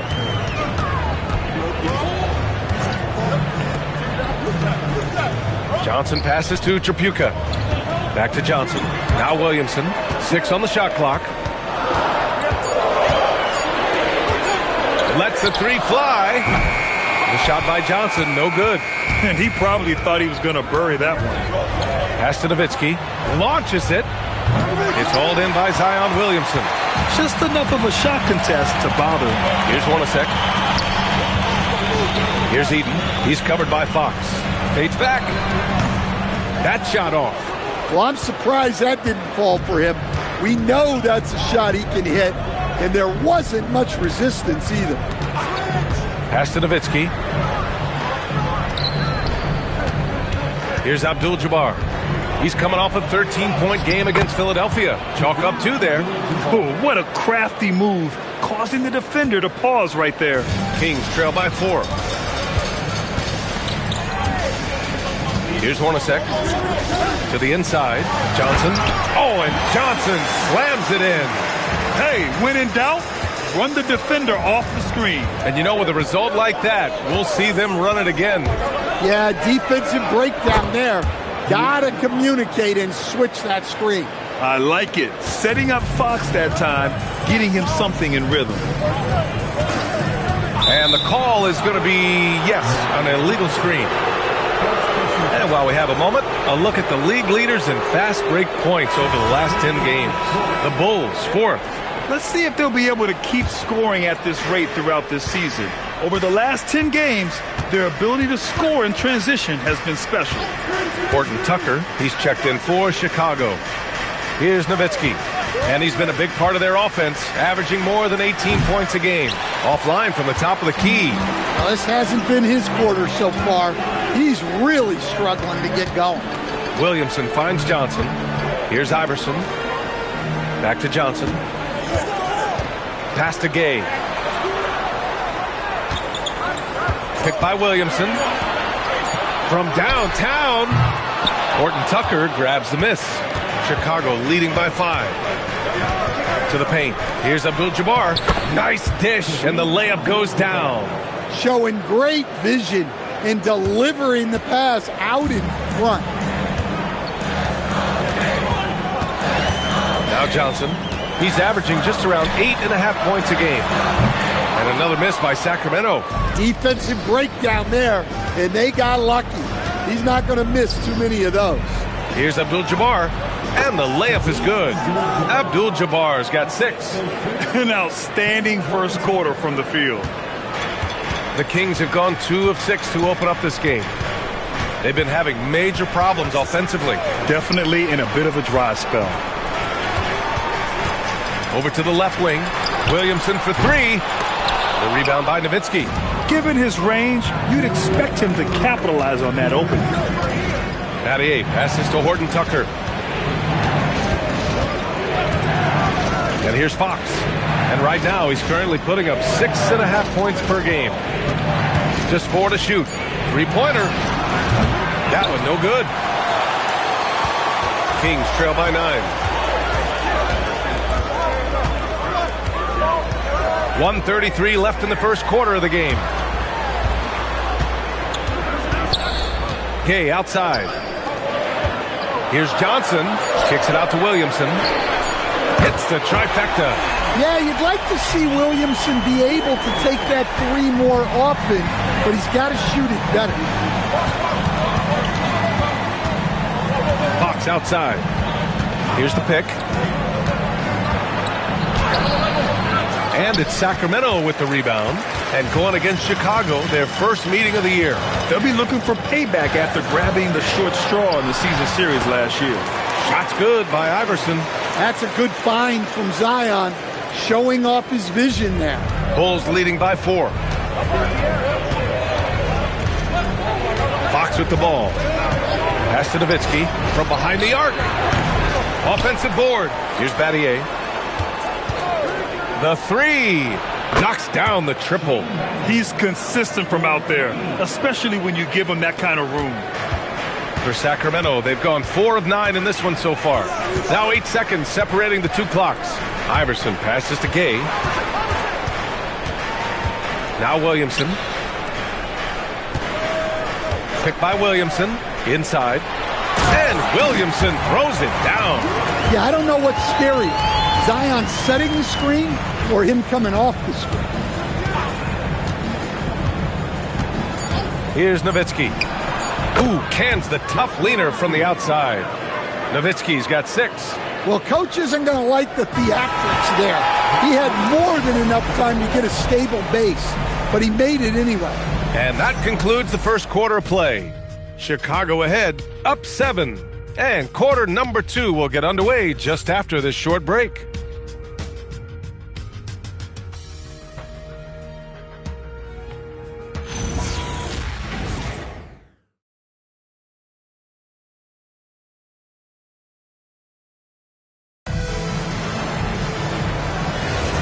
If you're just joining us, we played through 1 quarter in this one.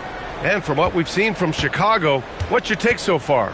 Well, it seems like they went in looking to do damage from long range, and they faced little resistance. Yeah, and when you're hitting threes early, that opens up the floor and really helps your offense. They've got Rudy Gay, Walker Kessler out there with Al Horford. Then there's Johnson, and it's Iverson in at the point guard position. That's the 5 out there for the Kings. And he dunks it down. The big-time throwdown. Check him out. Keeps the grip on that rim after the finish. A little extra emphasis. Now, here is James. Pass to Henson.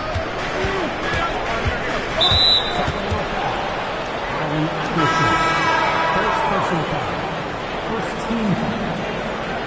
Substituting in for Chicago, number 35, Mike Sanders.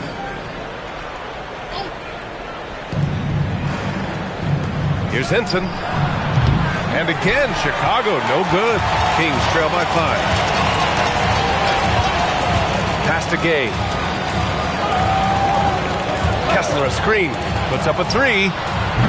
Chicago with a rebound. Abdul-Jabbar's got 4 rebounds now. In transition, here they come. And here's Horford. Gay up top. Good, and it's Horford who picks up the assist. And guys, the way this defense is getting manhandled down low, you have to wonder if they're at 100% right now. Now, here is James. No points yet. Pass to Abdul-Jabbar.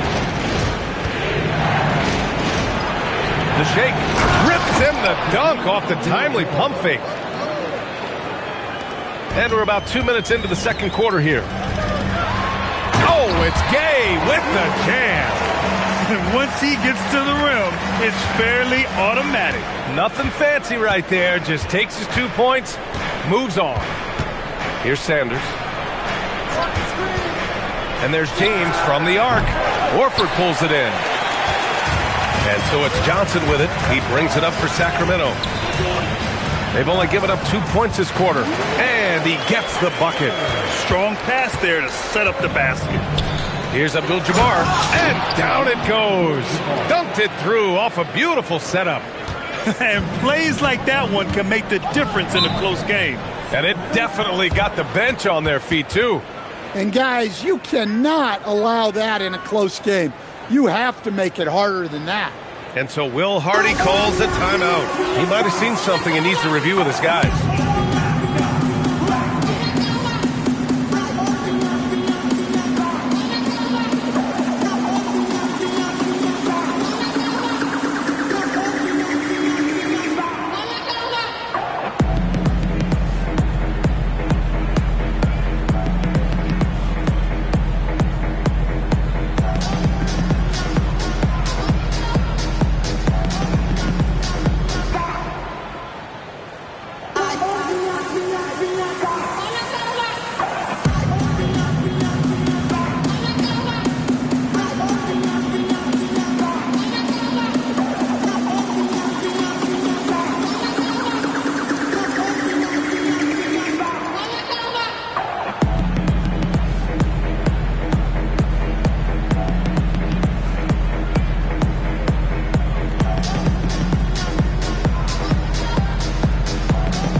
Williamson's checked in for the Kings. I've wondered, of all the things you can teach players, can you teach great passing? I really don't think you can, B.A. You can teach solid fundamental passing. You can teach guys to make fewer mistakes by better use of fundamentals. But the great passers have great vision, and I just don't think that's something you can teach. I think that's something that guys gain over their time and experience playing the game of basketball. Chicago leading by 3. Brooks outside. Pass to Nowitzki. Shot clock at 6. Now Hero. Three-pointer. Rebounded by Johnson. Here in the second quarter, just under 3.5 minutes played. Abdul-Jabbar with a rebound. Abdul-Jabbar's got his 6th rebound on the night. Brooks outside. Pass to Hero. Beyond the arc. Kept alive. Abdul-Jabbar. Good D by Kessler. Oh, this is exactly the kind of opportunity you don't want to waste. Here's Williamson. Zion! Aggressive on the interior. And another great assist. The offense is really clicking now. Abdul-Jabbar doesn't go for him. Good D by Kessler. And he lobs it up. Oh, Zion! A rim shaker! Yeah, what a great target Zion makes for on the lob. Nobody's going to get to the ball except him. Chicago trailing here. And so Joe Mazzulla calls the timeout. Coach taking this moment to speak to his guys, maybe alter some of the game plan.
A chance to check out stats for him.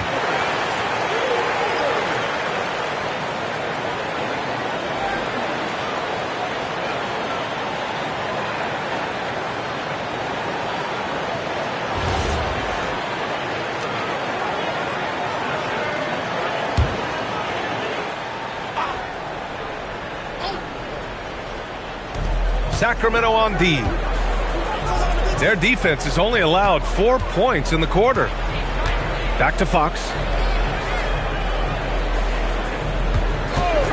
Here's the teardrop, and Fox, the touch. Well, we know Fox loves to take it to the rack, but he also has a nice floater game. Here's Iverson, a steady force on their offense, recording around 14.5 a game. Williamson, no good. Chicago leading. Fox, the pass to Hero. Drops in the 3. Hero's got his first 3 points of the game. Well, that's the danger of giving Hero a look from deep. Here's Iverson. Pass to Hornacek. Horford outside. 6 on the shot clock. Here's Hornacek.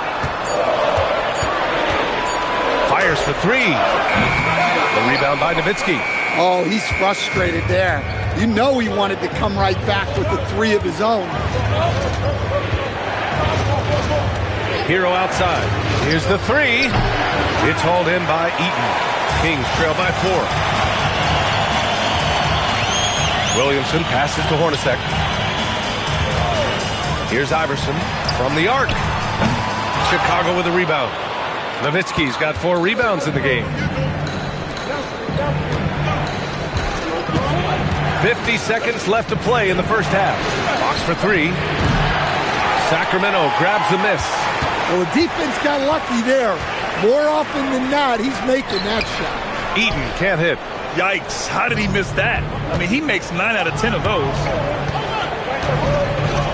Hero outside. Pass to Fox. The 3 is up. Fox, that smooth lefty shot.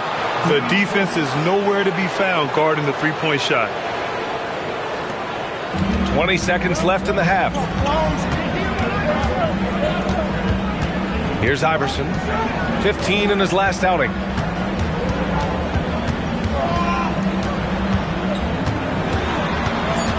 To stop the drought. Unable to get that one. And so it's Chicago closing out this quarter with a 7-point lead. The flow of the game has favored them in general. But hey, the tide can shift. We'll be right back after this word.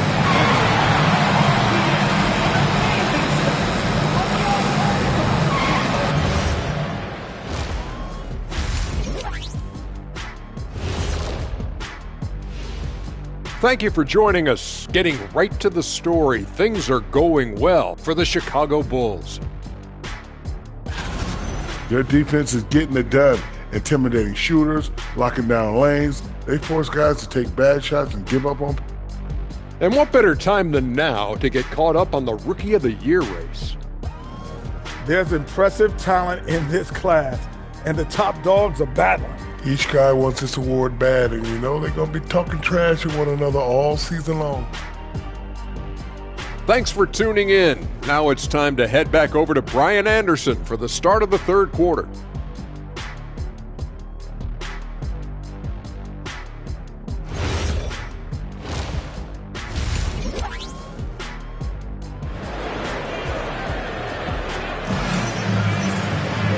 And if you just join it in, one half is in the books. One half to go.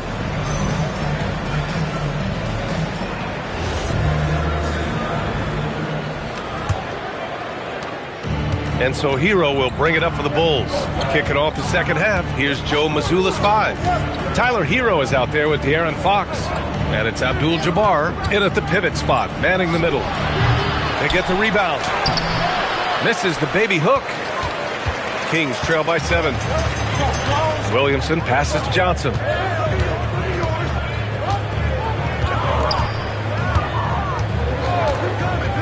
Down low. Tipped. Here we go. All alone. Hero against Johnson. Out to Fox. Unloads. A nice shot by Battier. Battier's got 5 points. Look, Fox can run the show at a high level.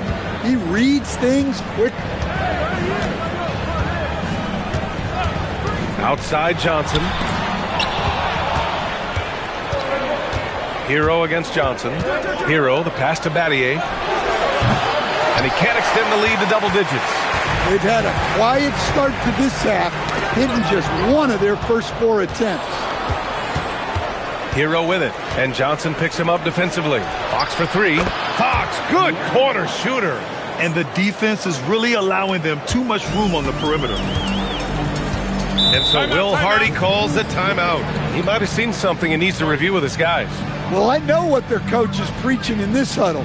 Can you guys please stop turning it over? Well, since we returned from the All-Star break, here are the best rebounding small forwards in the league.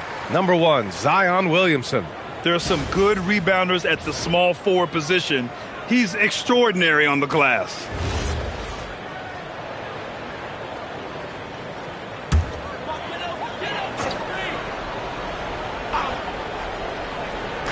Over a minute and a half now into this third quarter action.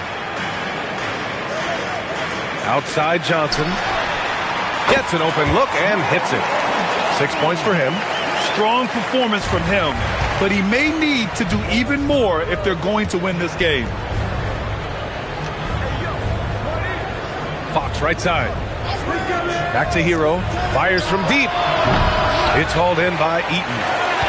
Kings trail by 10. Here's Chapuka. No made baskets yet. And he takes it in for the layup off a very nice feed. Yeah, that's what they want to see. He has to start asserting himself. They need him to take command of this game. Nowitzki, pass to Hero. There's the screen. The three. It's hauled in by Eaton. Eaton's got his 4th rebound in this one. Well, his team has the lead, but this has to be a bit of a concern for him. The shot isn't falling, and it's been a forgettable night.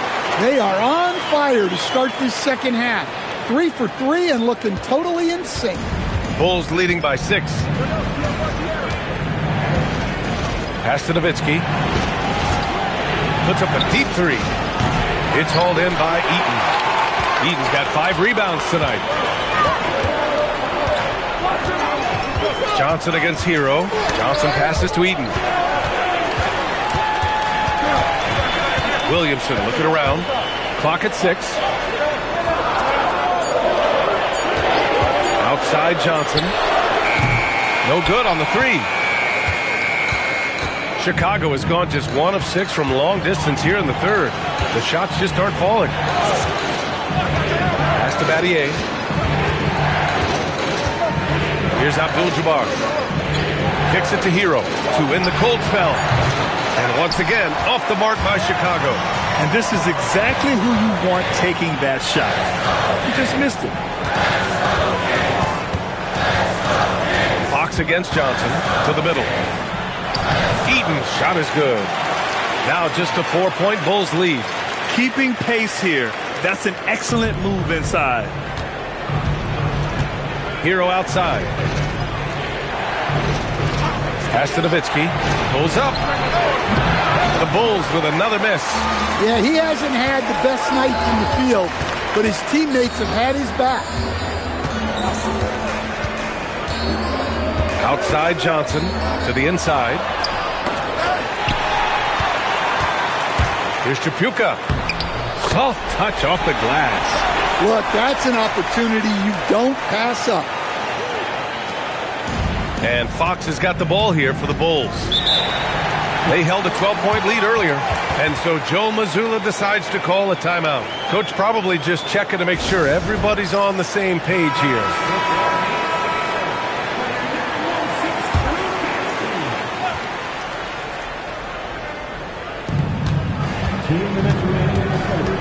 Here's Nowitzki, covered by Williamson. Fox outside. Down to 5 on the shot clock. The Bulls need to get off a shot. And away. The Bulls with another miss. The Kings trailing. Gay right side. Over Fox. And it's Gay with the miss. Well, the defense was giving him that one, but he made the shot more difficult than it needed to be. You got to play smart. Fox, the pass to Nowitzki.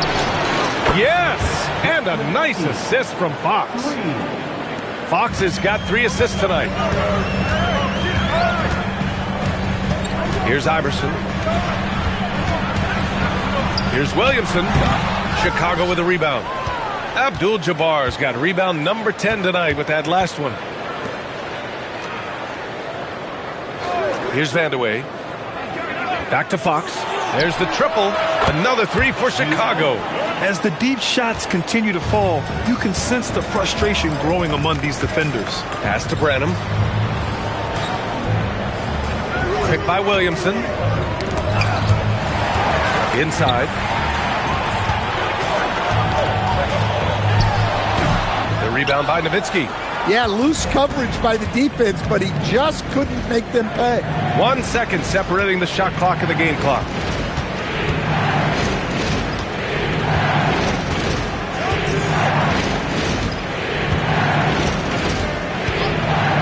outside the arc.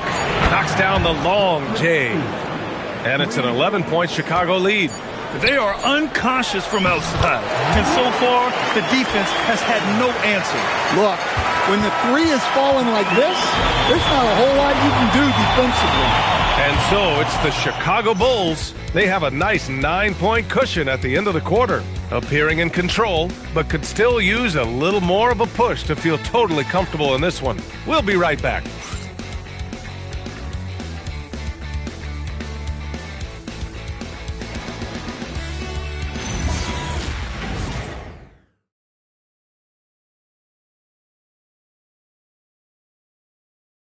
And while we have a chance, let's go to our State Farm assist of the game.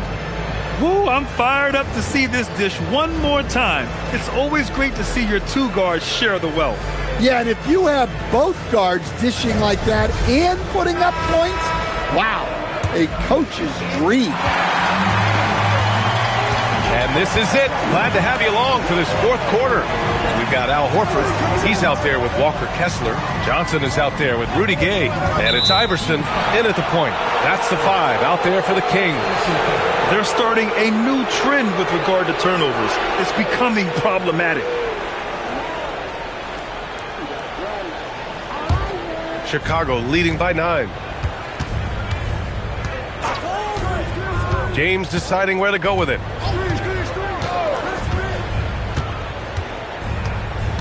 Hero outside. Gasol the screen. Fires the 3.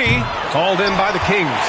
I've been in this position. Your team is up. You want to drive in the dagger. He may be a little overeager. Johnson passes to Gay. To the paint.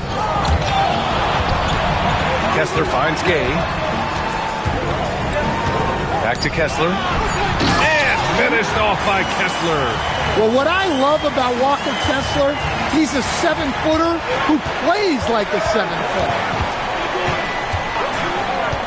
James, a screen on Johnson. Hero for 3. Iverson with a rebound. Well, and after making just one triple going into the break, he's still looking for his first make from distance here in the second half. This is when your interior D has to be on high alert. Bulls leading by 5. Final quarter of play, about a minute and a half off the clock. Gasol, a screen on Horford. Here's Nowitzki. Rebounded by Johnson. Johnson's got 4 rebounds in the game. Lets the 3 fly. Shot's good by Iverson. Yeah, I really like their game plan offensively coming out of the half. They've been efficient and effective, but they're still chasing the lead. Nowitzki, pass to Gasol. They can't stop the run with that one. And so it's Johnson with it. He brings it up for the Sacramento Kings. Here in the fourth quarter, their defense has been very strong. No baskets allowed. And they've really managed to dominate inside. The Bulls have got none of their shots to go in this final quarter. 0 for 4. And Joe Mazzulla has called timeout. He wants to make sure everyone is alive, given the situation right now. So the Kings making a change here. Williamson's checked in. A chance here to catch up with Allie from the sideline. During that last break, I heard Joe Mazzulla as he talked with the team. Coach wasn't very animated in this tight game, but asked this of his team: how bad do you want it? Right now, this is all about who wants it more. So go out there and take it, guys. And Allie, thank you for that. Williamson outside. Kessler a screen. Here comes Zion. Gay outside.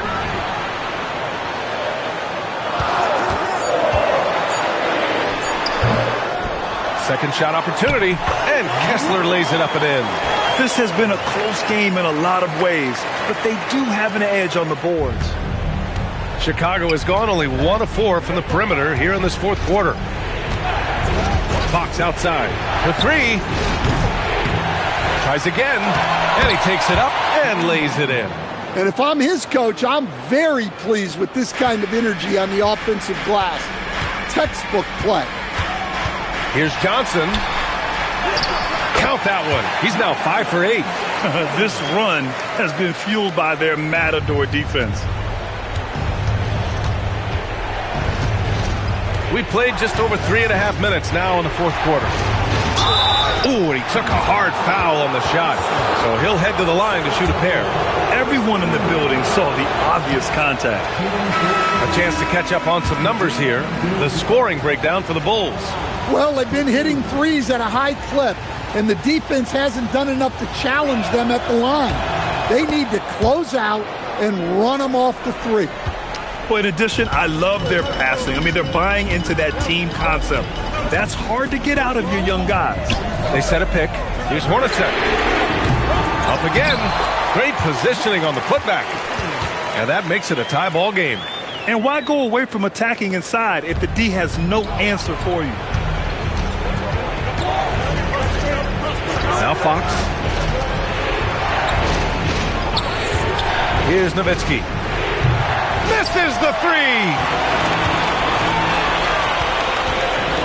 Hero against Johnson.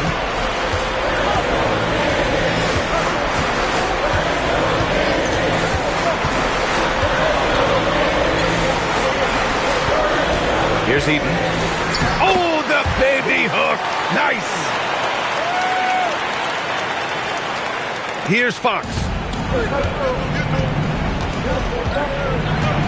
They set the screen.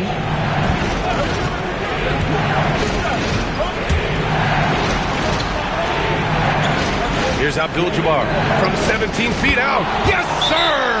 Yeah, I really believe that when they need points, they know they can count on him to deliver. No question. He has the combination of size and skill to get his shot in these high leverage moments. They've given up just 8 points in the fourth. Now Johnson puts up the tray, knocks down the trifecta. Rock solid screen right there. The defender got completely lost. Yeah, you've got to lock and trail hard. You can't allow him a clean look from that. Here's Nowitzki, covered by Williamson. Ooh, the shot misses. Sacramento leading by 3. Oh, a highlight jam by Zion. Wow. Well, these are the moments Zion lives for. He loves to perform when the lights are brightest. Thanks to the AT&T Connected Cam for the up-close and personal view of that slam. They set the pick. Outside Hero. Fox feeling it out a bit. Here's Hero from deep. 6 to shoot. The triple drops. Well, this is what he does. A proven scorer in the clutch. Williamson with a screen on Hero. Here's Hornacek. He's covered by Fox. Ooh, it misses. Well, the Bulls shooting only 36% since the fourth quarter started. Here's Hero. Oh, no good. Had a chance to take the lead. And I think we'll see him milk the clock a bit. Yeah, seems like the heady move right now. Booyah! He sinks the triple. And for the defense, that is a heart-sinking moment when you see him that wide open from beyond the arc. And Joe Mazzulla has called timeout. He wants their game plan to be crystal clear at this point. What do you think is going to be their best move at this point? They don't want to waste time here. If they can score fast enough, they can go back on D and try to get a stop instead of having to foul. There is absolutely no fear in his eyes. He loves the moment. Yeah, and I can say from experience, his coach just breathed a huge sigh of relief.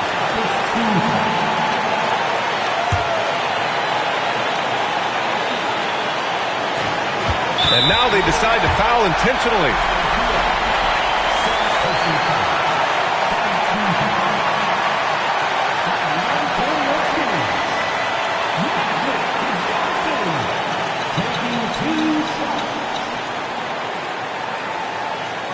Shooting 2.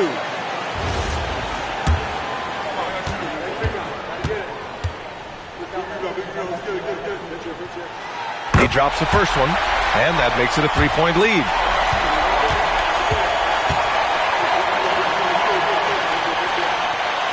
And so he drops them both, and it's a 4-point ball game. Look, that's a pressure moment. and he came through. And Joe Mazzulla calls timeout here. Critical moment here. He's not taking any chances.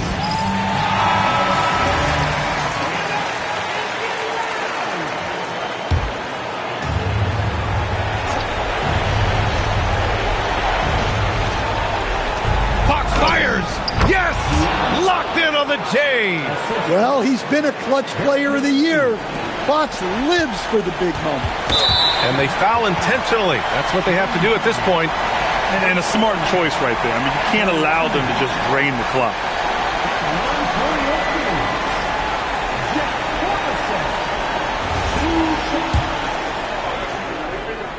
First free throw is good, and that makes it a 3-point lead.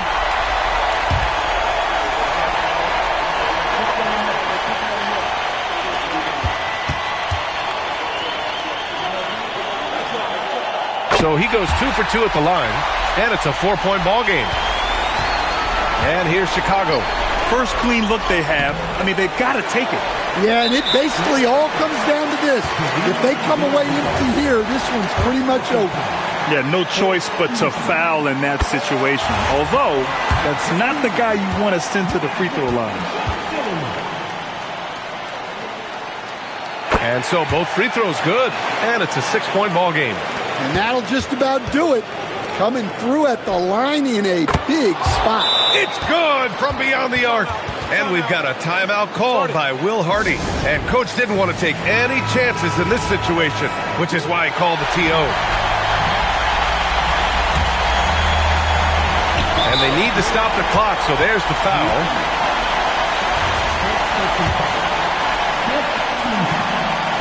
Oh, the first of two, no good. A heartbreaker. And he's able to hit the second one, and that gives him a 4-point cushion. Here's Abdul-Jabbar from downtown. So a close game sees Sacramento taking this one. I'm sure they would have preferred a blowout victory.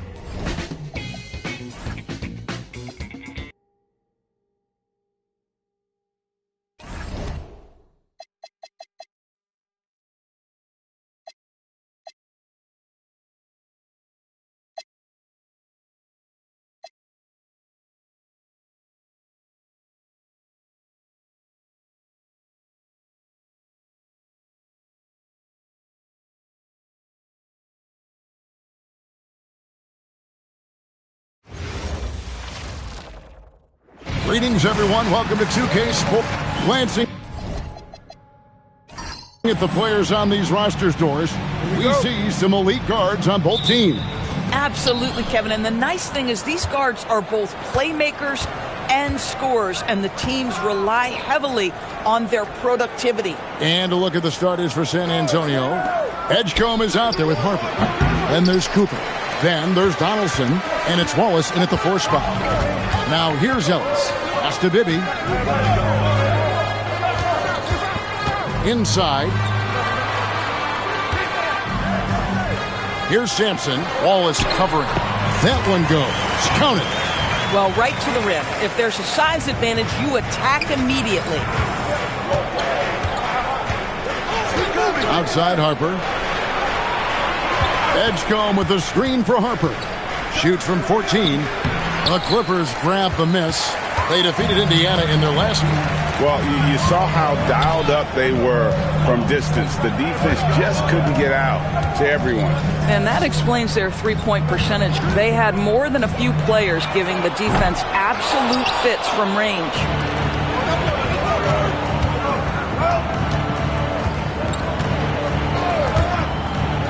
Here's Edgecombe. He had 10 points in the win against Cleveland. Back to Harper. Shoots the 3, and the 3 ball is good. And he's not going to miss that sort of an opportunity from deep. Last game for the Spurs, they picked up the W against Cleveland. One thing you can say about this Clippers organization, GA, resources will never be a problem. Yeah, passionate and deep-pocketed leadership. You throw in the market size, and even if they're not the glamour franchise in L.A., they're no longer resigned to second fiddle. Another miss by Harper. The Clippers have gone 1 of 3 from the field to start this one so far. Ellis kicks to Bibby. Pass to Collins. And taken away by Wallace. The offensive rebound. Donaldson the pass to Wallace. Edgecombe with it. He's playing a pretty big role for him at the offensive end, averaging about 12.5 points a game. Down low, Harper with the steal. Cooper with the bucket. Attacking in transition, the most consistent way to generate easy looks. The very definition of quality transition offense. If it can end at the cup, it's exactly where you want it. And Tyronn Lue wants a timeout. He's going to take this chance to talk to his guy. As we close into the start of the playoffs, let's see how the West is stacking up. You look at San Antonio. Right now, they're locked into third place in the conference, looking to get a high seed for the playoffs. And, of course, the Clippers. They're tied right now. And when I look at San Antonio, what an ideal start for them this season. I mean, it takes some teams a while to kind of come together. Not this group. They were ready right from the start. And what a good feeling it is to play such high-quality basketball so early in the season.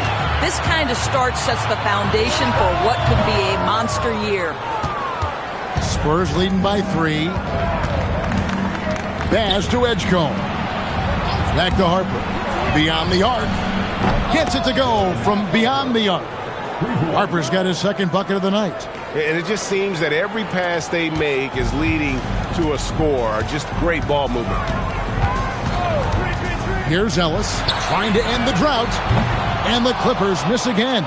Well, trying to reply to the three on the other end just doesn't go down for him. And there's the call. It's going to be an illegal screen. And not the most common call you'll see in the NBA, but hard to argue that pick wasn't illegal. It is really difficult to get your feet completely set, to stay completely still. It's almost surprising to me that it isn't called more often. Porzingis, he's checked in for the Clippers. Now here's Porzingis. They set the pick to the middle. Picked off in midair. Got a piece of it. Stolen by Bibby. On the wing, Ellis. Bibby up top. Back to Ellis. Pass to Bibby.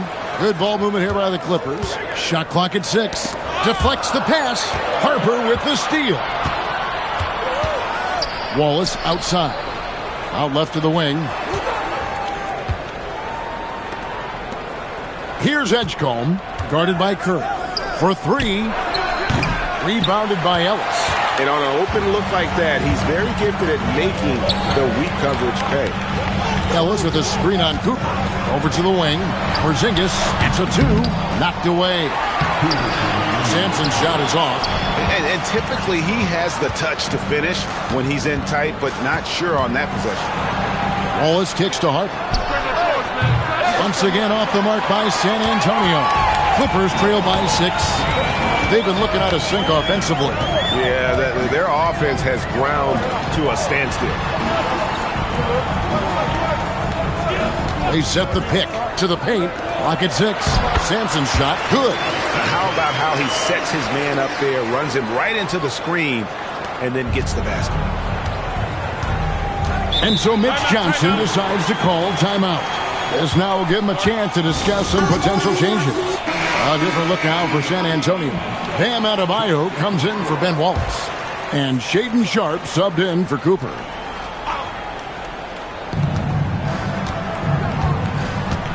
Now Edgecombe.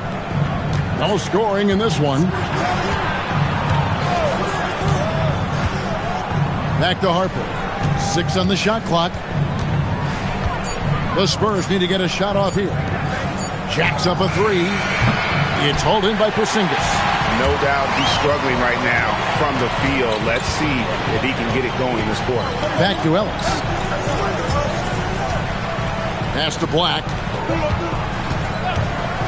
Inside, Sigma. Lays it up and in off the pretty assist. And their post play has been really solid right off the bat. We've got 33 seconds left to play in the first. Adebayo with a screen for Harper. And Sharpe has it in the corner. Adebayo the screen. Here's Donaldson. Once again off the mark by San Antonio. Here's Black with the drive. Oh, and how about squeezing the orange as tight as he could there before the stuff? Yeah, no way he's going to lose that thing on the way up. Puts up a deep three. And no good on the last second attempt this time. So the first quarter ends Clark tie game in a low-scoring affair so far.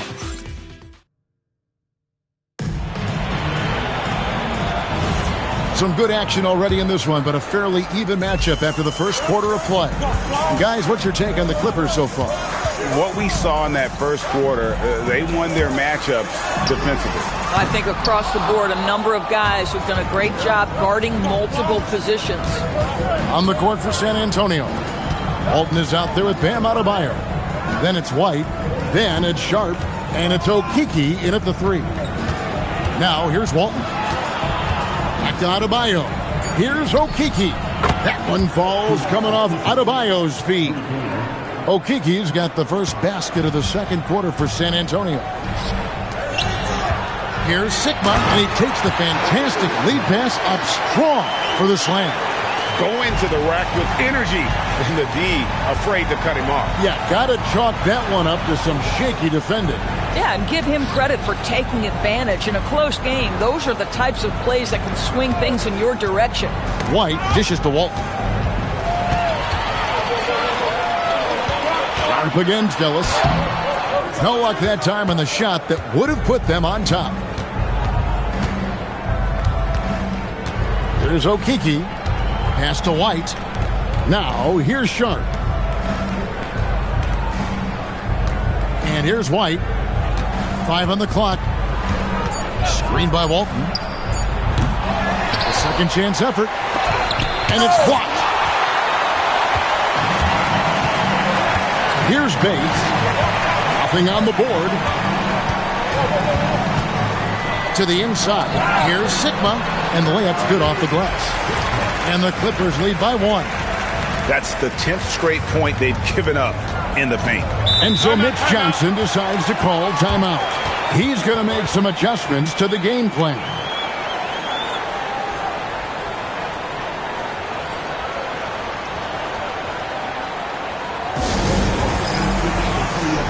Some changes here for the Spurs. Wallace is checked in for Adebayo.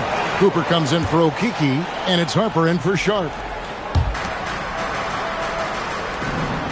And here is Walton. Here's Cooper. Back to White. And Walton kicks to Wallace. 6 to shoot. Screen by Walton. The putback. It's good on the putback.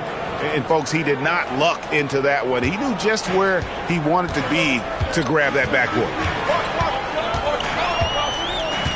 Ellis outside. Three-pointer. The rebound by the Spurs. He is single-handedly dropping the temperature in here with that cold streak.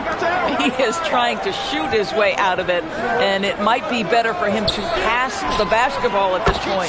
Harper's shot's good. Boy, when this guy has got his rhythm, he can be tough to guard. They need a bucket in a big way here to regain some confidence. From deep, Ellis. Rebound by Wallace. He's so frustrated. Hasn't had a make all game. It's making it very difficult for them to find any success. Outside, White. Back to Harper. Outside, White. Shoots over Black. Great D on that shot, and it's off the mark. And just over 3.5 minutes played here in the second quarter. Ellis outside. That doesn't go either for Ellis. Listen, let's not put it lightly. This guy has really struggled here. Now, here's Walton. Here's Harper. He can't get that one to fall.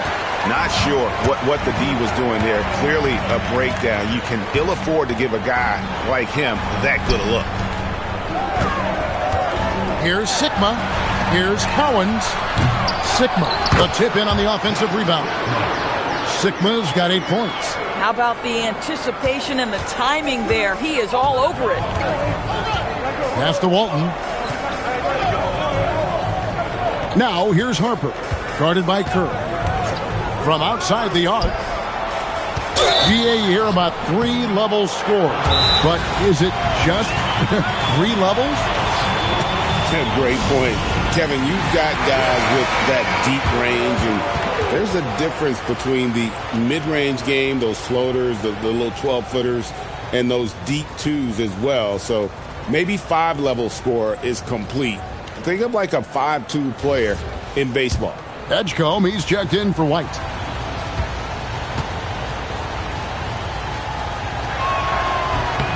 And the first one drops.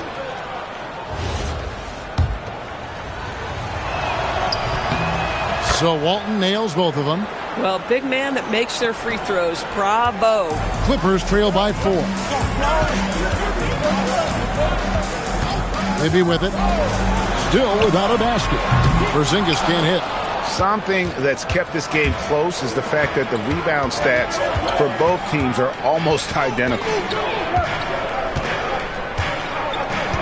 Now Edgecombe. Pass to Cooper. Here's the 3. Bangs home the trifecta. Cooper's got the lead up to 7 now for San Antonio. You can't just stop when there's a pick set up.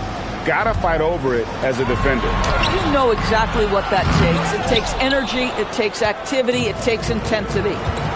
Here's Cooper. 7-point game, the biggest lead in the game. Wallace outside. Pass to Harper.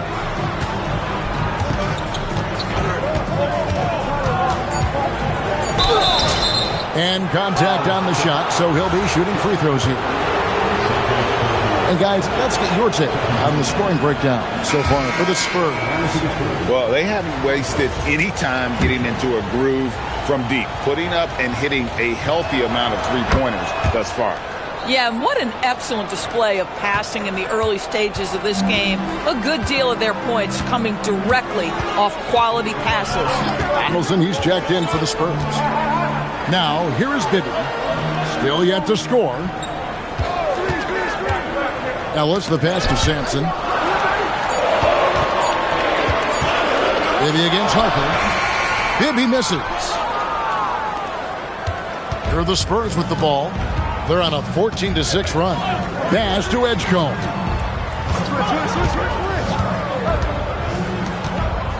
There's a screen.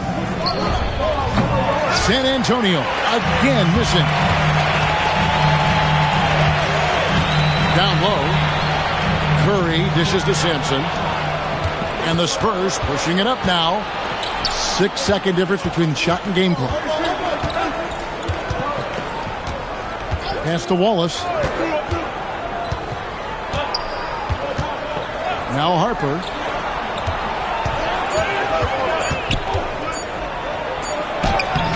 A chance there to push it to double digits, but it's off the mark.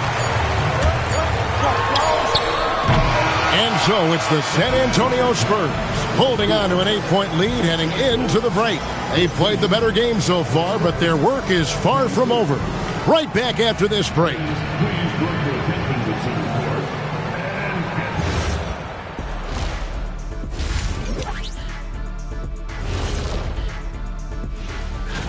Looking at San Antonio, they're right where they want to be, and they're right where they should be. Now it's a matter of getting everything. And now let's talk about our featured game. It was a solid first half for the Spurs. They have outworked and And that is...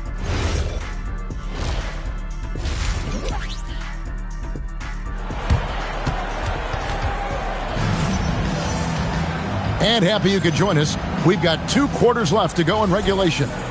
Dylan Harper with a strong contribution so far in this one. And if he can keep shooting from deep like he did in the first half, he's going to be more than a handful. What I love is they've continued to feed this guy, ride the hot hand until the defense does something about it. Bibby is out there with Curry. Then it's Ellis, and it's Cowens in at the 4-man position. So that's the lineup on the floor for the Clippers. Here's Edgecombe. Scoreless thus far. Harper, no good. Boy, this is the story of the night for this guy. He's taken a lot of questionable shots. Curry kicks to Bibby. Pass to Ellis. Back to Bibby. Here's Curry.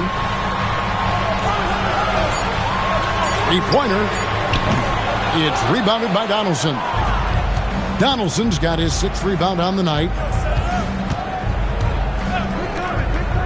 Wallace looking for an opening. And here is Harper.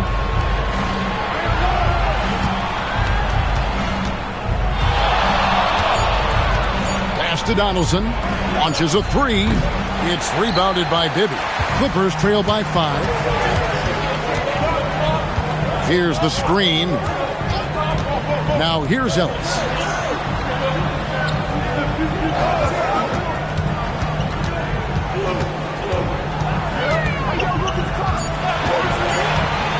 Puts it up from 15.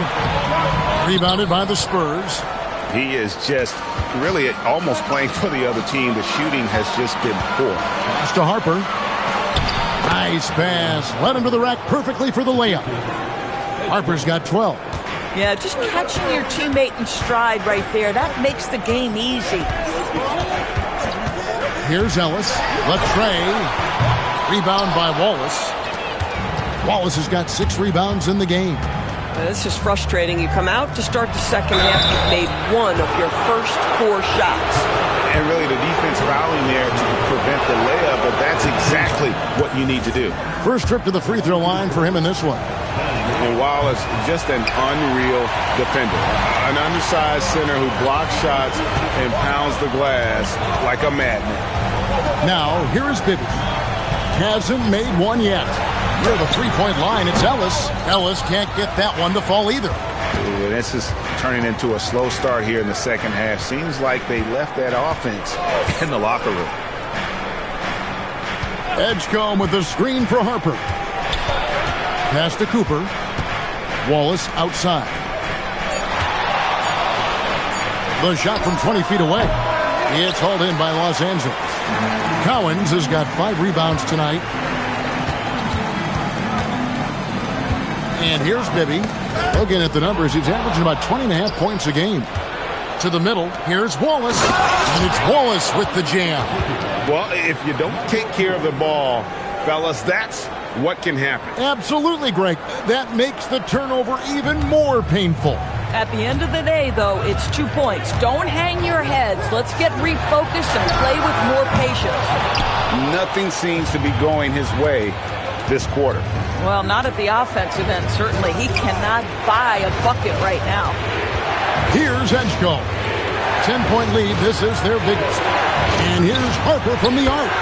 Score the basket is 5th of the game. He's missed 6 shots against those 5 makes. And with the lead, I like the strategy here. Continue to get the ball to guys who can do something with it. One thing we've learned in the NBA, the game is never over. So you've got to continue to score, continue to build your lead. And the Clippers making a switch here. Porzingis is checked in. And San Antonio with the change here, too.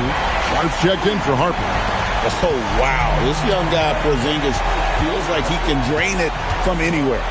Sharp, the pass to Wallace. Pass to Edgecombe. And there's the whistle. 3-second violation. Let's get some information from the 2K leaderboard. In about the last 10 games in the NBA, during that span, these teams have the most second chance points in the league. The Clippers in second. I mean, you love their aggressiveness, not settling for one shot offensively, but really running down those loose boards and converting for extra points. Now, here is Bibby. He has yet to score. There's a good screen. And here's Porzingis for a 3. Spurs leading by 10. Pass to Edgecombe. Wallace outside. And here's Sharp. Over Ellis. And it's Sharp missing. 1:58 left to play here in the third. Ellis, the pass to Bibby. Outside, Porzingis. They get it back. Sampson. Tries again. Gets it down to single digits. Sampson's got 6. Yeah, almost impossible to keep Sampson off the boards, and even harder to prevent the putback. It's just not his size. It's his nose for the basketball along with tremendous quickness. A different look now for San Antonio. Walton's checked in for Donaldson. Bam Adebayo comes in for Ben Wallace. And it's White in for Cooper. 1:33 left in the third quarter. Adebayo kicks to White. Adebayo with a screen for White. Top of the key jumper, no good. Clippers trail by 8. Here's Ellis. He hits it from 9. Ellis has got 5 points now in the quarter. And how about the move he made there to come up and get himself clear in the lane for the deuce? White, bounce pass. They could use a bucket. San Antonio again missing. Los Angeles has gone a less than productive 2 of 6 from three-point land in the second half. Every time they get scored on during this run, it's come from inside the paint. Spurs leading by 4. Pass to Edgecombe. 35 seconds left to play in the third. Once again off the mark by San Antonio. Sharp against Ellis. 19 seconds left in the third quarter of the game. Here's White. Pass to Sharp. Here's Edgecombe. Good on the three-point shot. Edgecombe's got himself going with the triple, his first basket of the game. And so it's San Antonio heading to the bench with a 7-point lead as we wrap up the quarter. While we have the chance now, folks, let's go to our State Farm assist of the game. And he may not be known as a pass-first guy playing out of the two-guard spot, but he shows here that he can dole out an assist or two when he needs to. Well, having multiple playmakers on the floor makes you a much tougher team to defend. And with 3 quarters behind us, let's see what this fourth period holds in store for us. On the court right now for the Spurs, Adebayo is out there with Walton. Then there's Harper. Then it's Sharp, and it's White in a point. And what a dime from Bam. He's really skilled at looking for and finding his teammate. Pass to Collins. Here's Bates.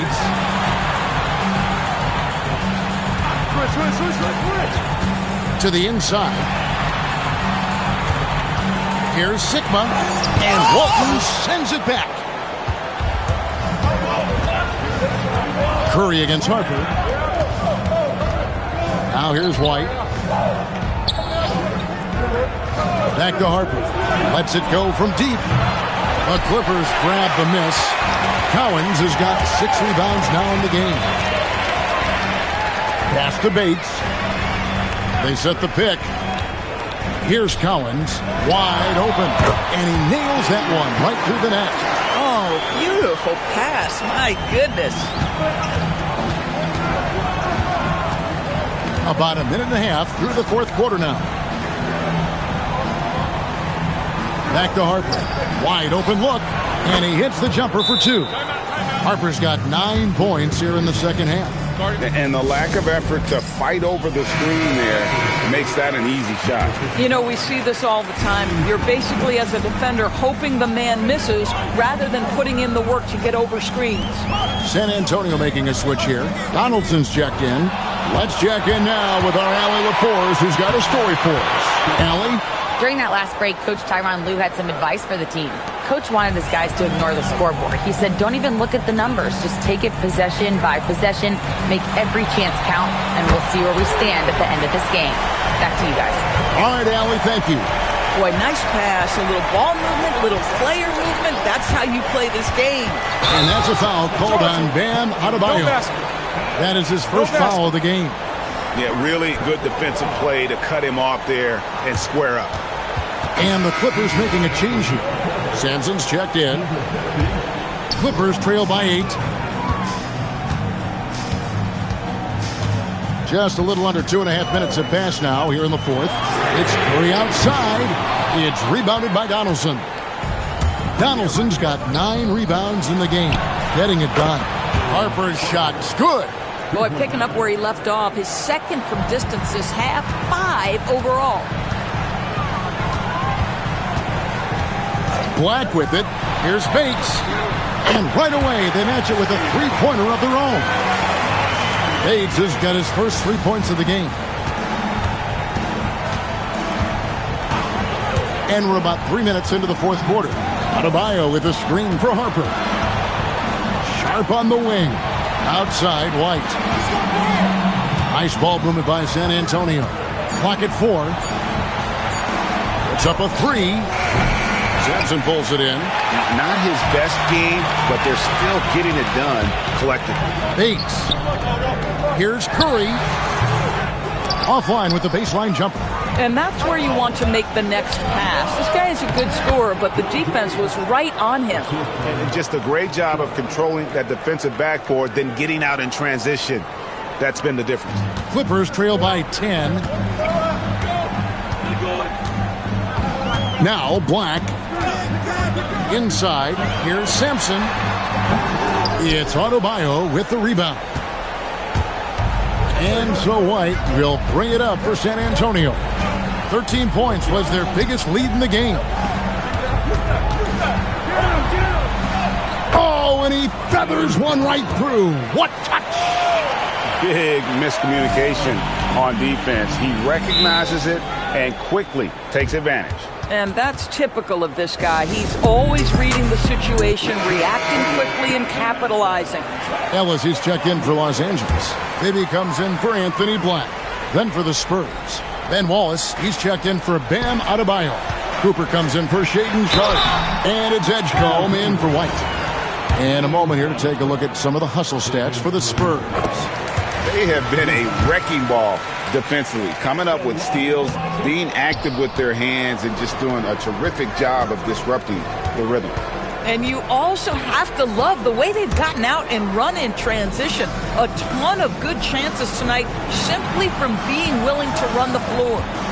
Here's Edgecombe. Shot clock at 5. Curry. Ellis outside. From outside. Harper against Bibby. Another shot. He puts in the J. Yeah, Bibby does a great job within their offense, especially when it comes to spotting the open man. Spurs leading by 9. We've got 1:48 left in the fourth quarter. He drills the 3. And this is the game plan for him. He's a big part of their floor spacing. And right now, Greg, he is doing a great job delivering for this team. Productive and efficient. Listen, he's carrying his own weight. There's no doubt. But it is very hard to win a basketball game by yourself.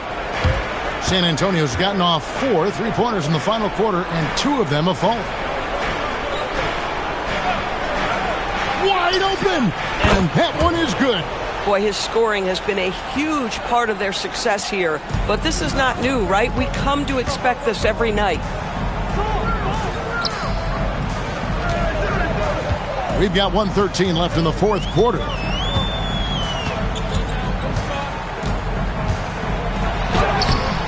Not that time. It won't go. And so only one team answered the bell tonight, guys. Not a monster blowout by any means, but still a double-digit victory for San Antonio. This is a game where the defense, steals specifically, generating a lot of opportunities. And it created possessions for them, scoring opportunities, and that effort a big part of what will be a nice victory here tonight. And they took charge when it counted, and they'll be notching their 9th win overall. And we watched one guy all night long, guys, and looking at the stats just confirms what a dominant game he had. What a night tonight it was for Dylan Harper. Boy, it's not just the scoring he gave them. It was the efficiency with which he did it. Bibby against Harper.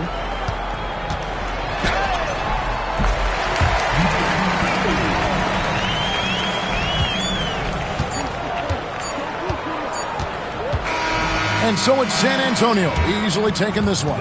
They came in here and took care of business like they were the home team. And Kevin, how about the mental toughness that this group showed? They were never rattled at all by the opposing fans. And that'll do it, folks. For Doors.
Hello and welcome to Saturday night with only one game left. Let's take a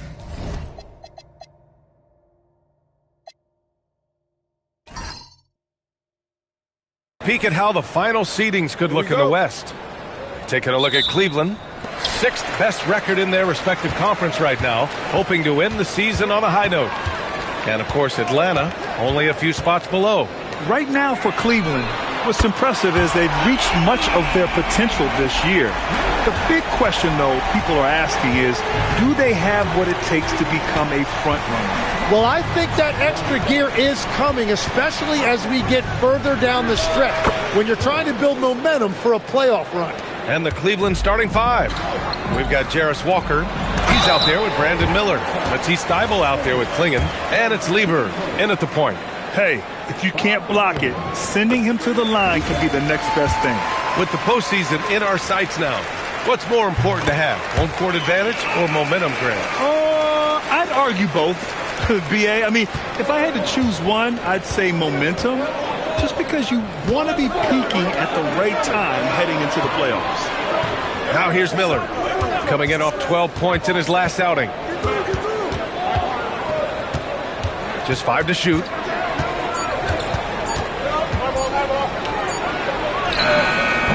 Smith with the rebound. We played just over a minute here in the first.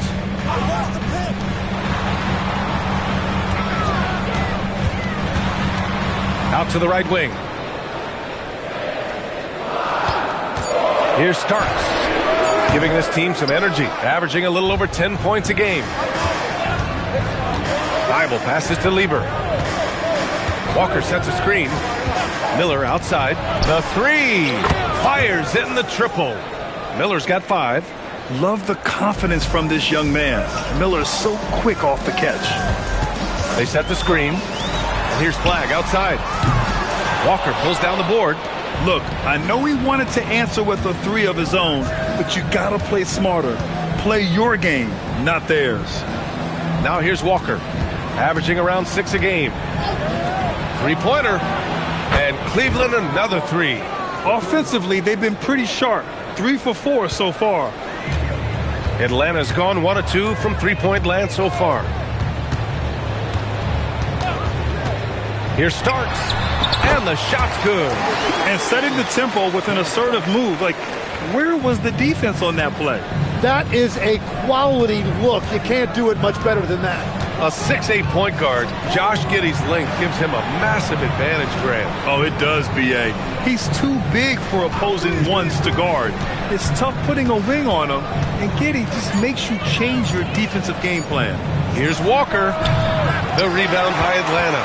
A tough loss coming against San Antonio in their last game.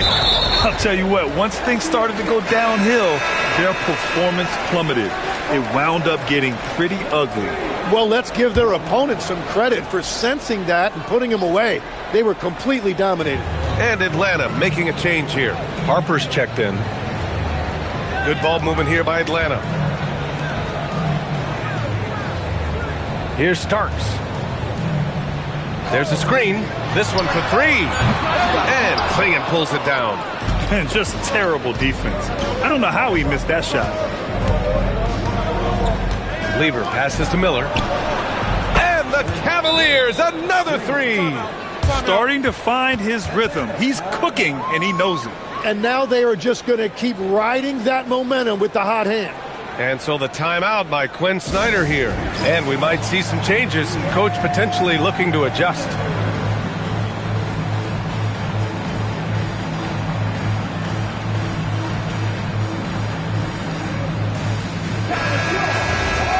All right, let's take a chance to showcase the top setup men at the small forward position in the NBA this year. 4th, Cooper Flagg. The selfless attitude of this group of wings is a breath of fresh air. I mean, they're all about doing what's best for the team. Well, traditionally, a small forward's role was defined differently, but these guys are focused on ball movement and creating quality looks. Now here's Thibault. Yet to see a basket. Shot is up. Lanier with the rebound. And even though he couldn't send the shot back at him, he certainly altered it. And sometimes that's all you need to do to force that miss. From deep, Harper. And Atlanta misses again. The Cavaliers lead by 4. Pass to Thibault. Down low. Here's Clingan. Boom! He jams it straight down. And at his size, Clingan is always an above-the-rim threat. The Hawks have gone 2 for 7. A sluggish start. Smith outside. To the inside. Here's Lanier. And he was camped in the lane there. He gets a 3-second call. Hawkins is checked in for the Hawks. And it's Cleveland's ball. They're on a 13-4 run. Miller outside. Pass to Thibault.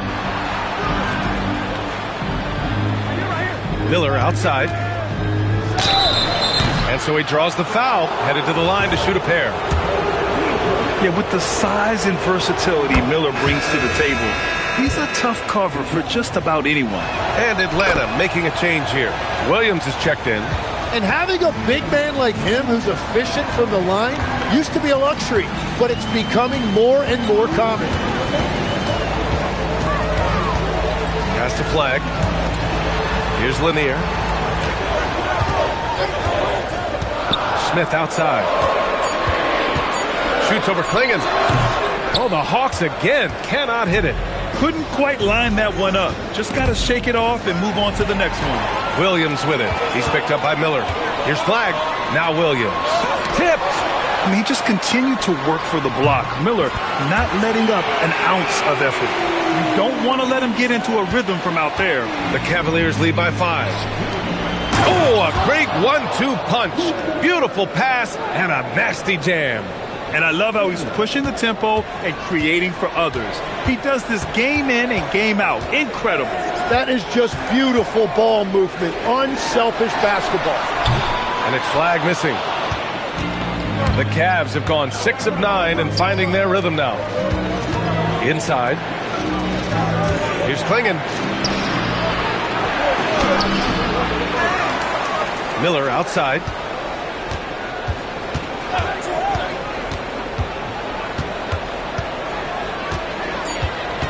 Cleveland needs to get off a shot. Bargnani. A chance to push it to double digits, but it's off the mark. 7-second difference between the shot clock and the game clock. Pass to Smith from downtown. Offensive rebound. Just a big play at this juncture of the game. Second chance points could be the key for them. Impressive effort right there. That's what they need to mount a comeback. Carter with it. Oh, it would have counted had it fallen, but it is offline. And that does it for the first quarter. Cleveland on top. They're up by 5. Quarter number 2 coming up right after this break. Don't go anywhere.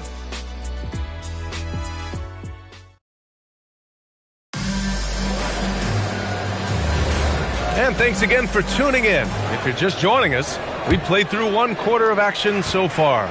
And what stands out to you from the Cavaliers in this one?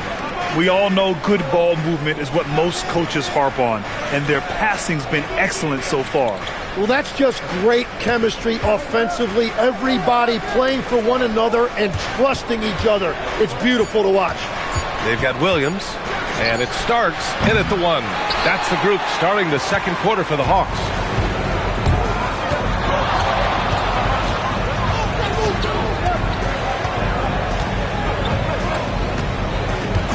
The 3 is up.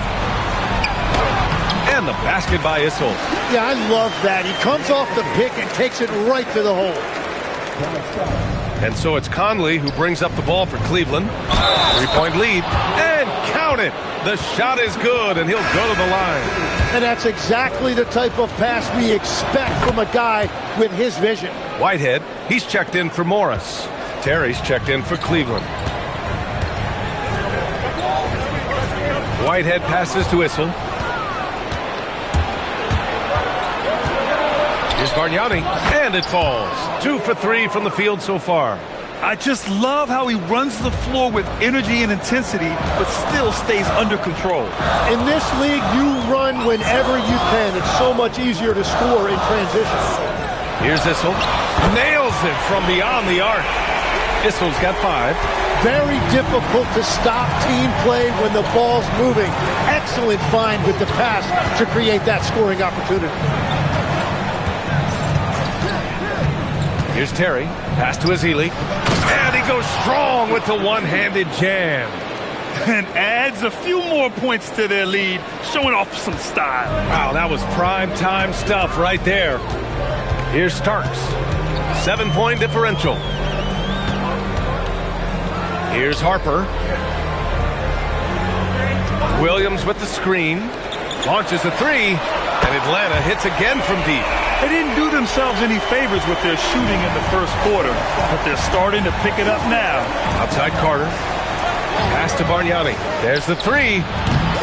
Here's Ezeli. And the dunk to finish it off. A beauty. And he's battling for everything, doing all he can to help extend their lead. Just throwing down the putback with authority. Leaving some skin on the floor. Those are pure hustle points. Flags checked in for the Hawks. Here's Starks. 5 points in the game. Williams a screen on Miller. Left side Williams. Shoots over Klingon. No good off the glass. The Cavaliers lead by 6. Now here's Thibault. Still no points. Carter from outside. Count it. And that shot gets him in the books. He's 1 for 3. Defensively, you can't afford to get stuck on the pick. Well, you just have to communicate those switches. If you don't, it's on you. Here's Whitehead. Pass to Starks. He shoots. And the rebound goes to Cleveland. Klingen's got 4 rebounds in the game. Let's go now to the sideline and catch up with Allie LaForce. Thank you, guys. Well, the NBA understands its future is electronic. Commissioner Adam Silver said the vast majority of people consume us through media, not in person. Our social media audience is the highest of any league and continuing to grow exponentially. So there's no lack of interest in this game. Back over to you, Brian. It's a beautiful thing. Okay, Allie, good stuff. Oh, the Hawks again cannot hit it. Well, that's 2 good players going at each other. Advantage to the defense that time. Outside Carter. Back to Walker. Walker sets a screen. Pass to Carter. 5 on the clock. Sinks the tray. And now a 12-point Cleveland lead. When we talk about NBA wings, Legs, what are the most important skills in your mind? Well, everybody's going to talk about scoring and also being able to defend your position. But for me, to become an elite wing, you also have to be able to create, add that escapability with your handle. Well, his poor shooting hasn't helped them much, but you can't point the finger solely at him for why they're behind. Trying to find a spark here. Yes, indeed. A rough stretch offensively. They could really use a basket. Miller outside to the middle. Here's Whitehead. He's scoreless. Pass to Harper. Here's Starks. Guarded by Klingen. Starks, the pass to Whitehead. Stolen by Carter. In transition, here comes Cleveland. Ball's going up the court for the finish. And the jam by Walker. I mean, what an acrobatic move. Walker just leaving them speechless. What a sensational move captured from the Connected Cam, sponsored by AT&T. And so the timeout by Quinn Snyder here. We might see him looking to make some tweaks to the strategy. This, their first chance to take a look at Cleveland this season. Now, this team swept them in the season series, but that was before they somehow stepped up and flipped that trend in the playoffs. Both teams deciding to change it up. On the 2K leaderboard, a peek at the best shot-blocking team since the All-Star break. The Cavs, 4th. And they've been a wrecking ball on the defensive end, racking up the blocks and really setting the tone.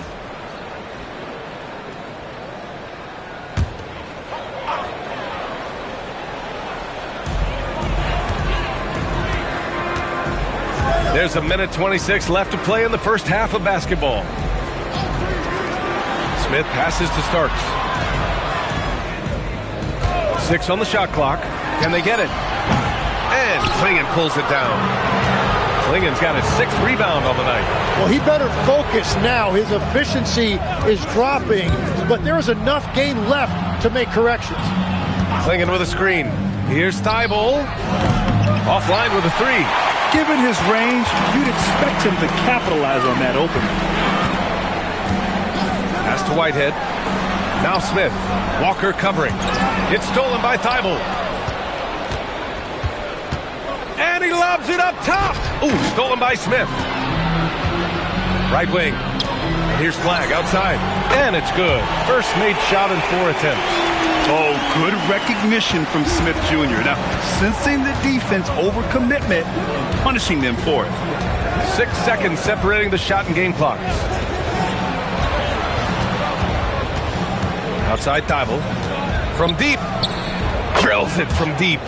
Thibault's gotten himself on the board with a 3 there. These teams are finding the range, showing a lot of confidence. Yeah, he was so ready to answer that. These teams are just battling. Here's Starks.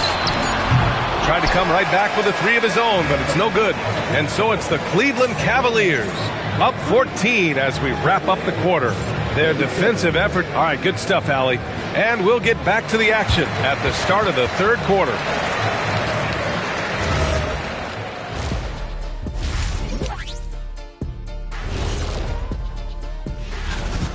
I think it's funny watching these guys play defense. This is a circus, and they're getting clowned. Giving up too many easy looks for sure, but who knows? Maybe after intermission, they'll bring out the Tigers. Okay, guys, now let's see what the fans are buzzing about over on social media. Thanks for tuning in.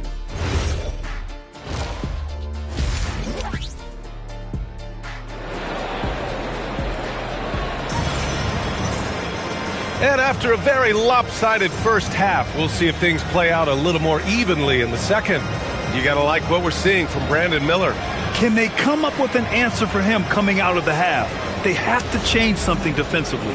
And that will be the biggest adjustment. They have to force the ball out of his hands, but that's a difficult challenge. Kicking off the second half, here's Kenny Atkinson's 5. Clingan out there with Walker. Then it's Matisse Thybulle. Then there's Brandon Miller. And it's Lever in at the point.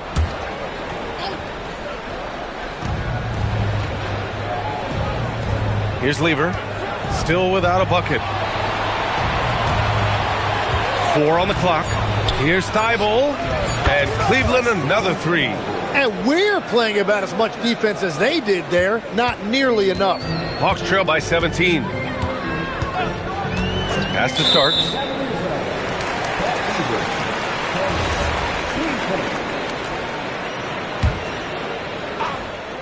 Here's Starks.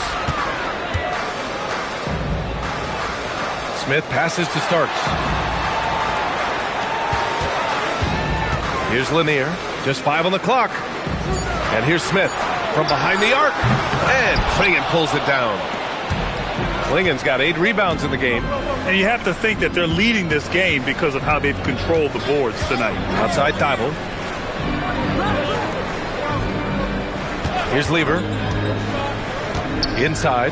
Clingan takes the assist and lays it in. Nice setup. Clingan's got 6. First, Clingan screens the defender out of the play and then capitalizes. Pass to Flag.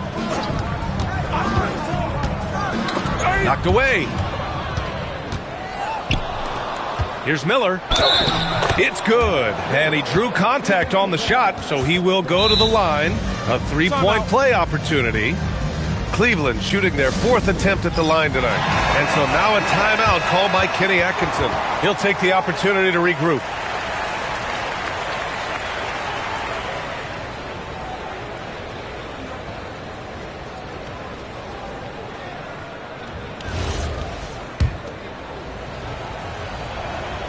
That's good for Miller. You know, it seems like players today have more freedom with their shot selection than ever before, Tim. Yeah, B.A., there's no question about it. I think you could actually make the argument coaches are particular in a different way. They're looking more for threes, layups, and dunks, not as much from the mid-range. And if you can add that shot, really makes you stand out. So interesting. I've seen coaches take players out for not shooting open shots. Oh, I wish I had that coaching when I played. Miller can't get it to go. Well, it's still a good start to the half. They had to miss sometime. Pass to Starks.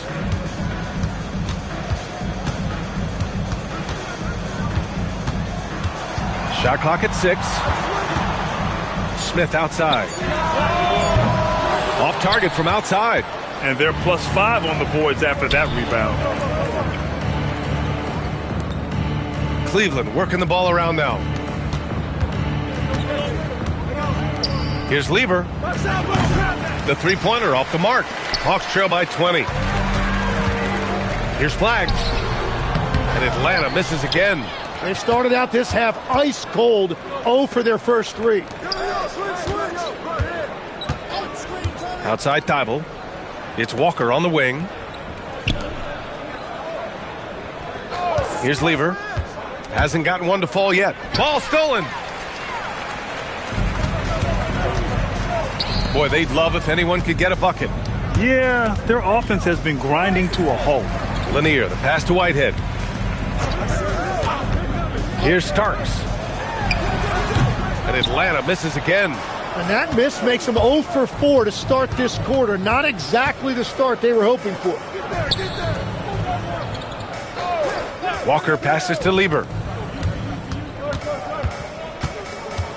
Miller outside. Here's Thibault. Off the mark there with a 3. And this is exactly who you want taking that shot. He just missed it. Starks the pass to Smith. Down low. Here's Lanier. And he lays it up and in. Lanier's got his second basket of the night. Clever ball movement from Smith. The pick and roll gets another guy free, and he's able to get him the ball. Pass to Clingan. To win the drive. And he got the whistle on the way up. So he'll be headed to the line for a pair. And even from where we're sitting, you could clearly tell it was a foul. And a moment to check out the scoring breakdown for the Cavaliers. Well, the coaching staff has to love what they're seeing on offense. There's so many assists because how this team is moving the ball. And we should also mention their work on the perimeter. They have found quality looks from deep, and they have knocked them down. And he knocks down the first one. And one look at Donovan Clingan, and you see why scouts were excited about him. 7'2" with a great build. You can only imagine the intimidating presence he could become on the floor. Harper, he's checked in for Whitehead. And Cleveland with a change here too. Carter, he's checked in for Miller. And that's good as he hits both shots. Hawks trail by 20.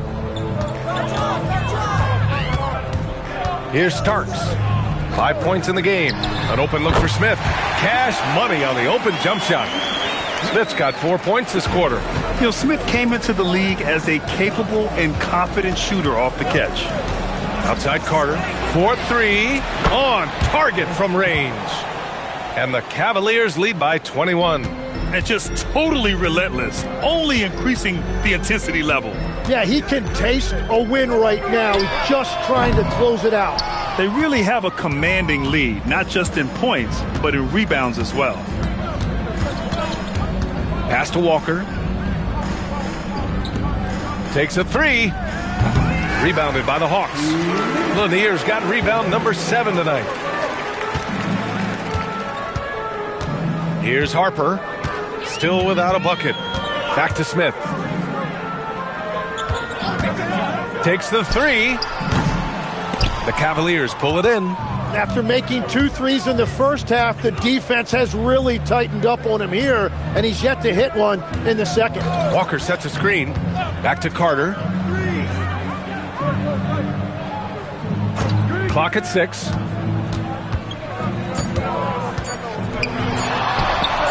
And another basket for Cleveland. And a big reason they have this lead is the way he's shooting the ball. And so the timeout by Quinn Snyder here. He's going to gather the troops and talk it over. Oh my, their coach does not look happy, and I can guess why. Their interior defense has been struggling. Yeah, physically they are being overwhelmed in the paint right now. That can be hard to fix because it's a personnel issue.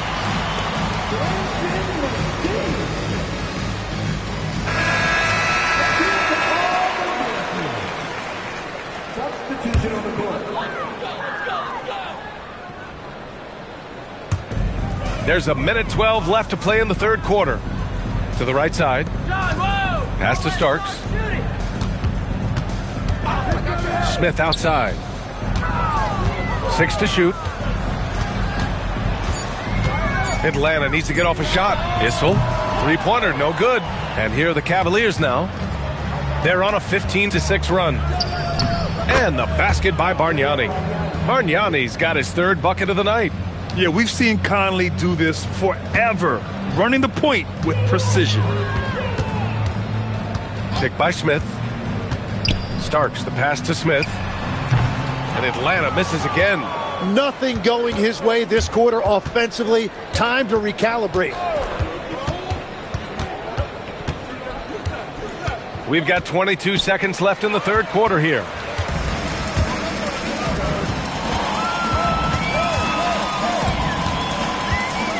Here's Starks. He's got 5.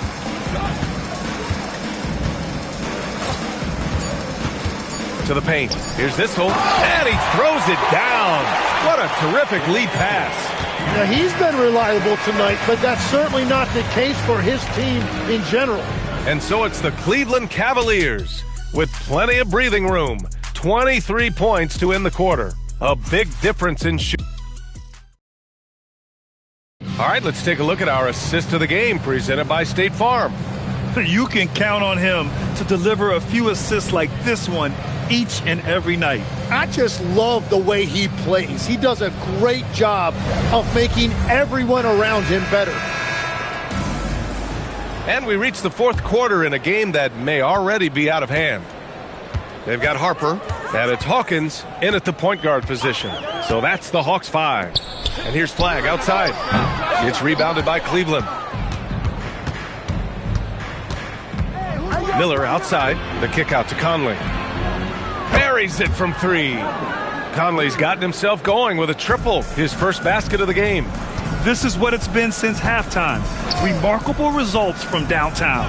They have found a weakness in the defense, and it's on their ability to defend the three-point line. Whitehead can't get it to go. They've shown the power inside. Their rebounding effort has been sensational. Conley looking for an opening. There's the drive. Oh, that was nasty. A two-hand mega slam. Man, I don't think anyone was going to stop him there. Pass to Issel. And he banks in the layup. They will take that shot every time down the floor if they could. It's just great execution. Outside Carter. Here's Ezeli. And we've heard some coaches complain about short turnarounds on back-to-back legs. Would you like to see more done there? Well, for those late starts when you arrive at the hotel at 2 or 3 in the morning and you've got to play the next night, those are certainly rough. But I feel like the league has done all they can, eliminating back-to-backs as much as they can. And certainly there's an emphasis on recovery and rest at all costs. To the inside. Bargnani can't hit. The Hawks have gone 1 of 4 since the fourth quarter began. Over to the wing. Here's Harper. And the rebound goes to the Cavaliers. Ezeli's got his 4th rebound in this one. Just under 2.5 minutes gone by now in the final quarter. Interior passing is so difficult if you aren't precise. They were right there. Nice work. Offensively, it's been a struggle for them. Yeah, they need to string together some shots to have any kind of chance. Pass to Harper. Lets it go from deep. And the rebound goes to Cleveland. Miller outside. Carter from outside. And that one goes. He's now recorded his 5th bucket in 8 tries. Their ball movement on this run has been tremendous. It's led to a lot of good, clean, open looks. The 3-ball. Bargnani pulls it in. This is not his quarter. He needs to give up some touches and recalibrate. Carter, good. They're really dictating the tempo on both ends of the court. You love it. And they just keep building out this lead. With each made basket, their confidence increases. There's a screen. And here's Flagg outside. Miller pulls it in. And at this point, the defense is daring him to shoot. Right side Carter. That one's good. 7 for 10 now. They haven't looked like themselves the last few possessions. They haven't. This is when they really need to be patient and get a clean look. Here's Whitehead, guarded by Miller. Whitehead passes to Hawkins. Shot clock at 5. Here's Whitehead. Let's go with a 3. Bargnani pulls it in. Bargnani's got 4 rebounds now. Now here's Conley. Not a lot of room. Cleveland working the ball around now. They set a pick. Fires the 3. And Miller good for 3. This has been their game plan here in the final period. We'll see if it continues to work out. Well, they are hunting deep shots, but they'll take the layup if you give them one. Here's Flagg. Pass to Issel. Oh, trying his luck from deep. And the rebound goes to the Cavaliers. Ezeli's got rebound number 5 here tonight. Outside Carter. Back to Conley. And here's Miller. Yes, great play by Conley to set it up. Conley's got his 4th assist in this one. Yeah, a sign of things to come, hopefully. I mean, once Miller gets going, he is capable of dominating games. Here's Flagg. Miller pulls it in. Miller's got 4 rebounds now. And let's face it, this one was never really in question. They came out with purpose and just overwhelmed the opposition. A great win for the Cavaliers. Pretty clear who the better team was today. They dominated in just about every phase of this game, Grant. B.A., it's almost hard to think what didn't go well for them. Their plan, their execution, everything was absolutely on point. And this will give them their 7th win of the year. And it was a reliably solid performance from one of their key guys. A tremendous game for Brandon Miller. If this were a crime scene, he would be questioned because his fingerprints are all over it. Launches it. The rebound by the Hawks. Great job on the closeout and taking away space against a good shooter. And it's Flagg missing. Now the Cavaliers with it. It's a 21-2 run. Totally rolling here. Pass to Bargnani. 11 feet out. Issel with a rebound. There's 18 seconds left to play in the 4th quarter. Out to the right wing. And there's a pick from deep. Harper. No good that time. And here's Conley. And so it's the Cavaliers taking care of business in this one. This one wasn't even close. The hometown crowd was waiting for a miracle that never came.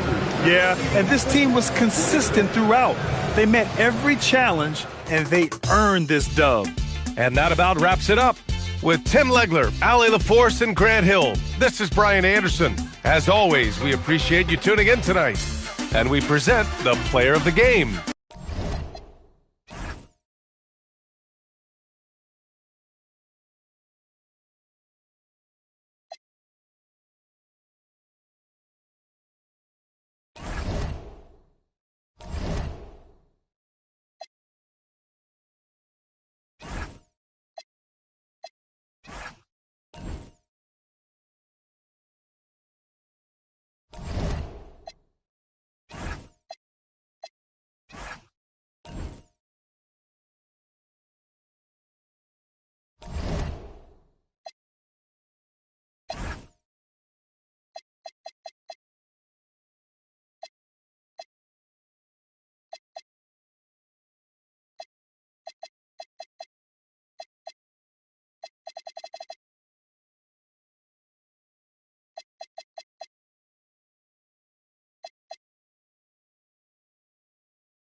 And a glimpse inside the locker room.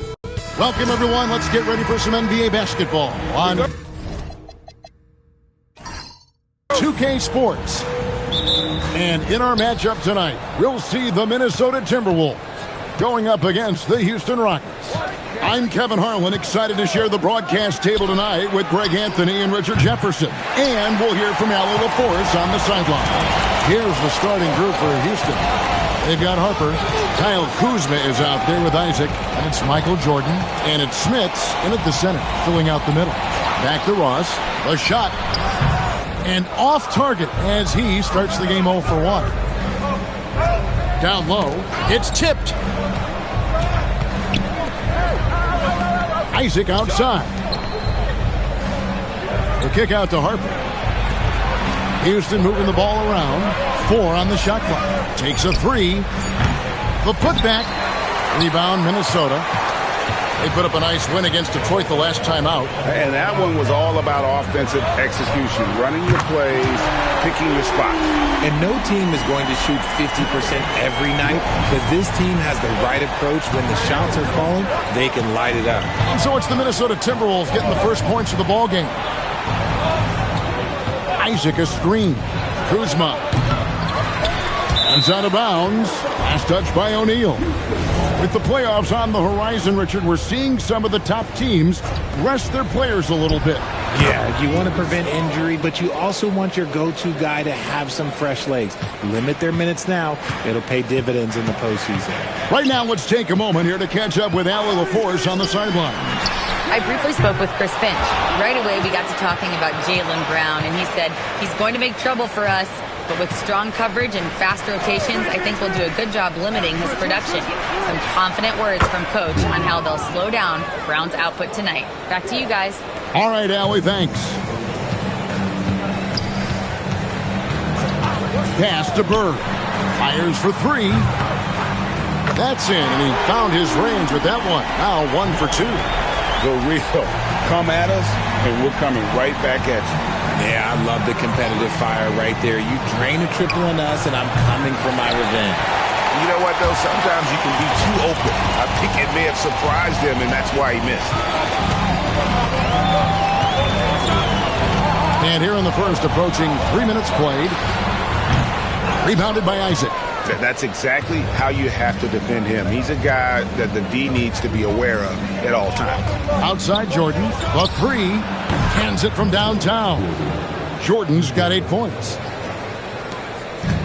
Minnesota's gone 2 or 3 from deep so far in this game. And you look at these Rockets, Greg, pretty fearsome on the defensive end. I mean, great length and athleticism on the wings, and a defensive-minded coach in Ime Udoka. They'll make you work for it, no doubt about it. Isaac misses. The Timberwolves trade. Pass to Pippen. And it's blocked by Jordan. The Rockets have gotten just 3 of their first 9 shots to go down in this game. Kuzma outside. Harper the pass to Isaac. Back to Harper. And here is Jordan. Isaac with a screen for Jordan. And here's Harper from the arc. Kuzma can't get it to go. That is fantastic defense on one of the best three-point shooters in the league. Didn't give him an inch of room. Pippen, the pass to Bird. The shot misses. And he has definitely been struggling in this quarter. Yeah, he needs to mix things up on the offense. He simply just can't keep missing shots at this rate because he's destroying his teammates. Smith's good. Not going to miss that one very often. Great job. Timberwolves trail by 4. Guys, they're looking for a way to score here. Yeah, they've had a tough time taking the lid off. And timeout called by Chris Finch. Looking for a breather and maybe adjusting a thing or two. Hachimura, he's checked in for the Rockets. Lewis comes in for Kyle Kuzma. Here's O'Neal. Still scoreless. Ross finds Pippen. Bird outside. Misses the 3. Okay, so if I were to say this was a disaster of a period for him, it would be an understatement. But hey, sometimes you got to shoot your way out of the slump, even for him. Clearly, he's one of the best there is in the business when it comes to making that lead pass. Ross on the wing. Over Jordan. The Timberwolves again can't hit. And already they've staked out a noticeable advantage in terms of aggression and controlling the backcourt. A three-pointer, no good. Minnesota's gone 2 of 5. Oh, wow! That is powerful. Here he comes, and there he goes. Oh, look at him punish that rim. Just a terrific perspective of that dunk from the Connected Cam, brought to you by AT&T. Now, here's Harper. And the officials will call the illegal screen right there. As the playoffs near, let's take a look at the Eastern Conference standings. Taking a look at Houston, they've continued to play strong basketball, if not utterly dominant, as the last part of the season grinds toward the playoffs. And it looks like, guys, they'll hold on to that #1 spot the whole way there. Of course, there's the Timberwolves. They find themselves in 4th place. And seeing where the Rockets are, they're proving that all the talk we heard about them in the preseason was warranted. What a role this group's been on here early on. And you want to talk about hitting the ground running? They've done exactly this. And you got to give a lot of credit to their coaching staff for getting this team locked in early. Nash outside. 6 on the shot clock. Lets it go with the 3. Minnesota with the rebound. Bird dishes to Ross. Here's Parker. And once again off the mark by Minnesota. That's a shot he's got to hit. You don't get many looks better from that range. Stepanya laid in with a nice touch off the glass. And they're passing the ball very crisply here. Timberwolves trail by 4. 35 seconds left to play here in the first. Back to Maravich. Good. And it's Bird picking up the assist. He's someone opposing defenses have a hard time game planning for. Nash outside. 11 seconds left in the first quarter. 4 on the clock. Houston needs to get a shot. And here's Harper from the arc. And so it's Michael Jordan making things happen for the Rockets. He notched 8 points in the quarter and has that terrific basket.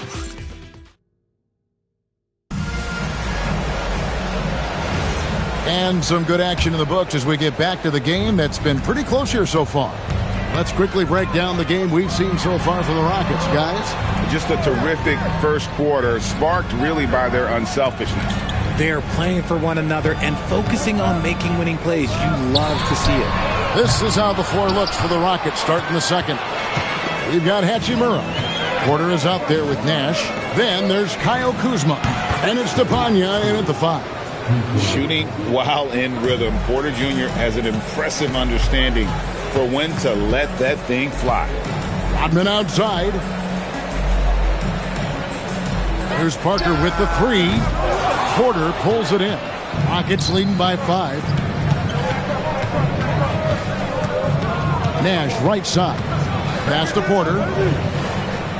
Hachimura with a screen on Maravich. Porter, no luck. Locking the arc down. Defense knows it's on them to scare off those shots. Rodman against Porter. Rodman kicks to Mobley.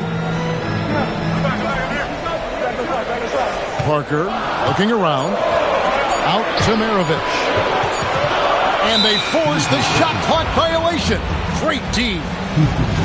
Now a look at the stats for Larry Bird. In the last 5 games, you can see the trend upwards for effective field goal percentage. And it shows you how confident he's playing right now. Jonathan Isaac, he's checked in for Hachimura.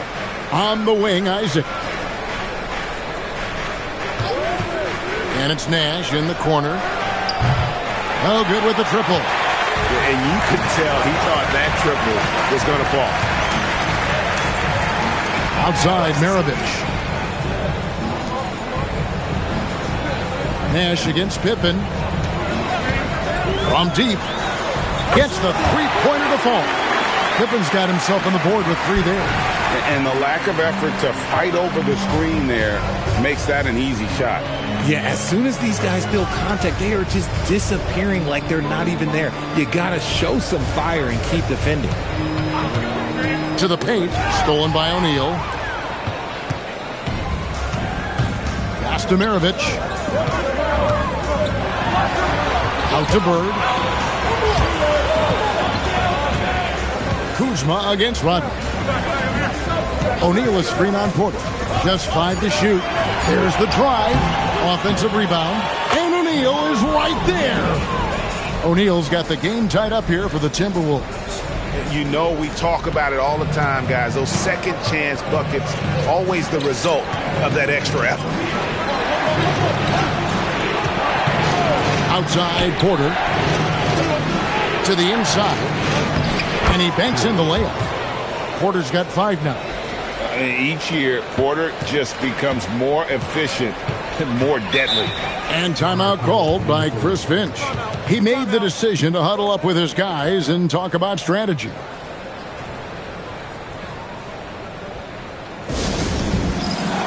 Robert Parrish is checked in for Rodman. Houston also making some changes. Michael Jordan is checked in for Kevin Porter. And it's Harper in for Nash. Now, here is O'Neal. 8 points his last outing. Here's Pippen. 4 on the shot clock. The Timberwolves need to get a shot off here. The shot's good on the assist by Maravich. Pippen's got a pair of triples in the second now for the Timberwolves. Houston's gone 1 of 3 from way outside since the start of the second quarter. Here's Stepanya, and the rejection by Parrish. And the foul called on Larry Bird. That's his first foul. Oh, great defense there. Anticipated the play and got there first. And the Timberwolves making a change here. Ross is checked in. Rashard Lewis. He's checked in for the Rockets. Jordan from distance. Several lead changes going on here in the early portion of this game. It reminds me of that cameo song, Back and Forth.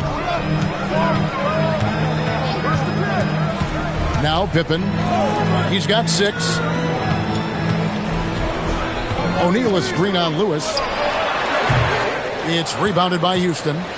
Something that's kept this game close is the fact that the rebound stats for both teams are almost identical. Stepanya. And there's the bucket. Stay with it on the offensive glass, getting it done. And the Rockets lead by 4. Pippen feeling it out a bit. Bird outside. And once again off the mark by Minnesota. They're losing because he is struggling so bad, and he has not looked comfortable all game. And that one is stuffed right through. A signature slam from the big fella. We've seen a few of those before. 1:46 left in the first half. Bird can't get that one to fall. Gotta find easier shots when you're already struggling. That's not gonna get it. Harper the pass to Jordan. That falls. High speed that time from Harper. Harper's got 4 assists now tonight. He's found his rhythm from deep, and you can see the confidence. And, of course, it helps space the floor, which gives this offense more room to operate. And timeout called by Chris Finch. He's ready to talk things through with them. And now, here are a set of teams that have held their opponents to very few points in the second half of the season. The Timberwolves second. And they've shown no slippage defensively. If anything, they've become more stifling since the break. I mean, they're playing inspired, passionate basketball at that end of the floor. And with that basket, he's able to end a 10-0 run by Houston. There's 57 seconds left to play here in the half. And some nice passing there by Houston. Hits the three-point bomb. Jordan's got the lead up to 10 now for Houston. That's his 5th three-pointer of the half. Filling it up. O'Neal sets the screen for Pippen. Ross against Jordan. Ross passes to Parrish. To the middle. Bird against Kuzma. Jordan wide open.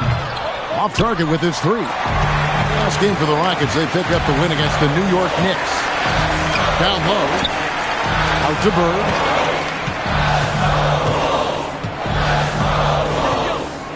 Parrish with the screen on Kuzma. And there's the whistle. Illegal screen. Beyond the leaning, you could see his feet more set on that screen.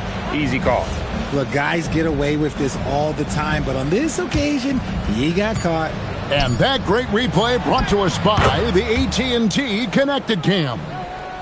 Saw the angles and led him right to the hoop with that pass. And so it's Houston, up by a dozen here at the end of the quarter. Their strategy has been clear tonight. Work the ball inside, get shots in the paint, and now they are scoring with ease. And we've got more on 2K Sports coming your way after this break. You can see that game plan. Play outside in. They just haven't gotten to the end part. And maybe they won't. They would if I were. Let's take a moment now and swing on over to the playoff. And that about wraps it.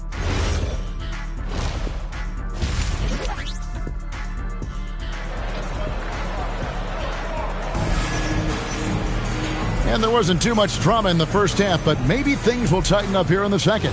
What a game we're seeing from Michael Jordan. You just love the patience in that first half. Waited until he got the look he wanted. You love guys who can get their shots within the flow of the offense. Terrence Ross is out there with Pippen. Then it's O'Neal. Then it's Parrish. And it's Bird in at small forward. That's Chris Finch's 5 as we get into the second half. The shot's good from Jordan. Well, Greg, you've had a long NBA career, so I'm curious, what's one of the biggest changes you've noticed since you've retired? Well, one that doesn't get talked about enough. Length. Players these days are just longer, especially in the backcourt and that wing position. It feels like every team has a guy 6'9" or taller that is a pure perimeter player. Yeah, he's shown terrific control of the pace and the rhythm of this offense. He's locked in with his teammates right now, setting guys up in perfect position. And not allowing the shooter even an inch of breathing room on that one. I'm sure they'll think twice about shooting against him next time.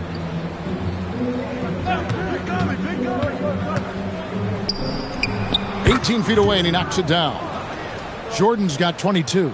That makes 3 in a row to start the second half. They need a bucket in a big way here to regain some confidence. And timeout called by Chris Finch. Coach is going to take a few minutes to regroup and go over the strategy. And a moment now to see the numbers for Jonathan Isaac. He's had an impressive second half of the season, and he provides that deterrent around the rim, ranking among the top 15 league-wide in blocks per game. And you mentioned it, he's the second best shooter in the league right now. Quick trigger with just a little bit better footwork. He could take over that top spot. And with the success they've had rebounding the basketball, they're right where you'd expect them to be, firmly in the driver's seat. And so it looks like the Rockets will retain possession here. 2 minutes gone in this third quarter now. Kuzma passes to Isaac. Here's Smits, defended by Parrish. Shot clock at 6. And it's Smits missing. Look, the defense was locked in on him there. They know how dangerous he can be, and they guarded him perfectly. Parrish with a screen on Harper. Pippen against Harper. In the corner, O'Neal with it. Another miss by Minnesota. Ouch. 5 shots without a make. That's a really ragged start coming out of halftime. Back to Jordan.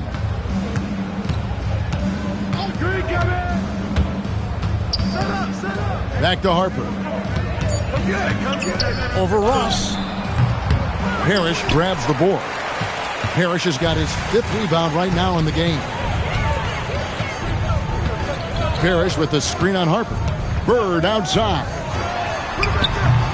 The Timberwolves again can't hit. Rockets leading by 19. And here is Harper. Lets the 3 fly. And Kuzma with the basket on the assist by Harper. Kuzma's got his first bucket of the game, and he's on the board for 3. Pippen with it. He's got 6. Bird outside. Pass to Parrish. Can they get it? Rebounded by Isaac. Isaac's got his 6th rebound on the night. And they've got a big lead, not just on the scoreboard, but really in the rebounding numbers as well. Fires the 3. And again, it's the Rockets from deep. The ball movement on this run has been fantastic and is a big part of why they've been able to get these good looks. And so it's Pippen with it. He brings it up for the Timberwolves. Searching for that first bucket here in the third. Ross with a wide open look. That falls nicely on the feed that time from Pippen. Pippen's got 3 assists in the game. Pippen against Harper.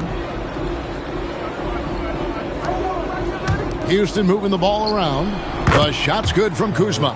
Yeah, great outside shooting, really fueling this run. Minnesota's gotten off to a very slow start from three-point range in the second half. They're 0 for 4. Pass to Ross, the 3. And the rebound goes to the Rockets. Smits has got 7 rebounds in the game. He just looks off this quarter. Looks like he's forcing it a bit right now, a little bit in his head. And the foul called on Michael Jordan. That is his first foul of the game. Maravich, he's checked in for Minnesota. And the Rockets making a change here as well. Lewis is checked in. Pass to Ross. Shoots the 3. Kuzma pulls it in. He's not making much of an impact from deep. His sole three-pointer came in the first half. And the 3 off target. Well, despite some uneven shooting from him, they're still out in front. Inside, here's O'Neal, and he floats in for the easy 2. Credit the assist on that one. And this is where O'Neal goes to work. The closer he's to the rim, the more dangerous he becomes. From deep, Jordan. The Rockets with another miss. And if they know what's good for them, that's the way they'll defend against him every time he takes the ball in the three-point lane. Outside, Maravich. Rocket 6. For 3, Pippen. The Rockets pull it in. Kuzma's got rebound number 5 here tonight. Pass to Jordan. Lets it go from deep. Goes back up. Smits, good. Smits has got 8 points. When you allow good scorers to get uncontested shots at the rim, no wonder you're losing. That's a great possession. Put your best players in a position to succeed. Outside, Maravich. Parrish with the screen on Jordan. Open for 3. Rockets with the rebound. 1 second separating the shot clock and game clock. Maravich against Jordan.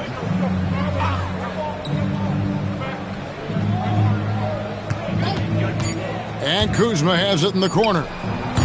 And a miss there on the triple. And so it's Houston ahead by 26 points as we get ready for the break. And it's been their rugged... And let's go back to a terrific pass that we're calling tonight our State Farm assist of the game.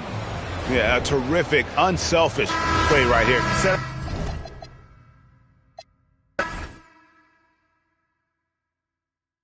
Get on Nash! Get out on Derek! Lewis! Oh, foul! Oh, yeah, you can't guard me. Nash! All right, come to your side. Timeout.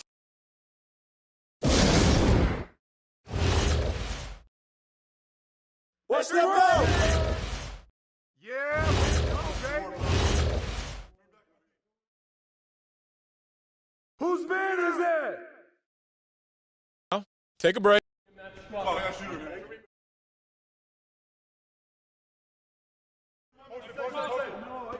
Keep popping that. Rodman. Shooter, no. Don't let him shoot. Come to me. For Derek. All right, man. That's what's up. Here we go. Yo, get on him, yo. What's burning the arm? Come on. Switch. Hey, get on Russell.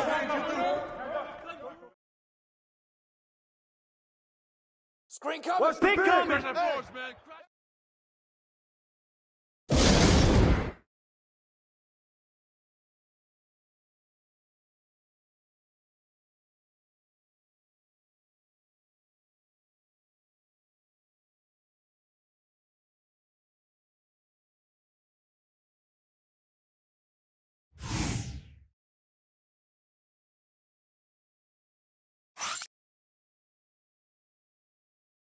Yo, Nash.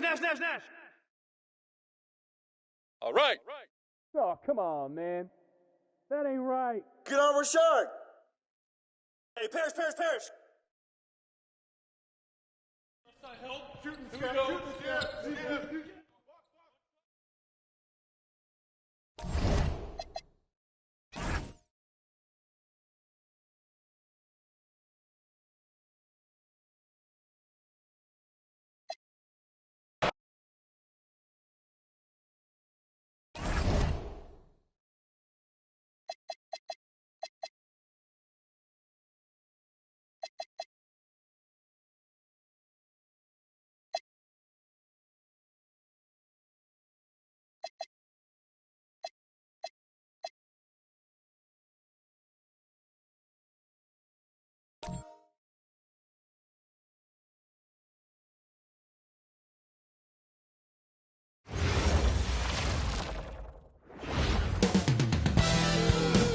If you're looking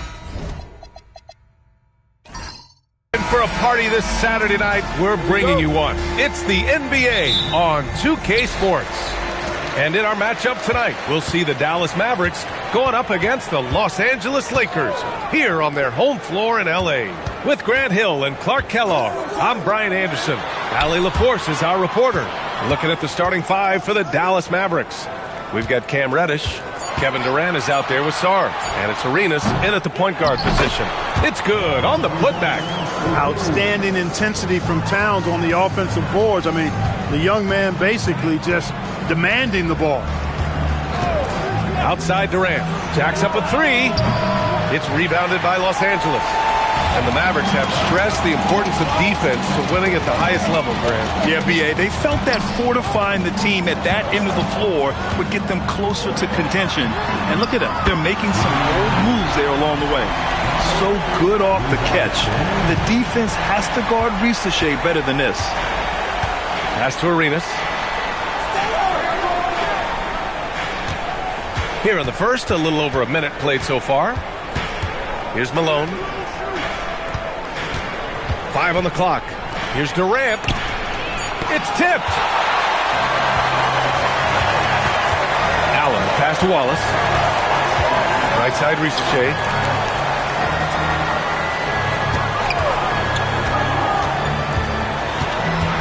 Back to Wallace.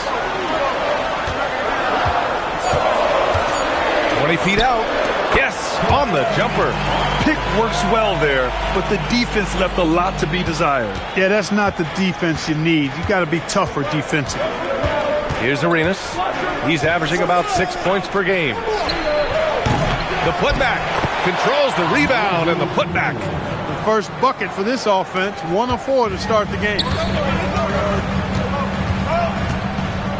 Wallace with it. Currently averaging 5 points a game. Allen on the wing. Pass to Wallace.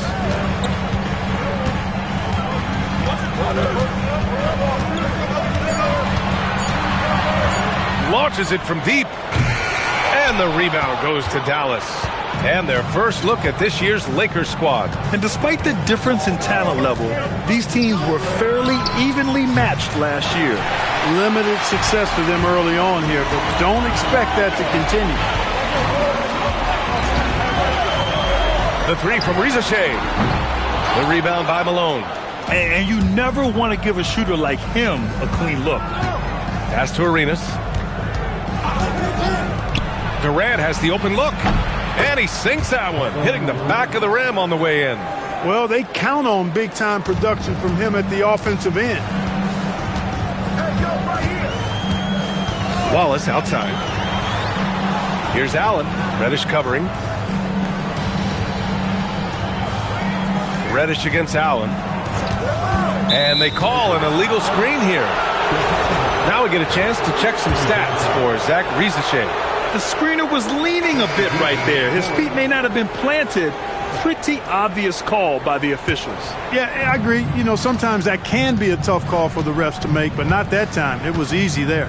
And Dallas making a change here. White's checked in. Now here's Durant. Really played well against Charlotte in his last game. They swipe it. Fast break. Here come the Lakers. And he goes in for the dunk. showcasing his athleticism. Plays like this are why you got to be excited about Risa Shea's future in this league. And thanks to AT&T for a great look at that dunk on their connected cam. And it's the Mavericks with the ball, trailing by 5. White for 3. Again, the miss by the Mavericks. Los Angeles has gone 1 for 3 from beyond the arc. Outside Risa Shea. Clark heading into the postseason. Some teams have bet it all on star power, while others have bet on chemistry. Hey, I think continuity and chemistry are really the most important components to winning the championship because every team in the league has talent. Some have more talent or more superstar talent, but you've got to have a chemistry, a continuity, a connectedness that helps you work through the tough spots in the season and certainly in the playoffs. He is in a groove. You can tell he's playing with a lot of confidence. Outside White. Saw a screen. Takes the 3. White can't hit. And you just can't afford to give up that kind of look very often. Wallace outside. Allen on the wing. Reddish covering. Out of bounds. It'll be Mavericks ball. And now let's check out the best rookie rebounder since the All-Star break. Number 1, Karl Anthony Towns. And since the All-Star break, he's continued to improve his game. This rookie is hitting the boards hard. Ditto that. I mean, he's flat out killing it on the glass right now, and opponents are starting to take notice. Now here's White. Still no points. Goes up from the top of the key, and it's Coulibaly with a rebound. Well, with his solid midi game, you expect him to knock that one down. Pass to Wallace. Here's Towns. Outside Coulibaly. Back to Towns. And the layup is good off the glass. Towns has gotten his second bucket. Defenders want to try to get into Towns and take him out of his rhythm, but it didn't work there. Now Wallace.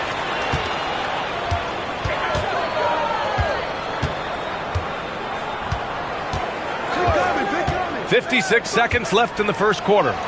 And the basket by Dampier. That's a straight-up power move by Eric Dampier. Really impressive. Mavericks trail by 9. Here's White, providing this team some offensive stability. A little over 10 points a game. On offense, here are the Lakers. They're on a 16-7 run. Here's Coulibaly. Off target. That would have pushed the lead to double digits. There's a 4-second difference from the shot clock and the game clock.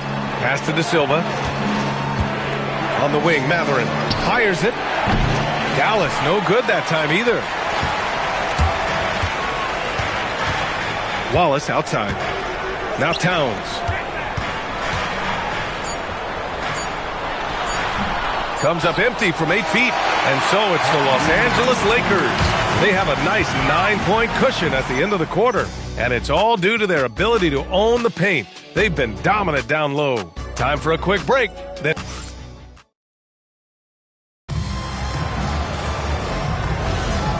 great to have you with us. Second quarter of basketball. This game has not exactly been neck and neck, but plenty of time left in this one. And a chance for a moment to check out the scoring breakdown for the Lakers. Their chemistry. That's what really stood out so far in this one to me. Look at the number of assists they've been able to rack up so far. And I've also liked how they've attacked the opposition off of turnovers. I mean, just making them pay for every mistake out there. On the court for Dallas here in the second. We've got Kobe White, also Benedict Mathurin out there, and it's Randolph in at the power forward position. Here's Risa Shea, and he was fouled while in the act of shooting, so he'll take 2 free throws. Yeah, Risa Shea is already advanced with the ball in his hand. He knows how to pick up that whistle. And he makes a first, and Dallas making a change here. Sars checked in.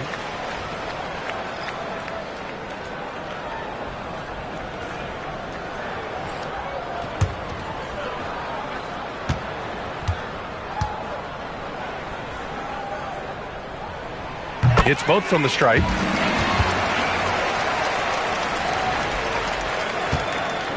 And White has got the ball here for the Dallas Mavericks. 11-point game. Mathurin against Coulibaly. White for three. The Lakers with a rebound. Dampier's got 4 rebounds now. And they're +5 on the boards after that rebound. Outside Rizachet. They set the pick. 4-3. The rebound by Malone. Malone's got 4 rebounds now. Started out strong from three-point land. Hit 2 in the first quarter, but he's gone dry since. Counted from distance. And it's important Mathurin keeps hitting these shots because it'll only help build his confidence. Now approaching 2 minutes of action here in the second. Cuts off the pass. To the paint. Here's Sarr. He's now 1 for 2 with that bucket. You know, Sarr established himself in the paint and took advantage of what they gave him. And so now a timeout called by J.J. Redick. I think right now he might be looking at some adjustments. Connects checked in for De Silva. And here in the second, 2 minutes gone by. Rizachet, no good. You wonder where was the defense that time, but they got lucky. Outside Mathurin. Sarr with a screen on Coulibaly. The shot. And it's Mathurin missing. Los Angeles leading by 6. Wallace outside. Nice ball movement by Los Angeles. Back to Rizachet. Towns a screen on Mathurin. The 3 from Rizachet. The rebound by Malone. Just hasn't found much consistency from the floor, but his teammates have picked up the slack. Pass to White. There's the 3. And it's rebounded by Karl Anthony Towns. Still looking for his first make, and they could really use the help right now. Down low. Easy work inside for Towns. Towns has the ability to definitely dominate down there. I think it's all about him continuing to attack. Outside Mathurin.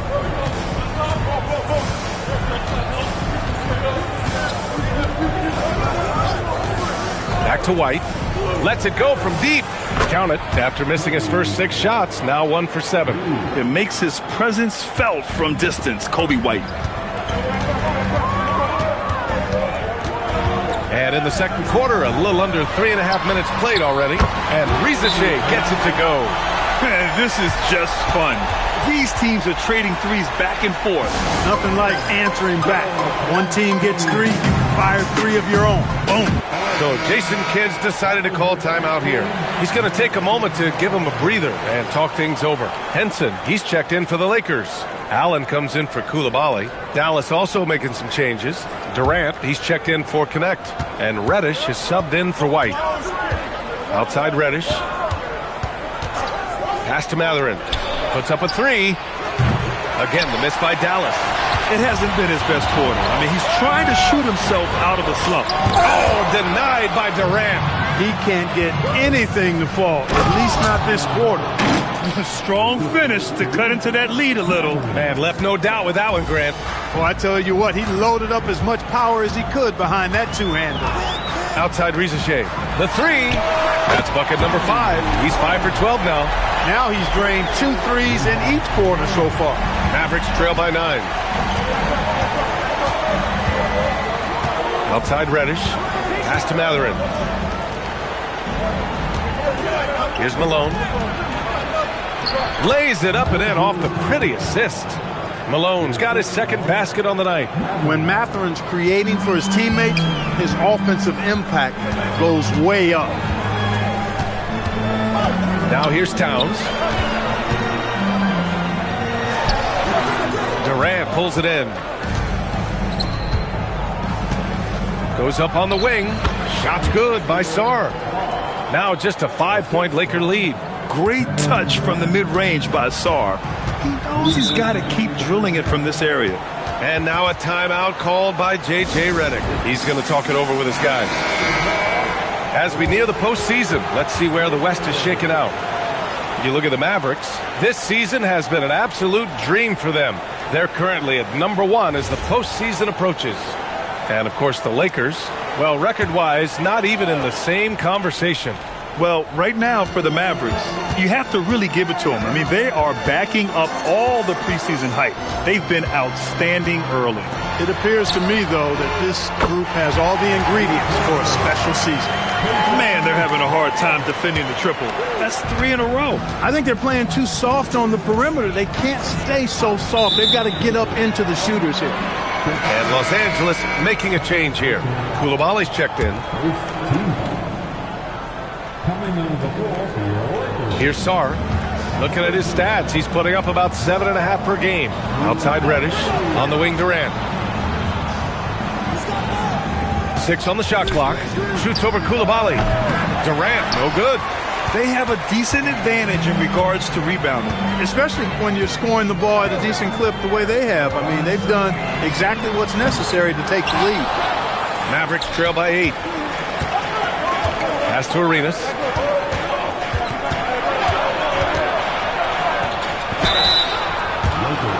This is his first opportunity at the line this evening. You know, one thing about getting going at the free throw line like he has this season, it can continue to carry over. Johnson, he's checked in for the Lakers, and he makes both free throws. 1:03 left to play in the second quarter. Now here's Wallace. He's got 5. Connects from downtown. Allen's gotten himself going here. His first points of the game on the deep ball. Here's Arenas. Pass to Sarr. Lets the 3 fly, and the three-pointer goes. Yeah, after a nothing first quarter, he's bounced back nicely. And so it's Allen who brings up the ball for the Los Angeles Lakers. They've led by as many as 11. And we've got 28 seconds left in the second. And here's Johnson. Shoots over Durant. And the first shot of the night for him, no good. And the shooter had very little space on that attempt. And, guys, that's exactly the kind of high-impact defense they want to see out of him. And here's Johnson. Up in time. No good. Misses at the buzzer. And so it's Los Angeles leading by 6 as we wrap up the quarter. Defense is setting the tone. We're coming right back. Don't go anywhere.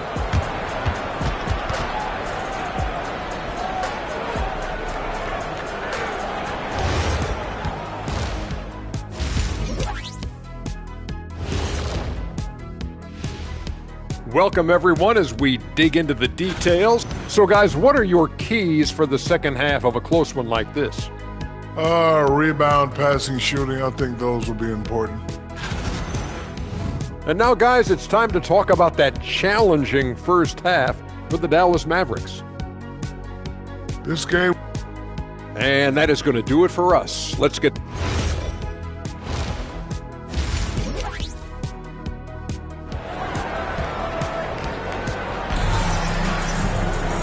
And as we get into this third quarter, as we've seen so far, neither team able to create much separation on the scoreboard. Without question, Zachary Risacher displaying all his skills today. Through the first 2 quarters, he's been on fire. Explosive offensive performance. And you know what? I'll be interested to see just how much he's got left in the tank. That first half had to take a lot out of him. And for offensive players, they say that understanding angles gives a big advantage.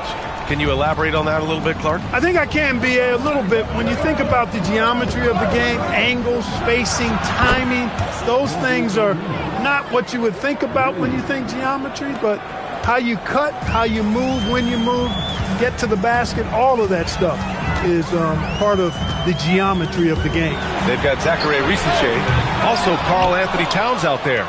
And it's Stepanovic in at the center position. That's the group for J.J. Redick getting going here in the second half. For 3, Durant. Rebounded by Stepanovic. Stepanovic has got his 4th rebound in this one. Wallace outside. Back to Risacher. The 3-ball. And the rebound goes to the Mavericks. Malone's got 9 rebounds in the game. Boy, he's getting it done. Here's Arenas. He's got 5.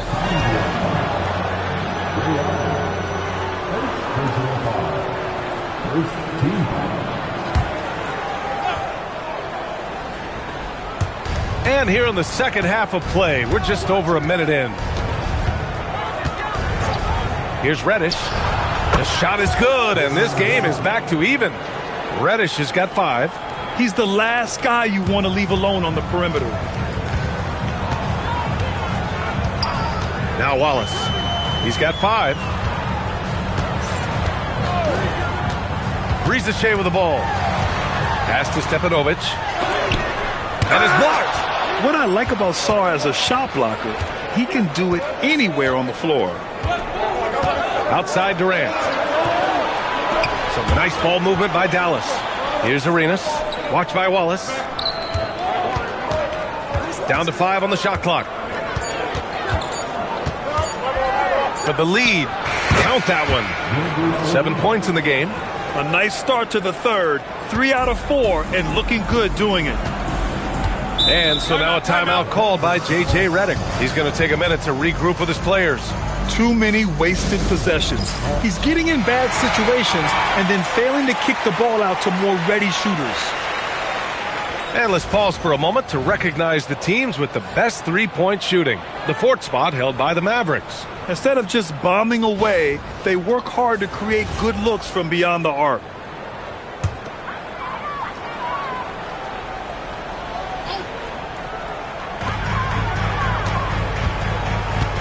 Now here's Wallace. Allen outside. Shot clock at 6. Wallace with it. Now Sarr defending. They get it again. And the basket by Towns. Well, they get one to drop. A little relief after 4 straight misses to start the half.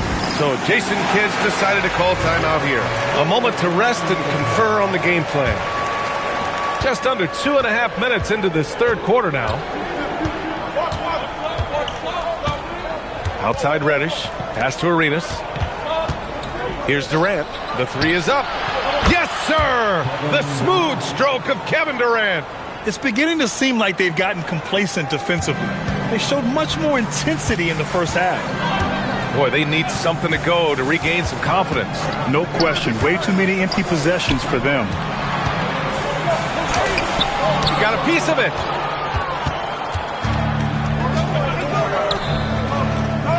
Inside. Here's Malone. Oh, and he brings it down with a two-handed jam. Slams it down with 2 hands. Man, they're really getting aggressive now. Now's the time to do it. Keep attacking that rim. Pass to Risache. Back to Wallace. Now here's Allen.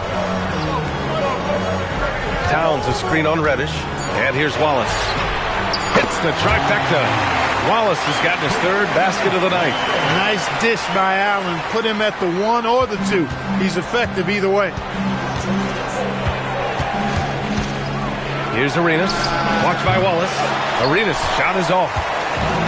For Los Angeles, they've gotten only 2 of 7 shots to go in the third quarter. Back to Risache. Towns on a screen. And he'll draw the foul. He'll head to the line for 2. It goes on Kevin Durant. And the future certainly seems bright for Towns. I mean, he's a multi-talented big guy who wants to be great and is willing to put the work in to do so. White, he's checked in for the Mavericks. And so Towns nails them both. When your big man can knock down free throws, that's a bonus for sure. Outside White. 3-pointer. Hits a 3-pointer. White's got 6 points. And their offense has been much tighter since halftime. The guys are starting to work together, moving the ball around, getting good shots. Hey, I don't know if it was changing baskets or what, guys, but they clearly look a lot better offensively. That is not the shot you need to be looking for when you're trying to break out of a slump. Outside Durant. Fires from deep. Rebound by the Lakers. And the defense got away with one there. I mean, that's a shot he typically makes. Pass to Risache.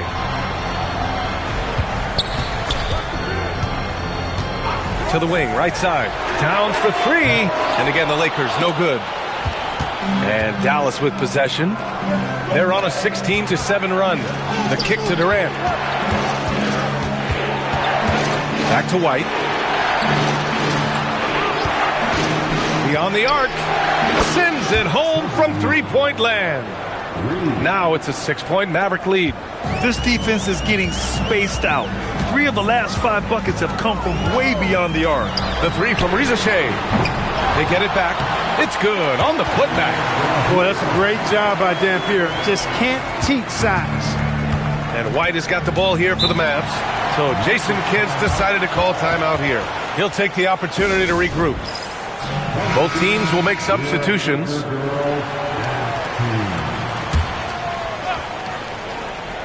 Here's Sarr. He has 7. Pass to Randolph. Outside Mathurin.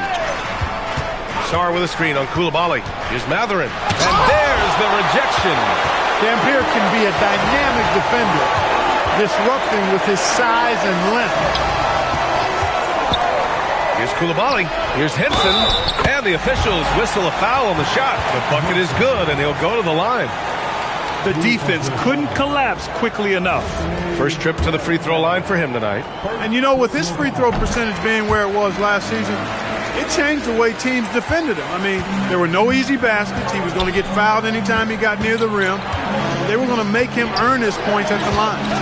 White for 3. It's rebounded by Asenge. This has been a close game in a lot of ways, but they do have an edge on the boards. We've seen it time and time again in games. Effort and determination on the glass can make up for a lot of other weaknesses. Here's Demet for the lead. He's off on that one. And we've just finished the third quarter. What a tight game we've got going. Dallas on top, leading by a point. All right, we're going to step us. And it's time now to bring you our State Farm assist of the game. And just a selfless decision from your 2-guard, showing his ability to get his teammates good looks. Yeah, and as a 2-guard, he's typically not a reluctant shooter, so it was really nice to see him orchestrating for a teammate instead. 3 tense quarters behind us. One more to go. Thanks for being with us as we get ready for the 4th. On the floor for Dallas starting the 4th quarter. Benedict Mathurin is out there with Kobe White.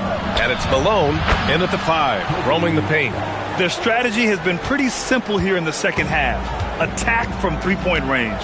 Certainly. I mean, they saw a weakness in the perimeter defense and took advantage of it. On the wing, Riza Shea. Tried to answer back, but that 3 is off the mark. He's really slowed down a bit here in the second half. He hasn't converted a 3 yet after the tremendous first half he had. Right, good. A dozen consecutive points off of 3s. This defense looks rattled. And guys, now that they're rolling from out there, the defense has to really get up into them. You got to almost be in their jerseys to try to deny those looks. The 3 from Riza Shea knocks down the triple. Riza Shea's got 19 points. This has been a running theme for him. Hit a number of 3s in the first half. Now nails another. And it's Zachary Riza Shea with a foul. That's his first foul. Sarr's checked in for the Mavericks. Durant comes in for De Silva.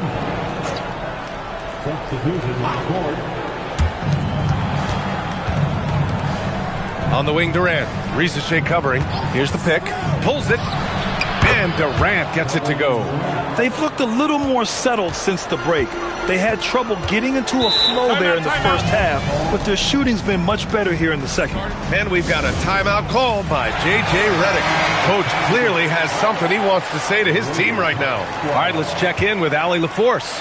Thanks, guys. I got a chance to hear what J.J. Redick was saying to the team. He encourages guys to stick with it, saying, I don't care what the scoreboard says. If we can play hard, that's all that matters. We can be the stronger team. So that's what Coach is looking for. As always, Allie, we thank you.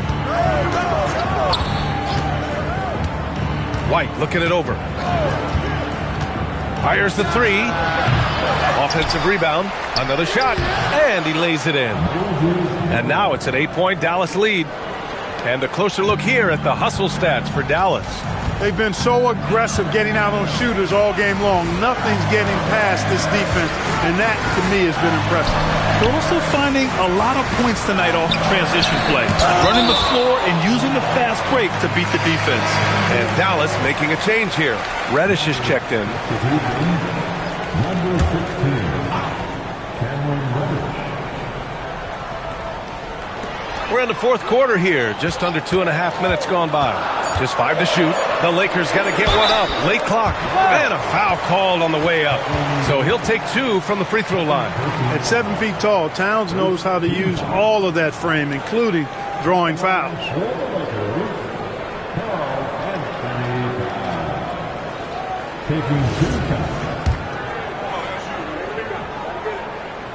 He's off on the first. Well, one of the ways you mark consistency is looking at a player's efficiency rating, and Katz is generally among the best in the league.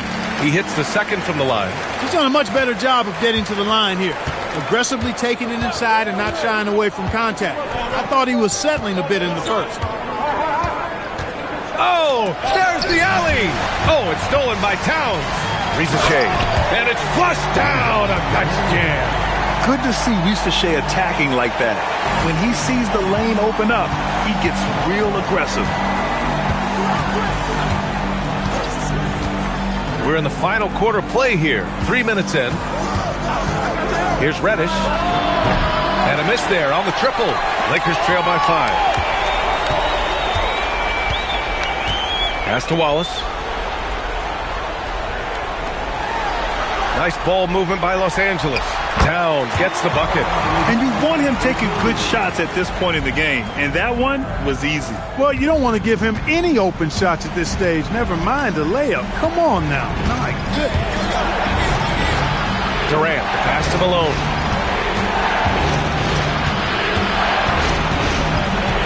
The kick to Durant. Nails the wide open jumper. And that's 12 points for Durant. Boy, he's been a different player here in the second half, looking much more comfortable on the offensive end. And here's Wallace. Outside Risacher.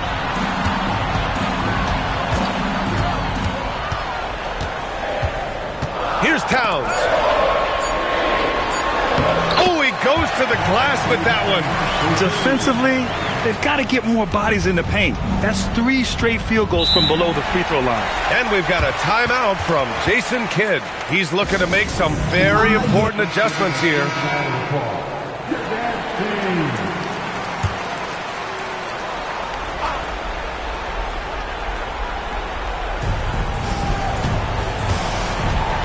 Here's Malone.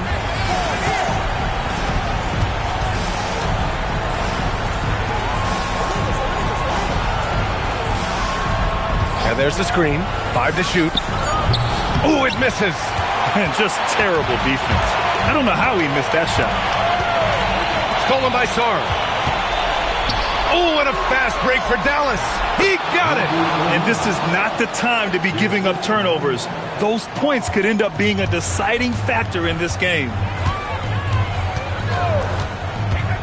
Here's Towns. Oh, he can't get the layup. 1:52 left in the fourth. Takes a 3. Oh, it's off target. Hey, it was a good look, one he normally capitalizes on. Outside Risacher. Stolen by Sarr.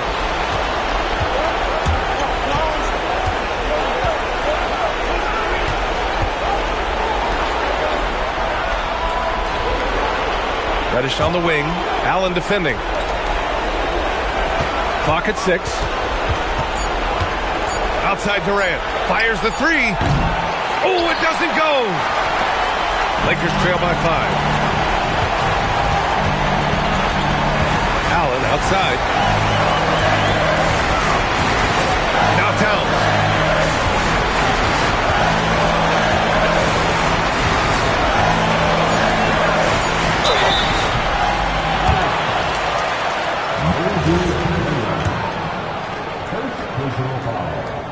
He gets the first, and that shrinks the margin to just 4. And so Towns nails them both. There are not many players you'd rather have at the line there. Those free throws were huge. Expect them to take their time this trip down. Yeah, B.A. The clock is theirs to burn. Now Durant.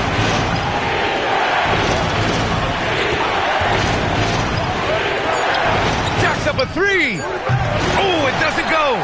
Yeah, and the defense has really got to tighten up on him. I mean, he's just too dangerous from the three-point line. About 3 seconds between the shot clock and the game clock. And out of bounds, Dallas will have it. Thanks for that great view, courtesy of the AT&T Connected Cam.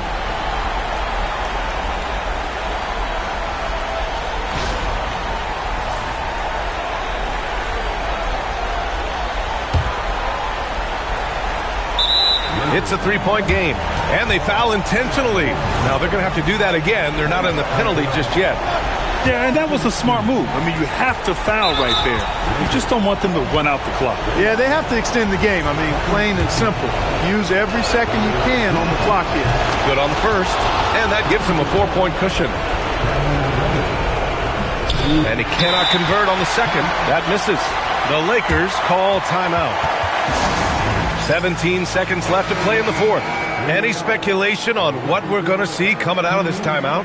No doubt. They've got to get a quick bucket here. Yeah, and they need it hiccup fast. I mean, they'll be drawing up a quick hitter in the huddle here, no doubt.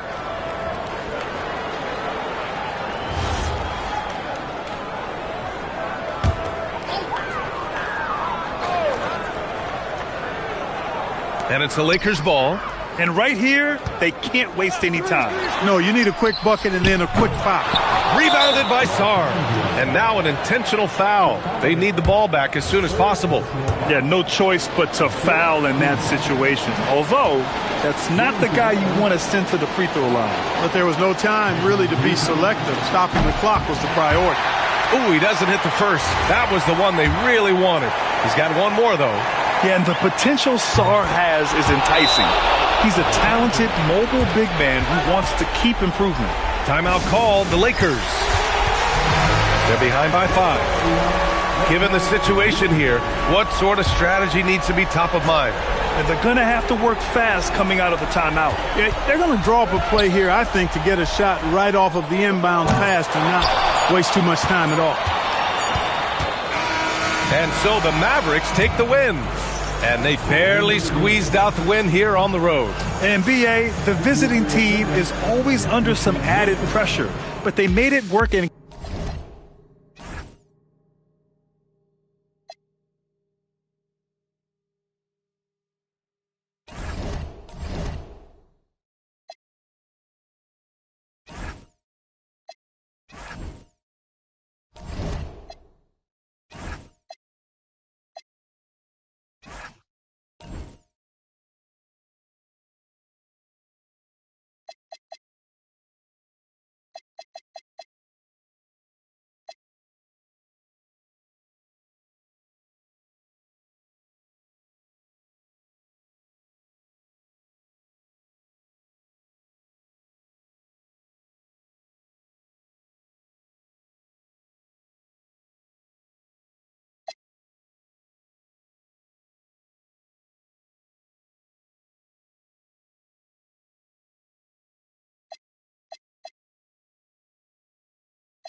And in the locker room, each guy has been going over and through his own routine. It's Saturday night. And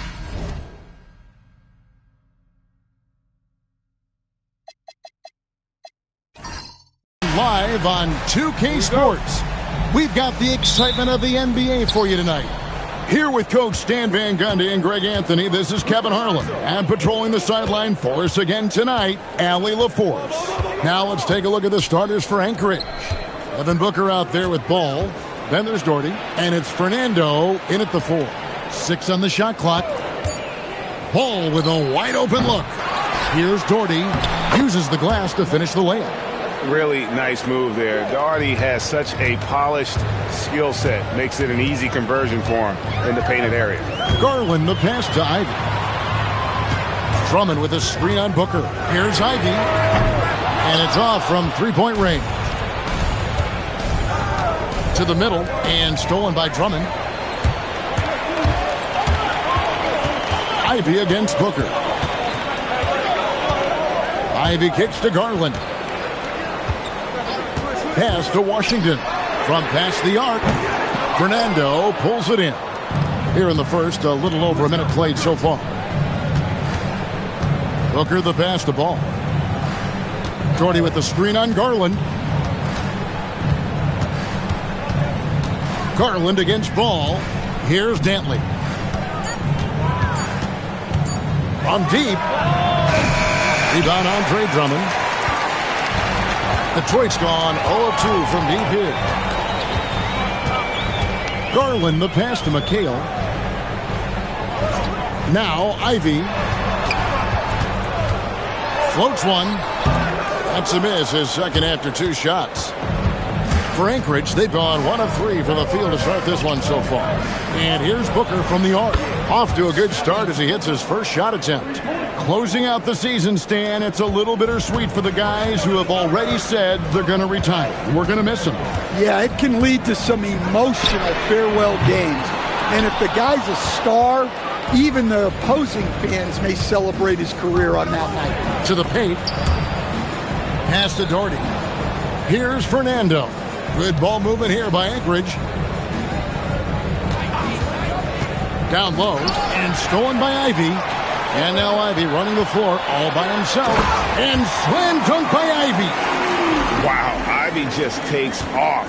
That high effort transition play, that's what will make him an asset moving forward.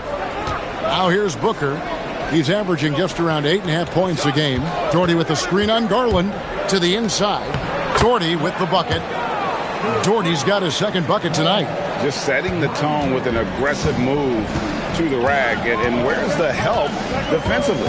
Well, when you are the aggressor this early, it is intimidating. Dantley the pass to Booker. Pass to Dantley. Shot clock at 6. And the powerful one-handed slam. And just tacks a few more points onto their lead with the tomahawk. That's bringing it down hard. Once Drummond gets the ball there, you can kiss it goodbye. Ball, the pass to Booker.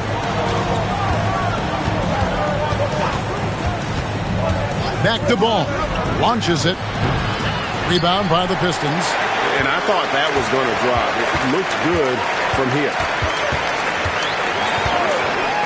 Garland dishes to Ivy. Over Booker. And Detroit again with the bucket. Well, I like the mid-range shot from Ivy. That's a key for him in his development. And timeout called by Darko Rajakovic. He's going to take a few moments here to check in with his team and regroup. A different look here for Detroit. Portis, he's checked in for McHale. Jay Crowder comes in for P.J. Washington. And it's Kennard in for Jaden Ivey. Jake LaRavia is checked in for Anchorage. Johnson comes in for Booker. And Brad Doherty with the slam. Putting that pass right in his stride. Didn't have to slow up and was able to complete the play. Back to Garland. Now here's Drummond.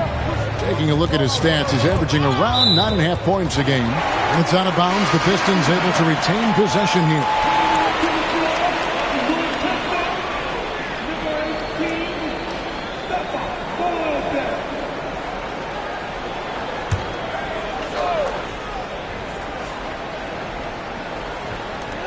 Six to shoot. Kennard for three. Off to a good start as he hits his first shot attempt. Well, give Kennard room at the arc, and he will quickly live up to his reputation as a shooter. Johnson outside. Pass to Doherty. Good, and it's Johnson with the assist that time. Doherty's got 8 points. And they've had assists now on their last 3 baskets. Kennard, the pass to Marbury. We've got 1:28 left in the first. And that one's good. Drummond. Well, he knew the contact was coming. Drummond took it anyway and finished. Johnson outside. There's Ball with the three. It's Drummond with the rebound. And so it's Crowder with it. They'll bring it up for the Detroit Pistons.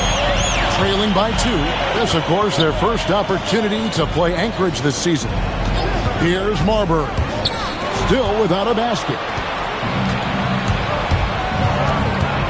Ball against Kennard.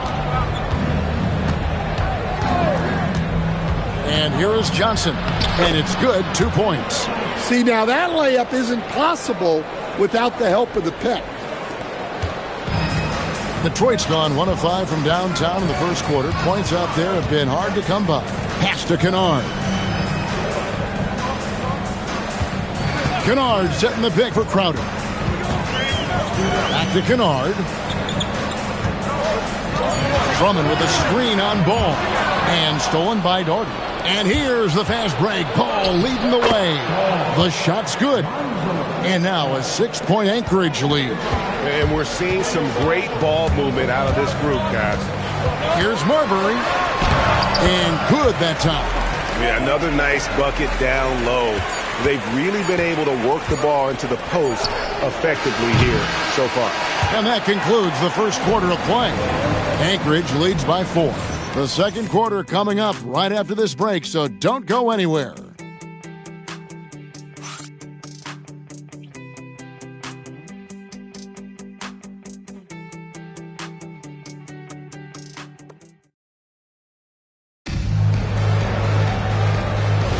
And thanks again for tuning in. If you're just joining us, we've played through 1 quarter of action so far. And let's take a moment here to get your guys' take on scoring so far for Anchorage.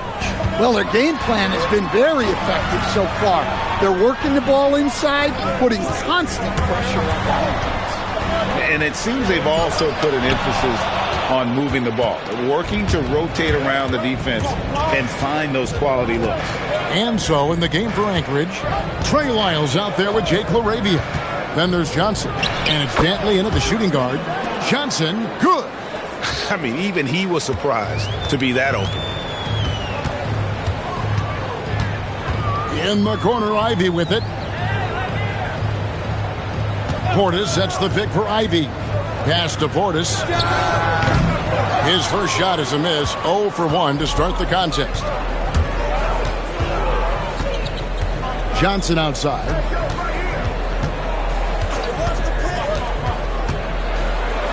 The teardrop falls in. Johnson's got the lead up to 8 now for Anchorage. And it's all about the release when you shoot the floater. Pass to Ivy. Kennard for 3. Rebound by Anchorage. Dantley's got 4 rebounds now tonight. Now Johnson. That's tipped. And now the Pistons fast break. Here's Ivy. Lays it up off the glass. Ivy's got 6 points. A freakish athlete. Ivy is especially dangerous in the open court. And timeout called by Darko Rajakovic. Coach needs a moment to talk things over.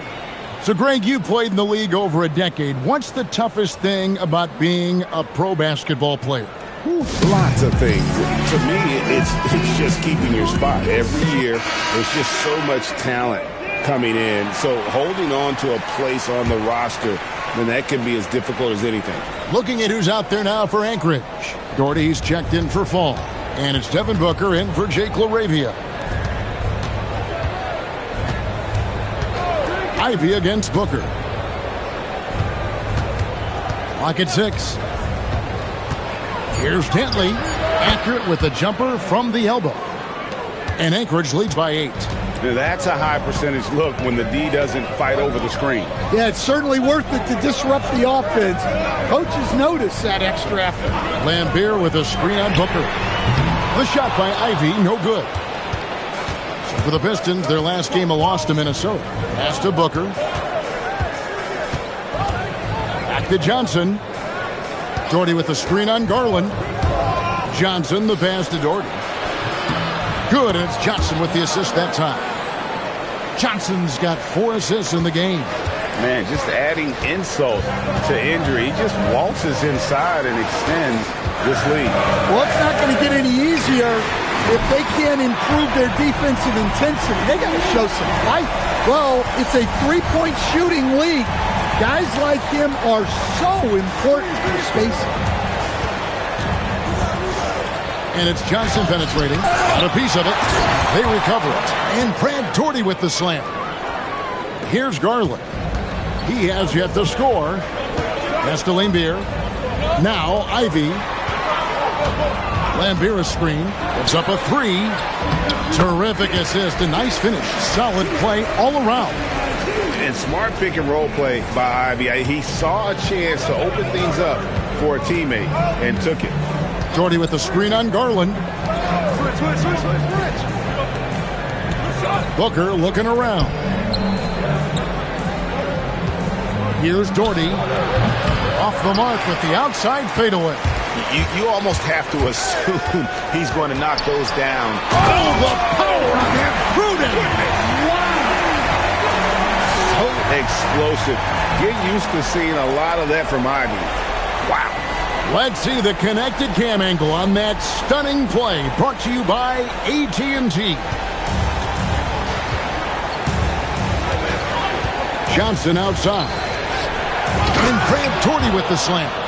Pushing the action, getting others involved. He does it time and time again. Yeah, when you're moving the ball like that, it just keeps everyone engaged in the game. Lambier kicks to Garland and taken away by Johnson. Into the lane.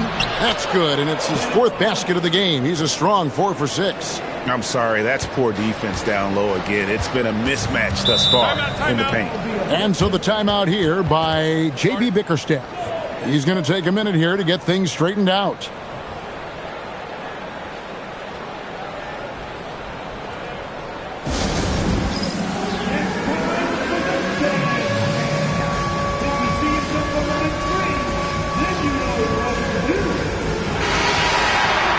Now let's bring up the 2K leaderboard so we can see and check out some of the most feared defenders in the league. The steal leaders among shooting guards. Lonzo Ball, number 1. You know, you watch him on a game-in, game-out basis, and he just puts on a clinic defensively, both in terms of effort and technique at that off-guard spot. Yeah, he really sets the tone for them defensively. I love how much he hustles and goes after steals. That kind of energy is infectious. Jaquez the pass to Ball. There's 1:54 left in the second quarter. Doherty with the screen on Garland. Here's Jaquez. No good from outside. Pistons trail by 9. Now Garland. No scoring in this one. McHale passes to Marbury. Drummond with a screen on Jaquez. Just 5 on the clock. Oh, and the jam by Drummond. And look at Drummond, capable of rising up and dropping an absolute hammer. Pass the Ball. Doherty with the screen on Garland. Ball with it. He's picked up by Drummond. They grab their own miss. Jaquez outside. Off target from outside. Detroit's gone 1 of 4 from 3-point range in the second. Not a whole lot dropping out there for them. McHale kicks to Garland. There's the triple. Doherty grabs the board. Doherty's got 5 rebounds tonight. To the paint. And it's sent back by Drummond. Not letting that one fly. Drummond using his height and wingspan to deny the shooter. Bounce pass from Garland. Marbury. That's good, and it's Garland with the assist. Now just a 4-point Anchorage lead. Yeah, that's a nice dish. A lot of times the best way to put the ball in the right spot is with that bounce pass. 11 seconds left in the first half. Doherty with the screen on Garland. There's Ball with the three. No good on the shot. And a close game so far through the first 2 quarters as we reach halftime. Anchorage out in front. They're up by 4. Live from Little Caesars Arena, you're watching 2K Sports.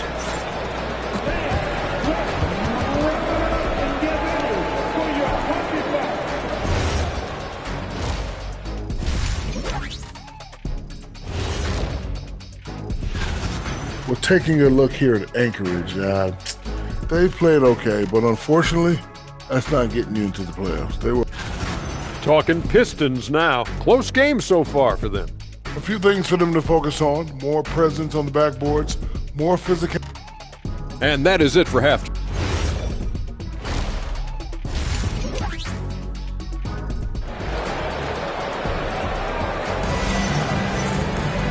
We've got second half action for you, and if the next couple quarters are similar to the first, this one could go down to the last possession. It's been a clinic out there by Brad Doherty.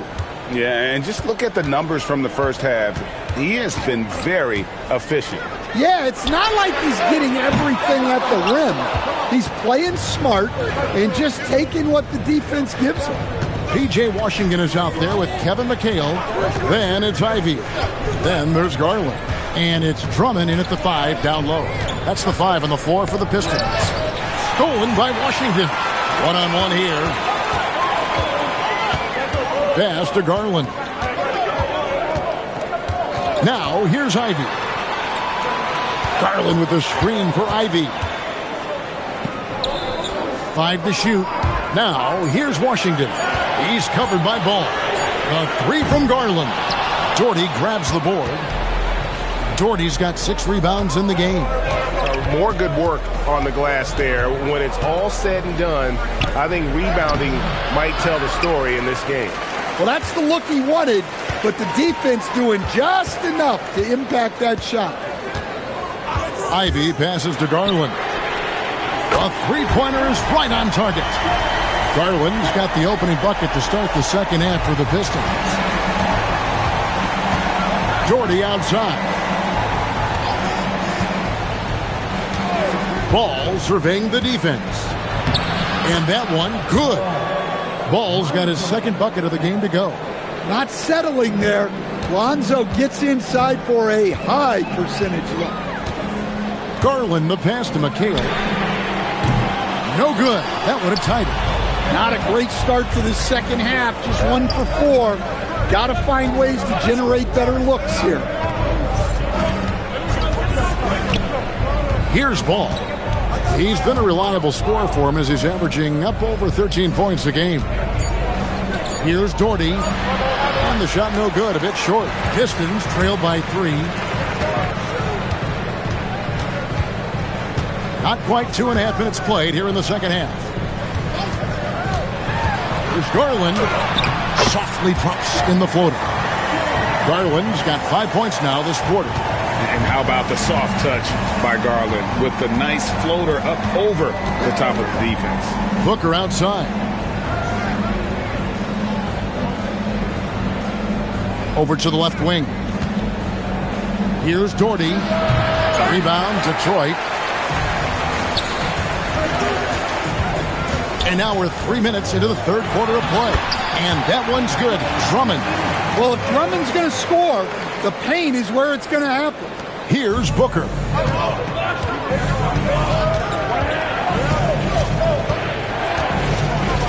Pass the ball from downtown. Good on the triple. Ball's got his third bucket of the night. Well, check out that assist. That's a pair of teammates that are clearly on the same page. The wide open look here for Garland. Tried to come right back with the 3 of his own, but it's no good. And here's Booker. Here's Dantley. Here's Fernando.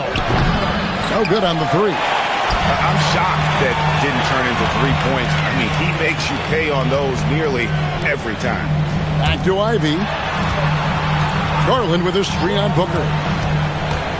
Kicks it out to Garland. Drains the three-pointer. Garland's got the lead up to 1 now for the Pistons. You have to take Garland seriously at the arc. He is a talented shooter. And timeout called by Darko Rajakovic. Looking for a breather and maybe adjusting a thing or two. A different look here for Detroit. Bobby Portis is checked in for McCain. And it's Kennard in for Washington. And Anchorage also making a change. Johnson, he's checked in for Booker. Johnson dishes the ball. Johnson surveying the floor. Looks for Doherty and gets it to him. Good D by Drummond. No doubt it's been a bit of a struggle for him here in this quarter in terms of scoring. Drummond with a screen on Johnson. Shot clock at 6. And Kennard wide open. He shoots. Off the mark there with the three-point shot. Dantley the pass to Johnson.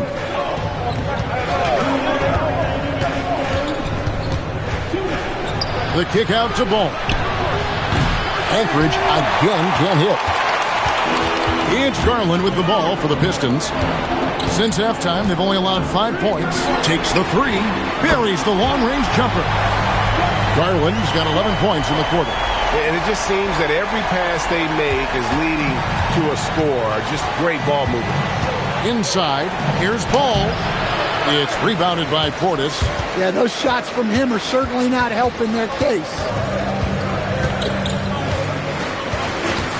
Garland with it. He's got 11. Pass to Ivy. In the corner, Drummond with it. Latrey, it's deflected. Here's Dantley, and he drops in the layup off the glass. That's the kind of aggressive and assertive play they need as we get closer and closer to crunch time. Now, here's Garland. Right now averaging about 5 points a game. It's Kennard, top of the key. His three-pointer's off the mark. Anchorage has gone 1 of 3 from downtown since halftime. Dantley the pass the ball. Johnson outside. Off his leg. And it's being called a kickball. And some changes for Anchorage. Falls checked in for Doherty. Lyle comes in for Bruno Fernando. And Jake LaRavia is subbed in for Ball.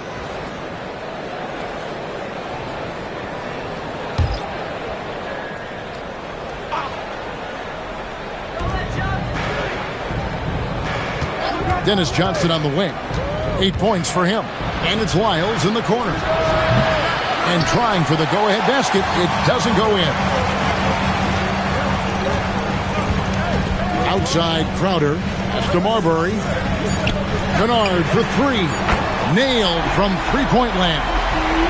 Kennard's got 9 points.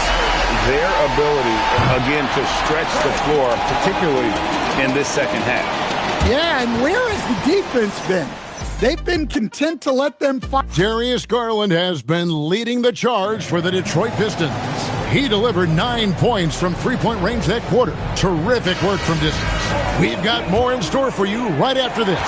And a quick look now at the State Farm assist of the game. Yeah, a terrific, unselfish play right here. Set up his teammate. And how about the setup this was?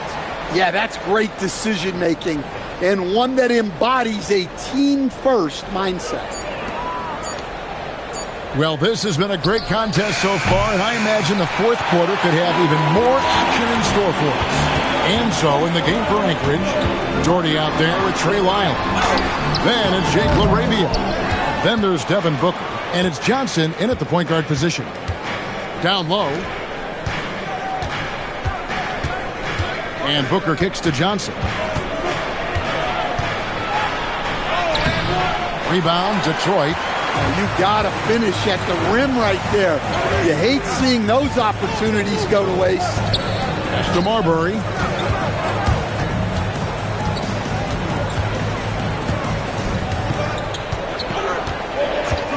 Down to 5 on the shot clock.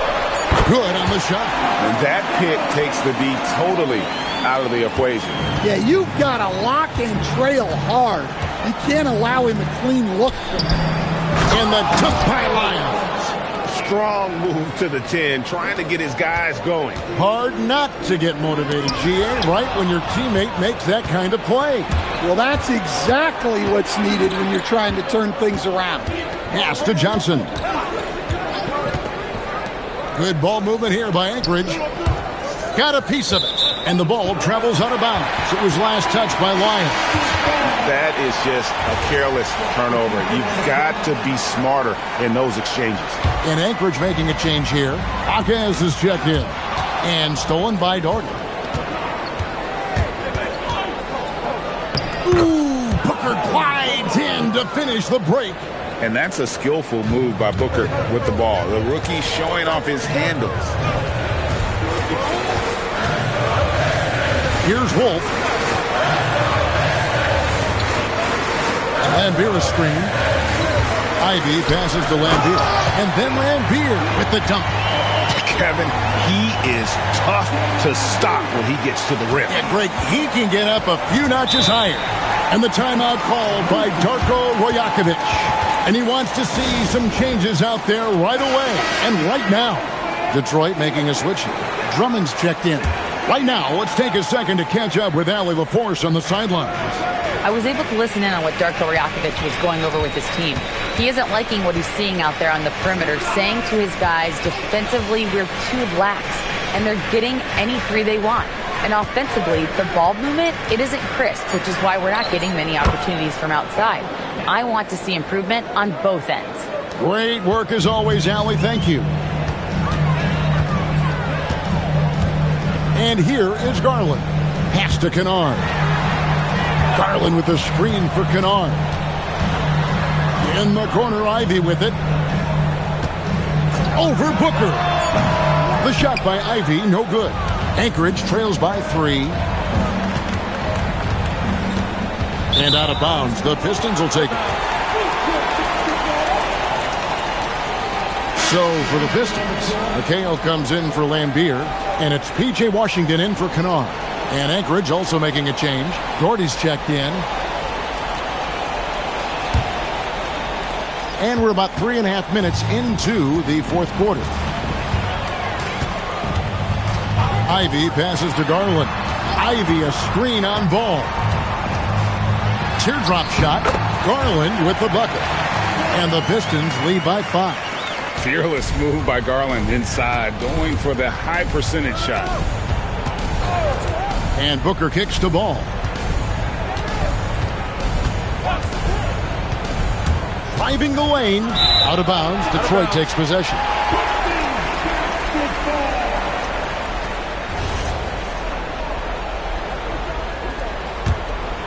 Here's Garland.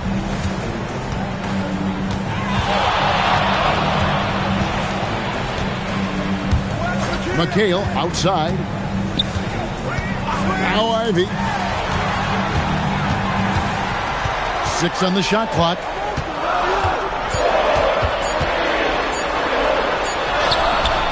Up again. Not gonna go.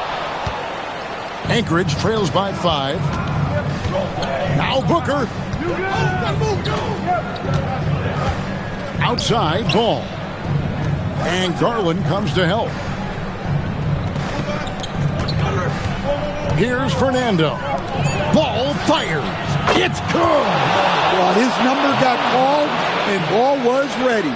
Delivering here in a high-stakes moment. Ivy outside. It's Garland. Washington's outside. Now Ivy. It's Drummond, high post. Working on Doherty. Pulls it from 20. And it doesn't go. And the fadeaway was the only option he had on that one. Defender there all over. And there's the call. It's going to be an illegal screen. Sometimes the action speeds up on you a little too much. Two teammates not on the same wavelength there.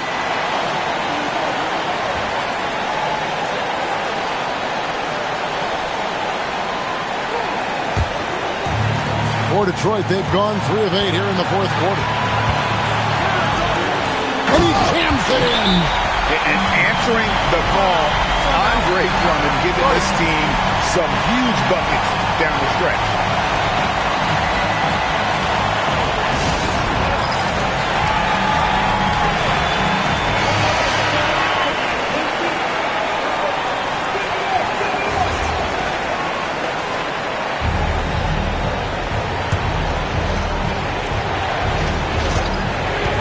And play stops. Whistle on what looks to be an illegal screen. Beyond the leaning, you could see his feet weren't set on that screen. Easy call. Look, you can get away with a lot in terms of screens today. You can't make it that obvious.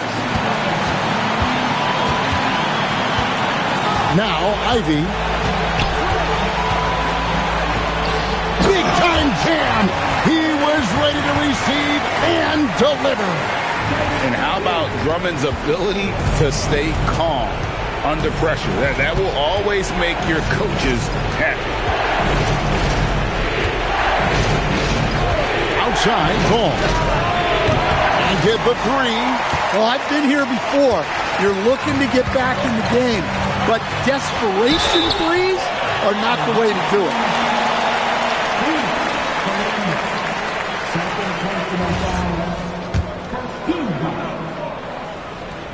And he misses the first one. Boy, he wanted that one to fall. And you have to appreciate the all-out effort Jaden Ivey gives you on the court. He works so hard to find ways to get involved and prove he belongs here. He's able to hit the second one, and that makes it a 7-point lead. Well, this has reached desperation time for him. It's not going to be easy now. They're going to need just about everything to go right from this point on. And Ball is not going to back down in these moments. In fact, he embraces being the man when it's a big possession. A huge two-handed slam. They're in total command of this game with time starting to run out.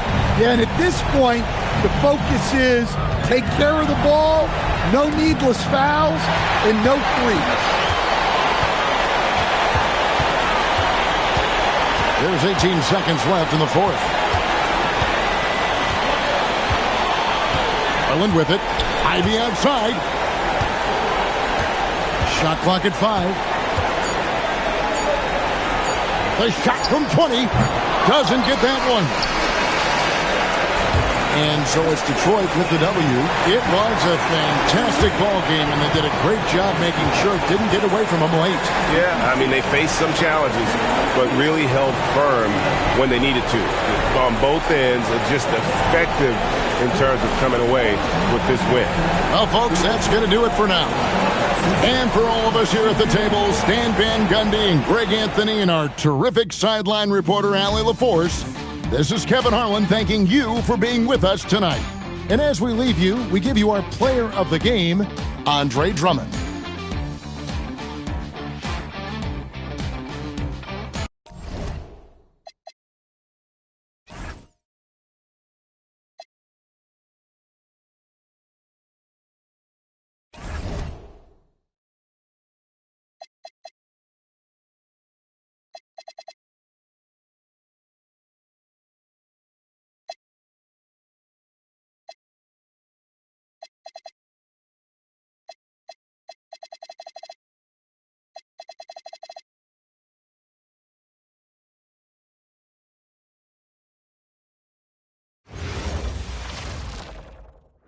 Oh, say does that star...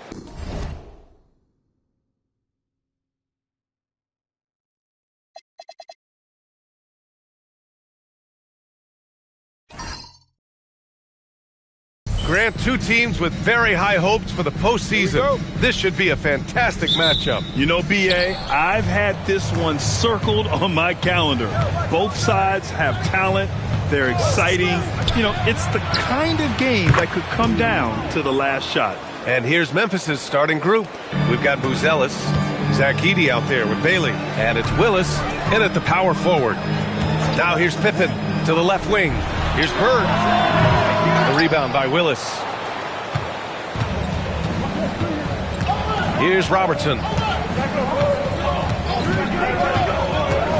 To the middle. Pass to Willis. Here's Bailey. The three is up. And again, it's Memphis with a three. And that's what they want to do. Get him open looks early. Pippen outside. Here's Bird. Three-pointer, no good. Memphis has gone 2 of 2 at the perimeter. Here's Robertson. And the shot counts. He's fouled, and it's a chance for a three-point play. Memphis shooting their first free throw tonight. And that one misses. Outside Ross. Pass to Pippen.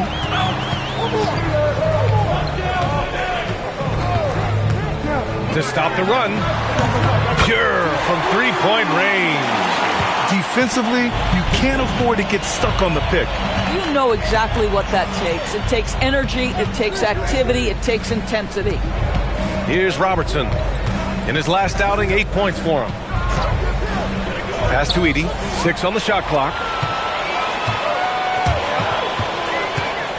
And around 2 minutes played here in the first quarter. And yep, it's good. Just taking it right to the rim, and no one was there to greet him. I think defensively, that is not the way you want to start. Giving up high percentage looks, that doesn't typically end well. Bailey gets rebounded by Minnesota. Boy, he looks and will take that shot every time. Just won't go. Out to the right wing. Here's Bird. The rebound by Willis. Listen, things aren't going his way right now, but listen, you just keep going. Keep working at it. Just over 2.5 minutes played here in the first. Fires from 14. Robertson's shot is off. Timberwolves trail by 3. Ross passes to Pippen. Right wing. Releases. Second chance shot. And that one's good. Parrish. They love to work for second chance points. That's how you win on the margins. And the dunk by Edey. Boy, you cannot put it in a much better spot than that. Wow. For Minnesota, they've gone just 3 for 7 here at the start. To the inside, Parrish. And there's the slam dunk to finish it off. And you lay that pass out there just like a great quarterback. Let your teammate run to it. Bird passes to Parrish. Edey with a steal. Here's Buzelis, defended by Pippen. And here's Bailey for 3. He buries it from 3. Bailey's got 9 points. Minnesota's gone 1 of 2 from three-point land so far. It's Ross on the wing. He shoots. And it's good as he snugs it right through the net. You have to know when to simply catch and shoot, and it serves Terrence Ross very well that time. Pass to Bailey. Here's the 3. Parrish with a rebound. Parrish has got his 4th rebound in this one. Here's Pippen. Edey with a steal. Here's Bailey.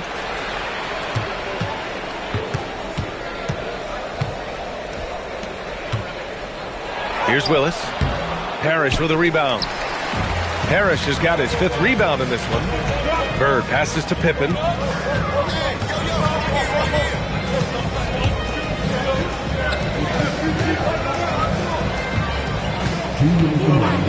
Pass to Ross. 5 on the clock. No good. That would have tied it. The Grizzlies have gone 5 of 9 from the floor. And so Tomas Isalo calls the timeout. He's going to take a minute to regroup with his players. Their last game, a win against the Magic, looking to carry it into this one. It was an all-out effort on defense. I mean, they stepped up for one another and helped each other out so well on this end. We talk about multiple efforts on the defensive end, and I thought, boy, that was good old-fashioned focus, team effort. What a win.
With only one game left, let's take a look at what the final standings could look like out east.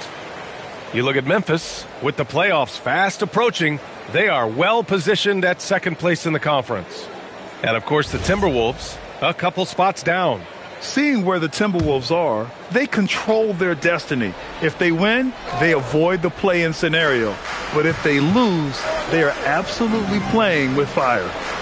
Now here's Poole. And right now he's currently putting up 6.5 points per game. And the dunk by Edey.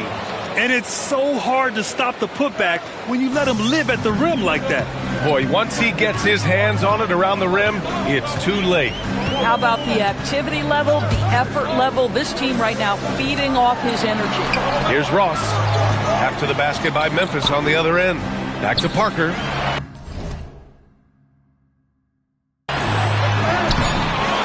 Missed the layup. He had it with the pump fake. Pass to Willis. To the left side wing. There's 53 seconds left in the first quarter of the game. And he probably thought he was going to bury that one. Harris, pass to Maravich. Shoots it from the corner. Parker, no good. Grizzlies lead by 4.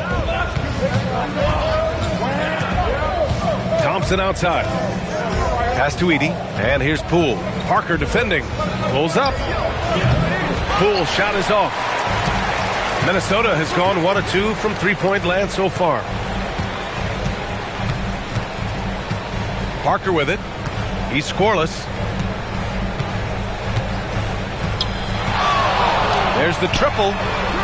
Not going to go that time. And so the first quarter is in the books. It's the Grizzlies leading by...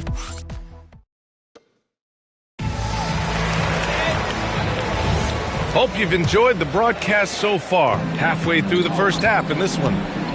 And a closer look here at the scoring breakdown for the Grizzlies. Well, in today's NBA, the three-point shot is so valuable. They realize this, and that's why they're continuing to drain as many as they can. Yeah, and what an excellent display of passing in the early stages of this game. A good deal of their points coming directly off quality passes. We've got Mobley, and it's Rodman in at small forward. That's the 5 to begin the second quarter for the T-Wolves. Memphis shooting their second free throw attempt on the night.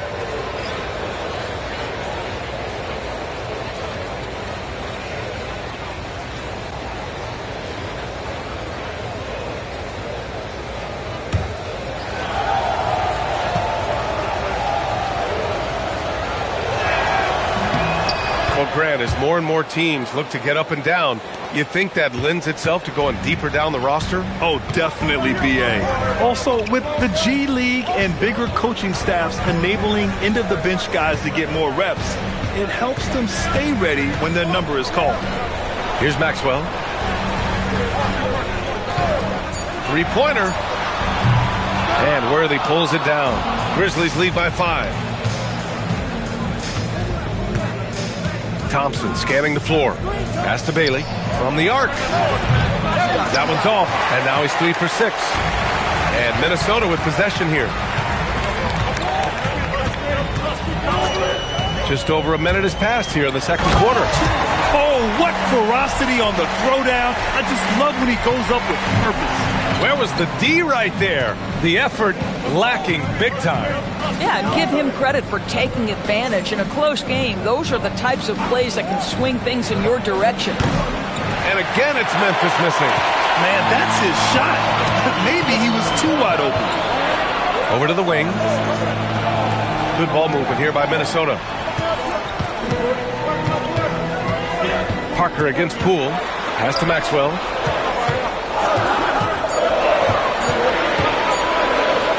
Shoots over Thompson. Maxwell, no good.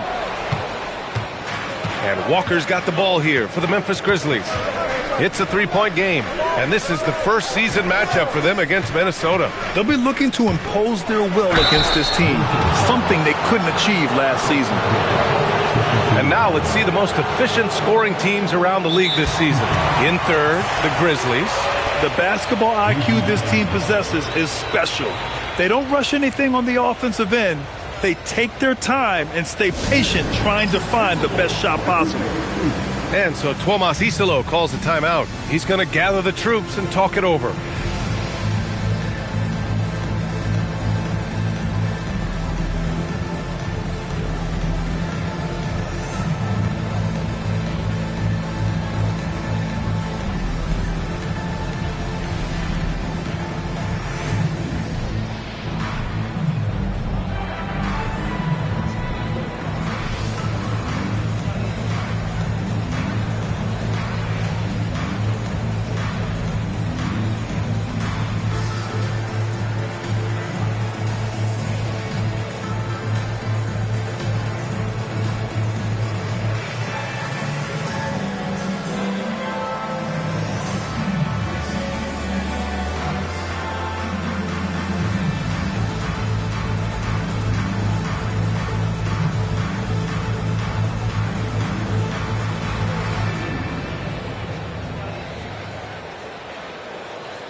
Memphis making a switch here.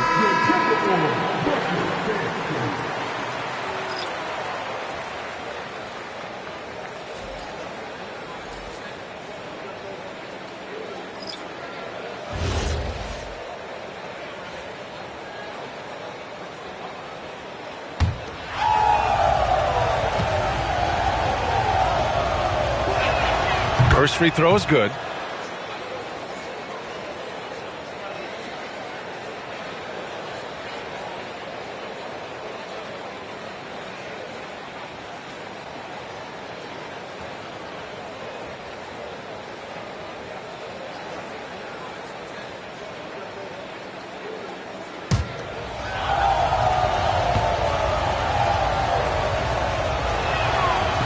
Second free throw, no good. Pass to Robertson.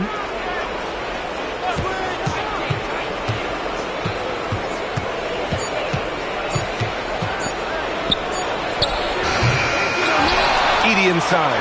He's against O'Neal. And another shot. Blocked! And we're just over 2.5 minutes into the second. Bird passes to Pippen. Here's Maravich. Screen by O'Neal.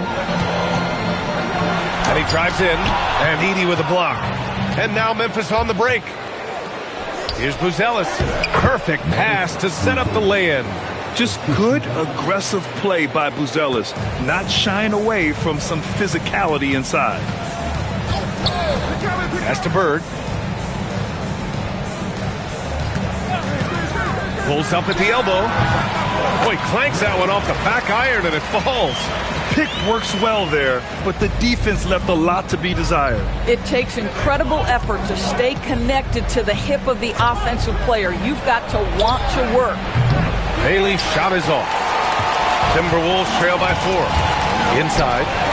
Bird, that's good. Bird's got 4 points in the quarter. And you like the balance here, not just falling in love with the three ball. Here's Robertson, defended by Pippen. There's the steal. Oh, plenty of contact on that shot. Officials call the foul, and he'll take 2 free throws now. Heady play to stop that easy layup right there. I mean, make him earn it at the line. He's got his first free throws of the night right here. And Chris Finch wants a timeout. He might have seen something and needs to review with his guys.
Quick look here at some of the numbers for Zach Edey.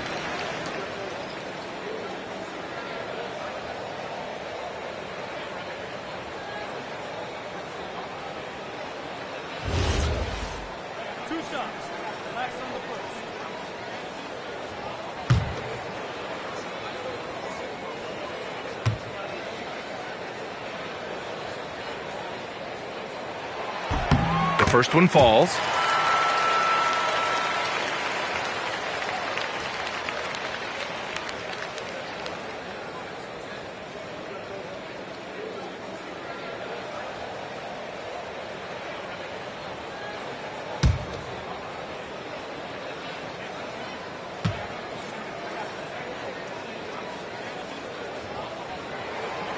That one drops. He ties it up. The Grizzlies have got 2 of 7 attempts to drop since the end of the first quarter. There's a screen. Pass to Bailey. From downtown. Hey, he's looking good so far. 4 for 8 from the field. Another triple for him. His 4th of the night after that monster first quarter where he hit 3 of them. Pippen, pass to Ross. And he can't answer back. The three-pointer offline. Memphis leading by 3. Here's Robertson. No made baskets yet. And here's Bailey for 3.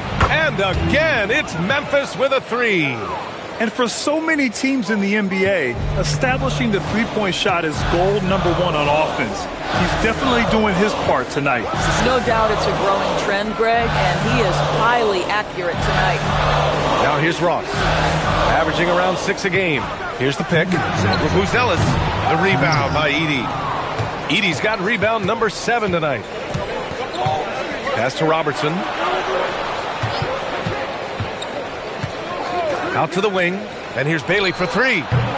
Sinks it from distance. And now it's a 9-point Grizzly lead. When you let a team knock down that many threes, you know you're likely to be on the wrong side of a run. We've got 1:28 left in the first half of this game. And here are the Grizzlies. Right now on a 9-0 run. Down low. Here's Edey. Lays it up and banks it in. Edey's got 6. And trust me, when the D's slow to react, he'll be the first guy to make them pay. And that's typical of this guy. He's always reading the situation, reacting quickly, and capitalizing. And Chris Finch wants a timeout. Coach taking this moment to speak to his guys. Maybe alter some of the game plan.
Jordan Poole. He's checked in for Memphis.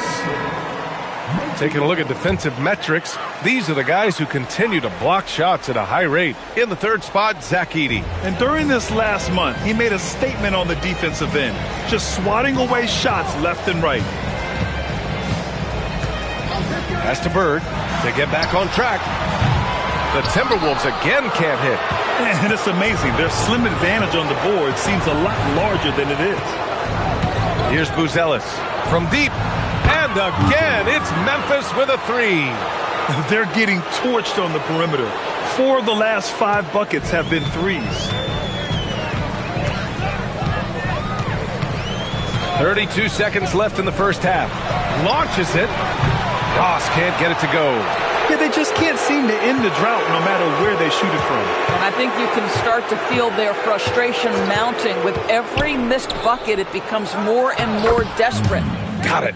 And they're really rolling right now. That lead keeps getting bigger and bigger. And one of the things that's helped that is they're getting it done on both ends. Terrific focus on offense, and they're locked in defensively. 2 on the clock. Bird, that's good. Bird's got 6 here in the quarter. He just brings a great feel for the game at the offensive end. And so it's Memphis, a sizable lead of 14 at the break. And it's their three-point accuracy that has helped them build such a healthy lead. And don't go far. We'll be right back.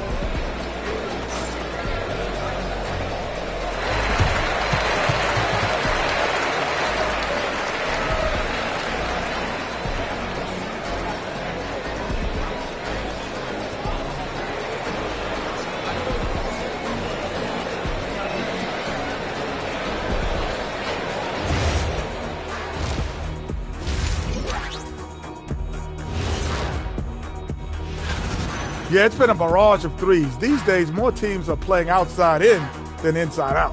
Kenny, you hurt my ears. And a look now, that's it for us.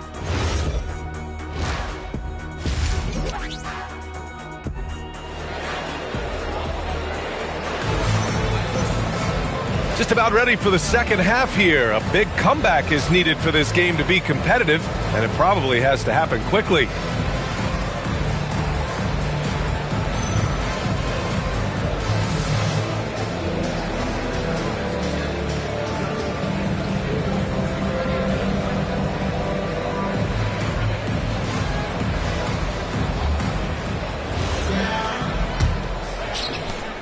Timberwolves trail by 14.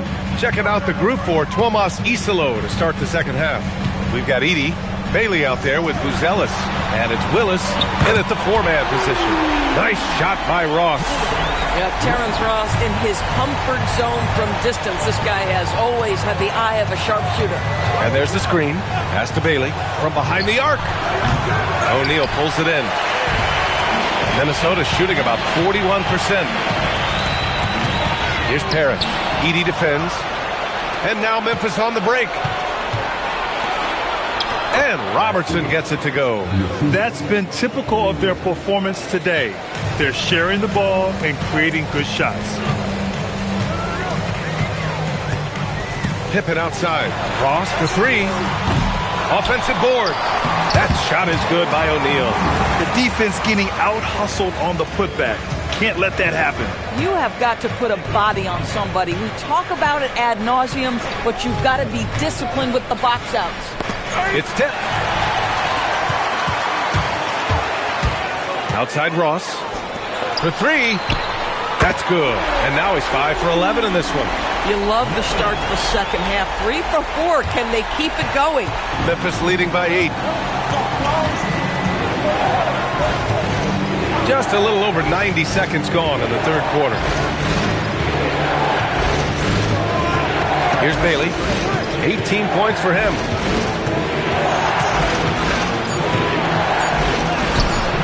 That one is off.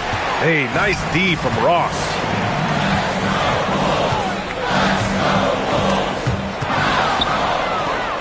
And up the court come the Grizzlies on the break. And he takes the feed in stride and slams it home. And the defense has to offer more resistance.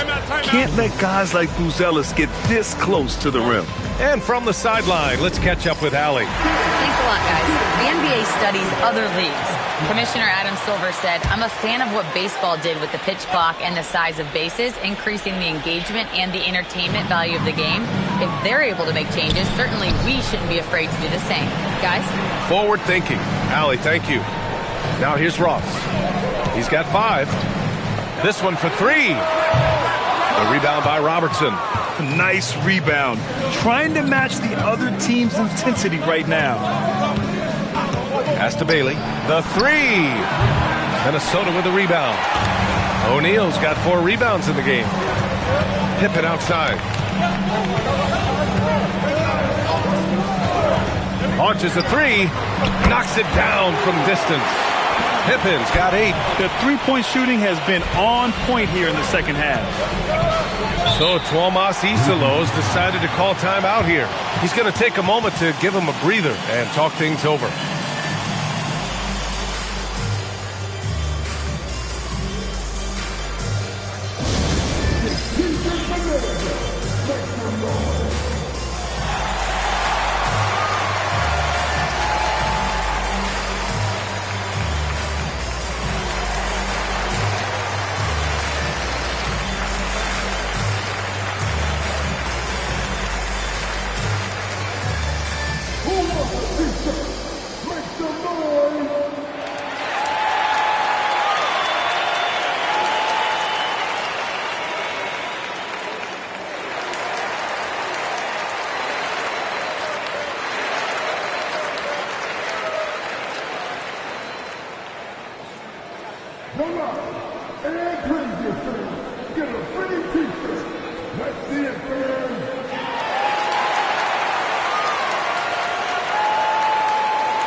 All right, let's take a look at the 2K leaderboard and see which teams are leading the pack in steals right now. In third, the Grizzlies. This team will punish you for sloppy ball control, no question. They've got a lot of fast-handed guys just waiting to take advantage. Pass to Buzelis. Here's Bailey. He's got 18. 6 to shoot. They set the pick. From outside the arc. Minnesota with the rebound. In the first half, he was on fire from range, but he hasn't knocked one down since. Here's Bird. Fires for 3. And the Timberwolves hit again from deep. This is anyone's game now, and they have the momentum. Probably the most important thing is they regroup. They worked out some of their frustrations, and now they're starting to have some fun. Here's Robertson to the paint. Here's Willis. O'Neal pulls it in. O'Neal's got his 6th rebound on the night. Pass to Pippen. Here's Bird. Another one falls for Minnesota. They've been aggressive during this run, but they've also played under control. I think the communication on offense is working at every level right now. What a run for this group. Here's Robertson. And here's Bailey for 3. Minnesota with a rebound. O'Neal's got his 7th rebound here tonight. Boy, they've managed without him to a degree, which bodes well for them overall. For the lead. Nails it from 3. Pippen's got 6 here in the quarter. There are no easy comebacks, but they really had to dig deep for this one. Yeah, to start off with so many mistakes and still now find a way where everything's working, it allows their momentum and confidence to continue to build. So Tuomas Isalos decided to call timeout here. Coach probably just checking to make sure everybody's on the same page here.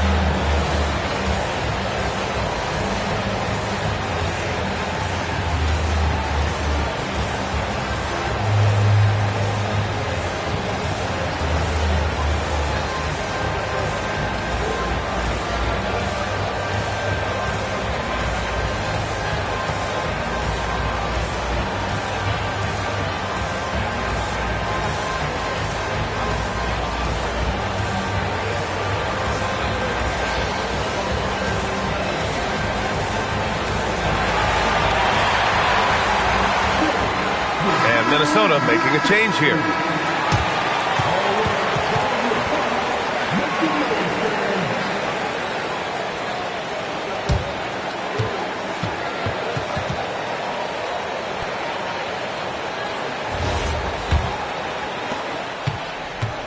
For Memphis, they've gotten just 25% of their shots to fall since the half.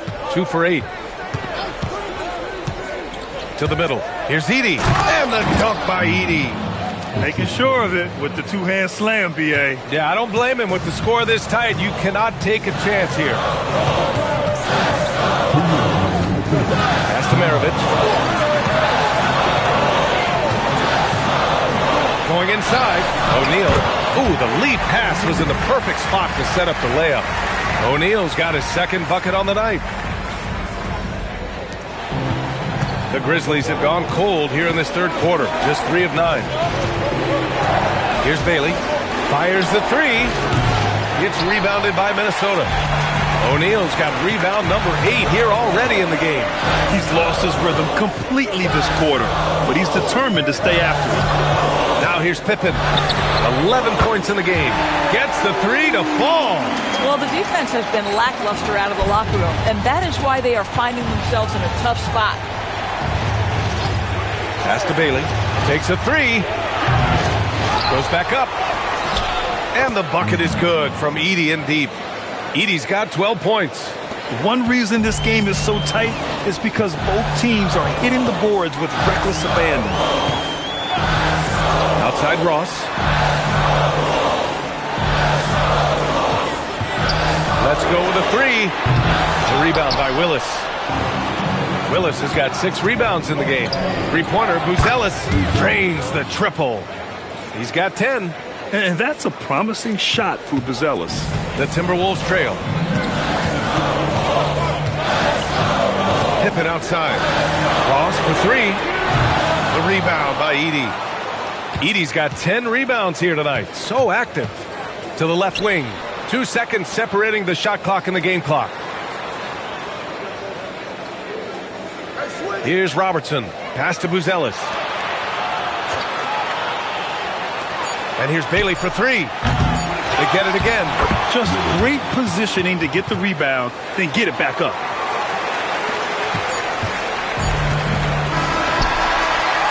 We're at the end of the third quarter, and we've still got a close one. Memphis ahead, leading by 3.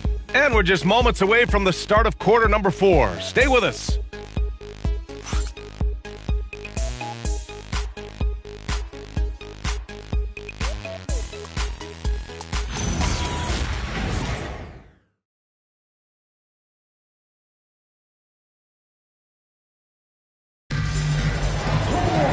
Man, I know I speak for all of us when I say I can't wait to see what kind of finish awaits us here in the fourth quarter. We've got Mobley, and it's Parker in at the point. So that's the lineup for Minnesota. Back to Poole. They set the pick. Shoots over Parker, and there are the Grizzlies with another bucket. Well, Jordan Poole has shown himself capable from that mid-range. Parker passes to Mobley. Here's Maravich. Here's Rodman. Pass to Bird. Kicks it out to Parker. Just 5 to shoot. Over Poole. Rebounded by Bailey. Memphis leading by 5. Poole, the pass to Worthy. And that one is hammered home. And they're putting together another quality possession. They're taking control of this game. You know, a few more possessions like that one, and they can put the finishing touches on this game. They just have to have effective trips like that one. Just tremendous defensive determination right there. Refuses to allow the easy 2. Out to Thompson. Takes a 3. Can't get it to drop. And for the Timberwolves, they're shooting the rock well at 46%. Good ball movement here by Minnesota. To the right side. Lets it fly. And it's good. Off the back rim and in. He's caught fire here in the second half. Better late than never. 2 minutes gone by here in the fourth. Oh, and he got fouled on his way up. He'll head to the line to shoot 2. Let's get a quick check of the scoring breakdown here for the Grizzlies. Yeah, what stood out to me was their passing. They moved the ball effortlessly and have been able to find those holes in the defense. I think the other thing we're seeing tonight is the floor spacing of this team. Boy, they are shooting the cover off the basketball all game. The first free throw is good. The Grizzlies making a switch here.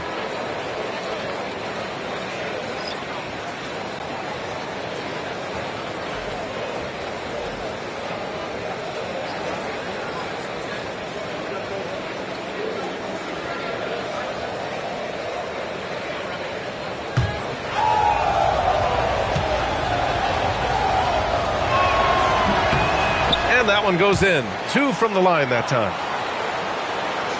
Last quarter of play, about 2 minutes in now. Parker outside. Pass to Rodman. Here's Maravich. Now here's Parker. This one for 3. Rebounded by Bailey. Oh, man, he can't get anything to fall. You can feel his frustration. He is trying to shoot his way out of it, and it might be better for him to pass the basketball at this point. And just shredding apart the defense with his passing. He's helping to pace this offense so well. And I think they count on him for that. He is a tone setter, extremely unselfish. They've made things hard on themselves, going cold in the first half, but they've been warming up since. Here's Robertson. Parker defending.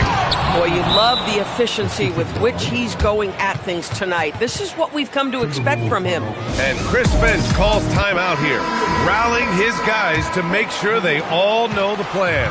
Gives us a chance to catch up with Allie LaForce. Over that last break, I got a chance to hear what Chris Finch said to the team. He questioned his team's effort, asking them, should I put in the bench right now? Wake up, guys. We can still win this game, but I need you all to play like you believe you can. Not exactly a fun huddle to listen in on, guys. Appreciate the report, Allie. And Bailey gets it to go. This run has been fueled by their Matador defense. Timberwolves trail by 11. Down low. Here's O'Neal. The rebound by Willis. Most defenses want to protect the paint first. Great job there. Pass to Bailey. From deep. He drops it from range. Bailey's got 5 points in the quarter. Their ball movement on this run has been tremendous. It's led to a lot of good, clean, open looks. Minnesota has gone 0 for 2 from outside here in the fourth quarter. Shoots! And it's out of bounds to Minnesota.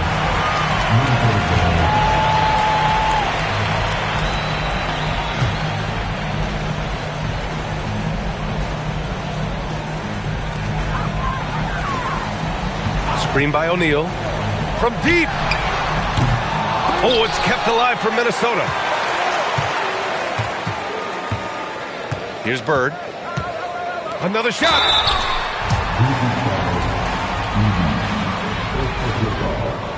Doris, over the last few years, the NBA has done an outstanding job with replay, expanding its uses. Well, you say outstanding job. For some, they would tell you that the replays and the reviews are taking far too long.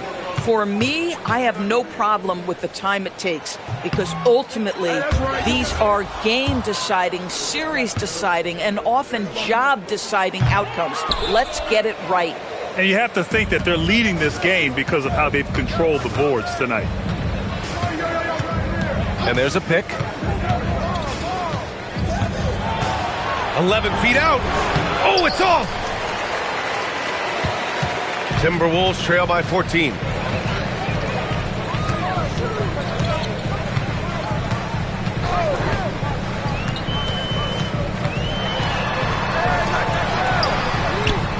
Ooh, they can't stop the run with that one. Memphis has gone 1 of 2 from deep in this quarter. We've got 1:55 left in the fourth quarter of this one. Here's Willis. Clock at 4. He fires. Oh, can't hit the jumper. Here's Bird. Let's loose for three. Can't get it to go. Memphis with the ball. They're on a 15-4 run. Screen by Edey. Here's Robertson. They set the screen. Ooh, the three doesn't go. He didn't make them pay for that weak defense, but they just can't rely on him to miss those kind of shots. And there's no way this margin gets closed down. Great execution of a game plan and a nice win here for the Grizzlies. They looked to run anytime they could. They set the tone with their pace. Their transition game was excellent. And with this one, they go double digits in the win column. And as it was happening, as it was building, you knew this was a monster game for Ace Bailey. Boy, he makes it look easy, almost like he was just hanging out in the gym practicing today. That's how good it was. Here's Robertson.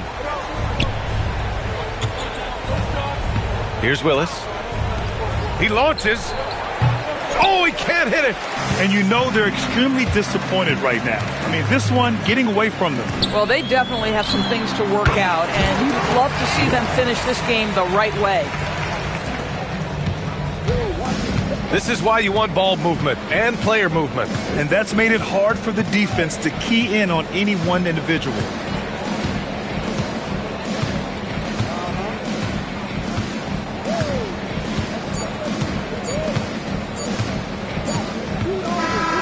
And so the Grizzlies take the win.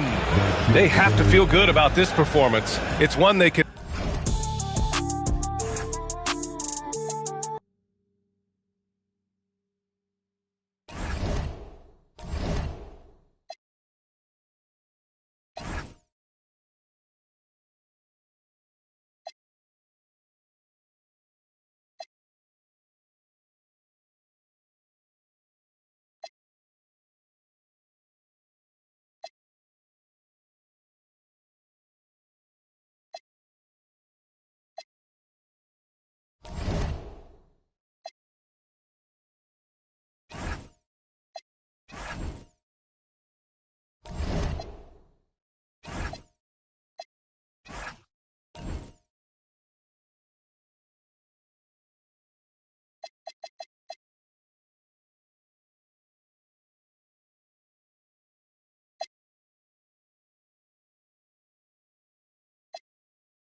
Well, here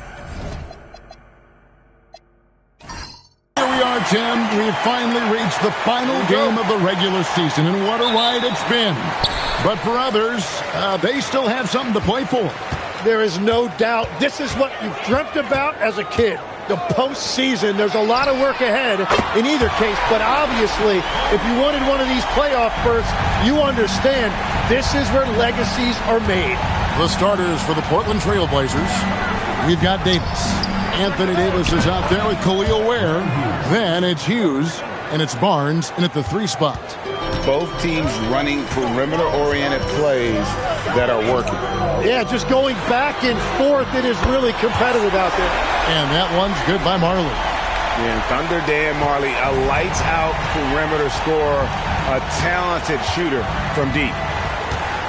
Pass to Hughes, fires from deep. It's rebounded by Bryant.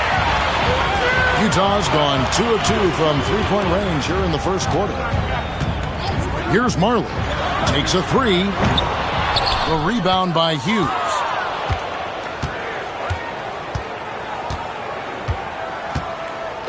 Barnes outside. Hits the three-point bomb. And they don't want to get in a habit of giving him open looks from 3. First quarter still, but not who you want to leave open. Here's McMillan. outside, Kobe. The three. Trains the three-pointer. Bryant's got 6. Firing back. Kobe enjoys any opportunity to tap his competitive spirit. Jacks up a 3. And Jones pulls it down. Utah's gone 3 of 4 on three-pointers in the first quarter. Doing well from long range.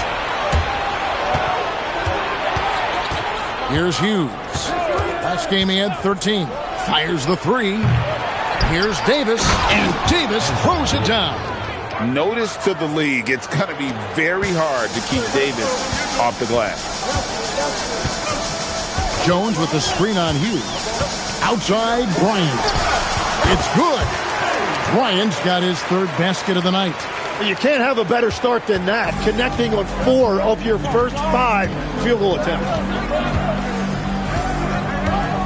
Davis, the pass to Hughes. Hands it from downtown. And one thing about Hughes, that man is always ready to shoot it. And here in the first, about 3 minutes in. Here's McMillan. Bryant has the open look, and they come right back with their own three-pointer. He's got 11. And boy, he's really in a groove. Dominant performance last game. Same thing this time out.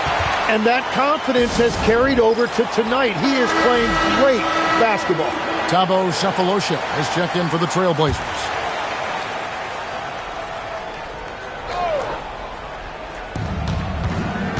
Hughes, the pass to Barnes. And here is Hughes. Davis with a screen on McMillan. The shot by Hughes, no good. The shooting numbers just aren't there yet in the quarter. Pass to McMillan. Just over 3.5 minutes gone here in the first. And he jams it with authority. Making the most of the screen. That's how it's done. And it's in the perfect spot, Greg. Frees him up to get all the way to the bucket. Yeah, not only does he create the space he needs, but then he attacks downhill. And it's Jones. That time on the assist by Bryant. They've wasted no time settling into their offense. Trailblazers trail by 7. Pass to Sefolosha. Cloak loose. Now here's Kobe. Jones, the pass to McMillan. Bryant outside. Jones with the screen on Hughes. Just 4 to shoot. And Kobe throws it down. When you talk about pure scores, Kobe is near the top of that list. This guy makes it look easy with all that talent. Here's Hughes. 6 points for him. Controls the rebound and puts it back up and in. You know we talk about it all the time, guys. Those second chance buckets, always the result of that extra effort. Outside, Kobe. On the wing, Jones. Pass to McMillan.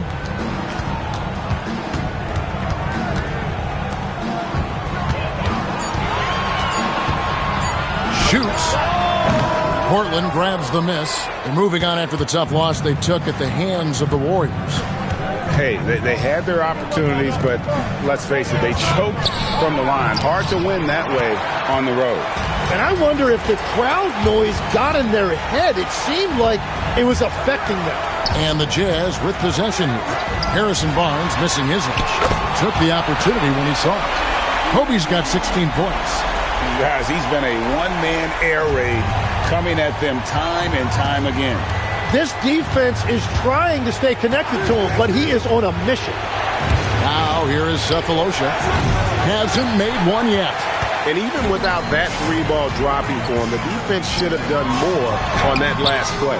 Wow, you got to commend the defensive effort right there. It really made a difference. Pass to Hughes. 32 seconds left here in the first quarter. Gets it to go from beyond the arc. You can't just stop when there's a pick set up, got to fight over it as a defender. Well, you just have to communicate those switches. If you don't, it's on you. Sefolosha against Bryant. Hughes kicks to Sefolosha. Hughes up top. Back to Ware. Got it off in time. No good on the last second attempt there. And so it's Kobe Bryant making things happen for Utah. What an amazing quarter. There was absolutely no stopping him. And we've got more M2K Sports coming your way after this break.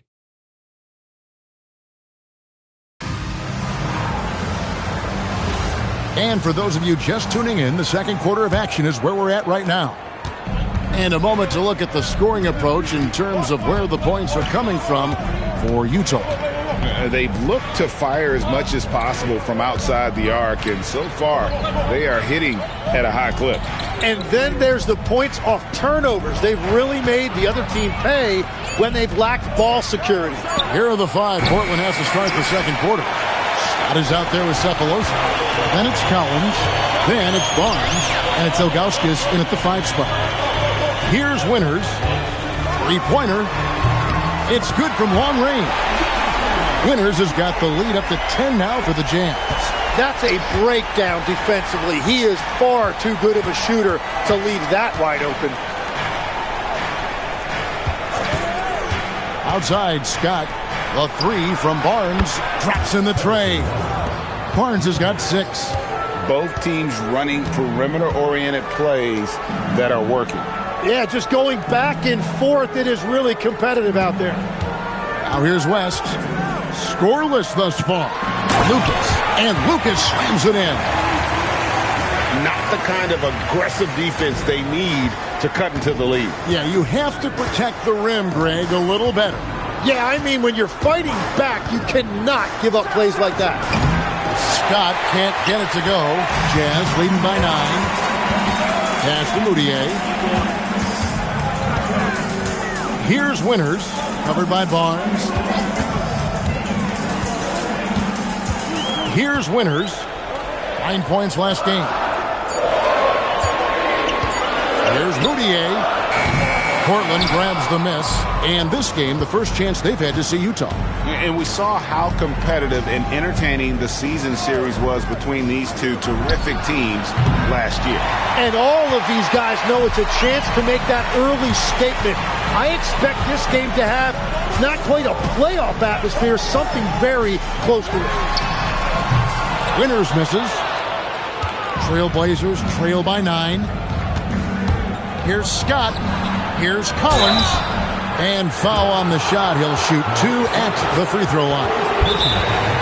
And Greg, the way the floor is spaced now, how much would you enjoy playing in this current environment? I'm lacing up my kicks as you say that. It would have been a lot of fun.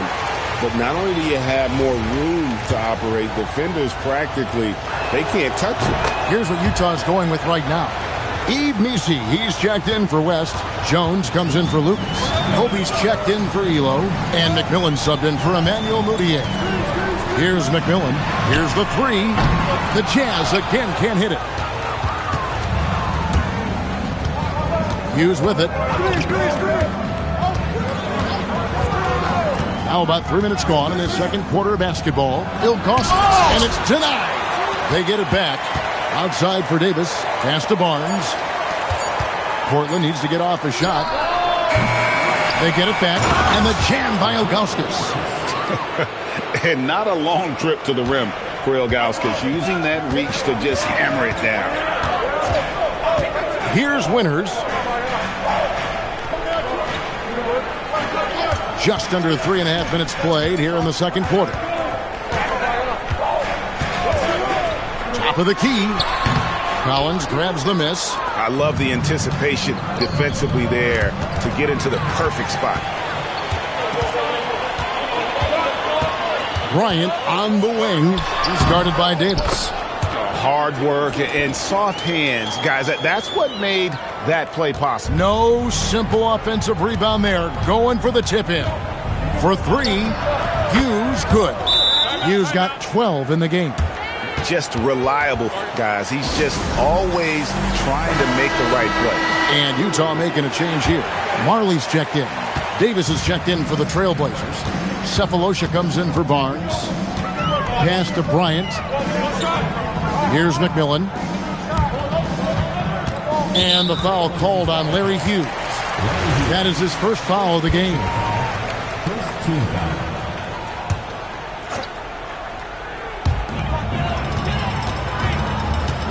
Now Messi. Nothing on the board. Out to Kobe. Beyond the arc. And after that great first quarter from three-point range, he has finally come back to earth. Ryan against Davis. Pass to Hughes. Fast break. Here come the Jazz. Power down with both hands. Well, they weren't going to pass up that chance to get out and run following the steal. And here is Davis. Davis setting the pick for Cephalosha. Rebounded by the Jazz. They've led by as much as 10. Last game matchup with the Suns, a tough loss there. Yeah, you could see they were pressing in that one, and the shooting percentages dipped because of it. Well, they just never looked comfortable out there, and part of that is the defense they were facing. Pass to Hughes from deep, and that one falls coming off of Davis's feed. Davis has got 3 assists now in this one. The defense is far too slow to close out on those three-point attempts. Here's Messi. The lead pass was put in just the right spot. Messi's got his second bucket. Yeah, that was the third straight high-percentage look the defense has allowed. The defenders have got to start putting bodies on bodies. Khalil Ware is checked in for Portland. Barnes comes in for Cephalosha.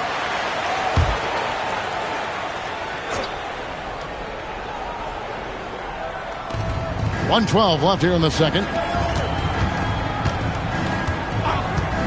Ryan against Davis. Pass to Hughes. Just 5 on the clock. Now Ware. Drills it from outside. Man, the triples keep falling, guys. That's 3 in a row. There's 47 seconds left now here in the second. Offensive rebound. Here's McMillan.